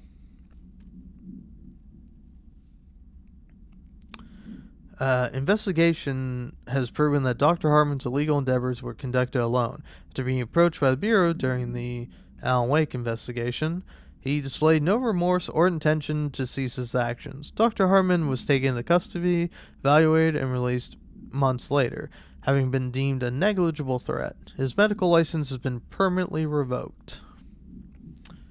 Following the NASA/FBC coordination agreement in 1972, the Bureau has provided NASA with numerous technological advancements based on our research, including the black rock lining now found in all spacefaring vessels. In return, all data gathered during space missions is made available for Bureau researchers to analyze. Recently, certain individuals have raised the concern that this relationship does not adequately benefit the Bureau, either intellectually or financially. A thorough examination of the costs accrued by both organizations shown that the expense of NASA's recent launch of the far outweighs any spending related to the processing and delivery of black rock from its medium Earth orbit. The will provide the Bureau with an unparalleled resource for remotely monitoring and photographing AWE sites, a resource that would be lost if the partnership ends. It is the opinion of this committee that maintaining a cooperative relationship with our colleagues at NASA is of vital importance. Alright. In this proposal, I'd like to explore the matter of a containment policy. When an altered item enters the oldest house, we thoroughly investigate any possible combination of actions or words or material that will prevent the item from applying its altered effect.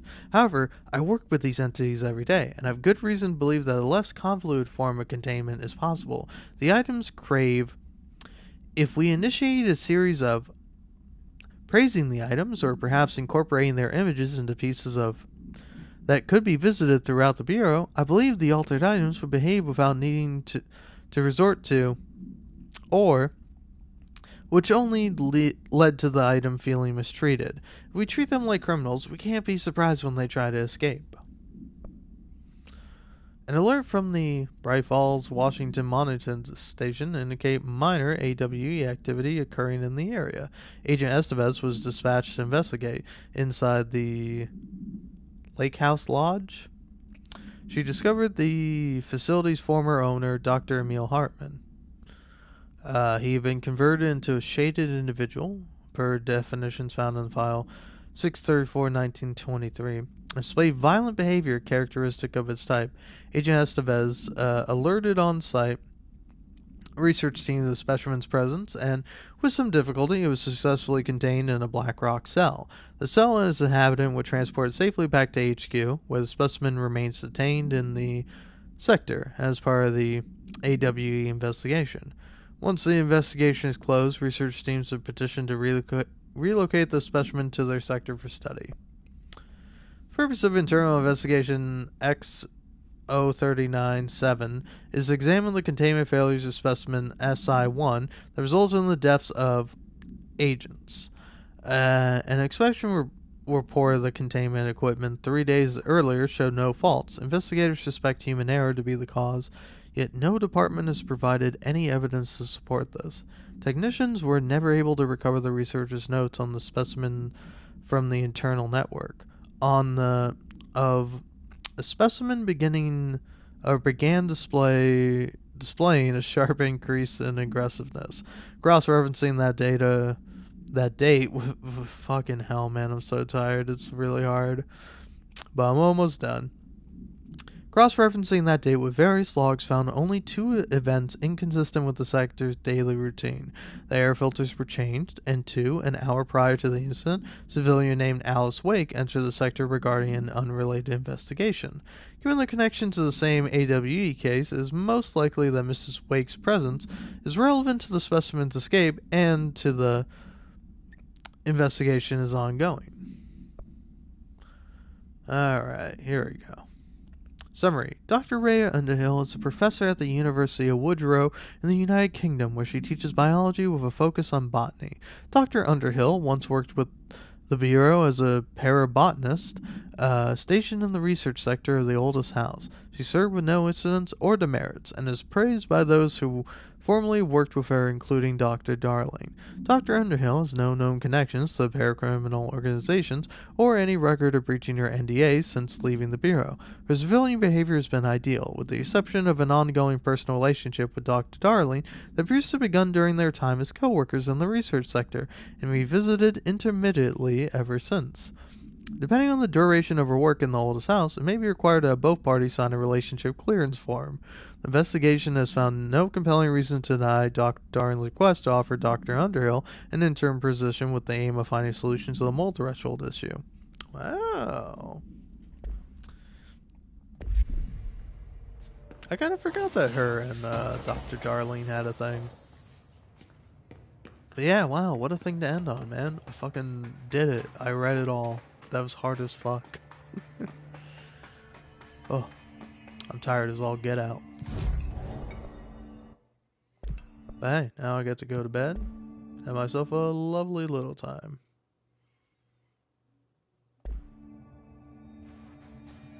Okay, well. Thanks for watching if you did. Thanks for listening too. I sure did do a lot of rambling and quite a lot of reading at the end. I didn't mean to do so much reading, but that was just like, oh, I'll read this thing. And then I think it's a little annoying that if, say, for example, you open up the collectibles and you're like, oh, let me check out what's in research and records. It's like, oh, hey, you can go to all the unread ones, but if you open it up and then you don't read any of them, like you just go over one, it'll count you as reading it, even if you haven't gone over it. And I'm like, come on, man. I haven't gone over it. I couldn't have read it, so you should still leave it marked as unread. But yeah, I kind of made it a point this playthrough just to read everything out loud. I will say that might be a thing I do this year, kind of a New Year's resolution, is that I want to read. I want to fucking read one book at the very least, because I've read 0 books last year and probably just about the same for a couple years running now. I want to try to read at least one book, but if I don't do that, I at least want to read more stuff out loud, because I think it's good practice, and B, I don't know, it is quite fun. It's like, I definitely find myself retaining a lot more reading stuff out loud. Even if I don't retain much, it's like, I don't know, it is fun, like, picking up the pieces or, like, putting two and two together, where it's like, oh yeah, no, I remember Dr. Rhea kind of, like, being sad about Darling's death and kind of missing him, even though she is very, like, cold and, what's another word for bitchy that's not bitchy? Mean. I guess.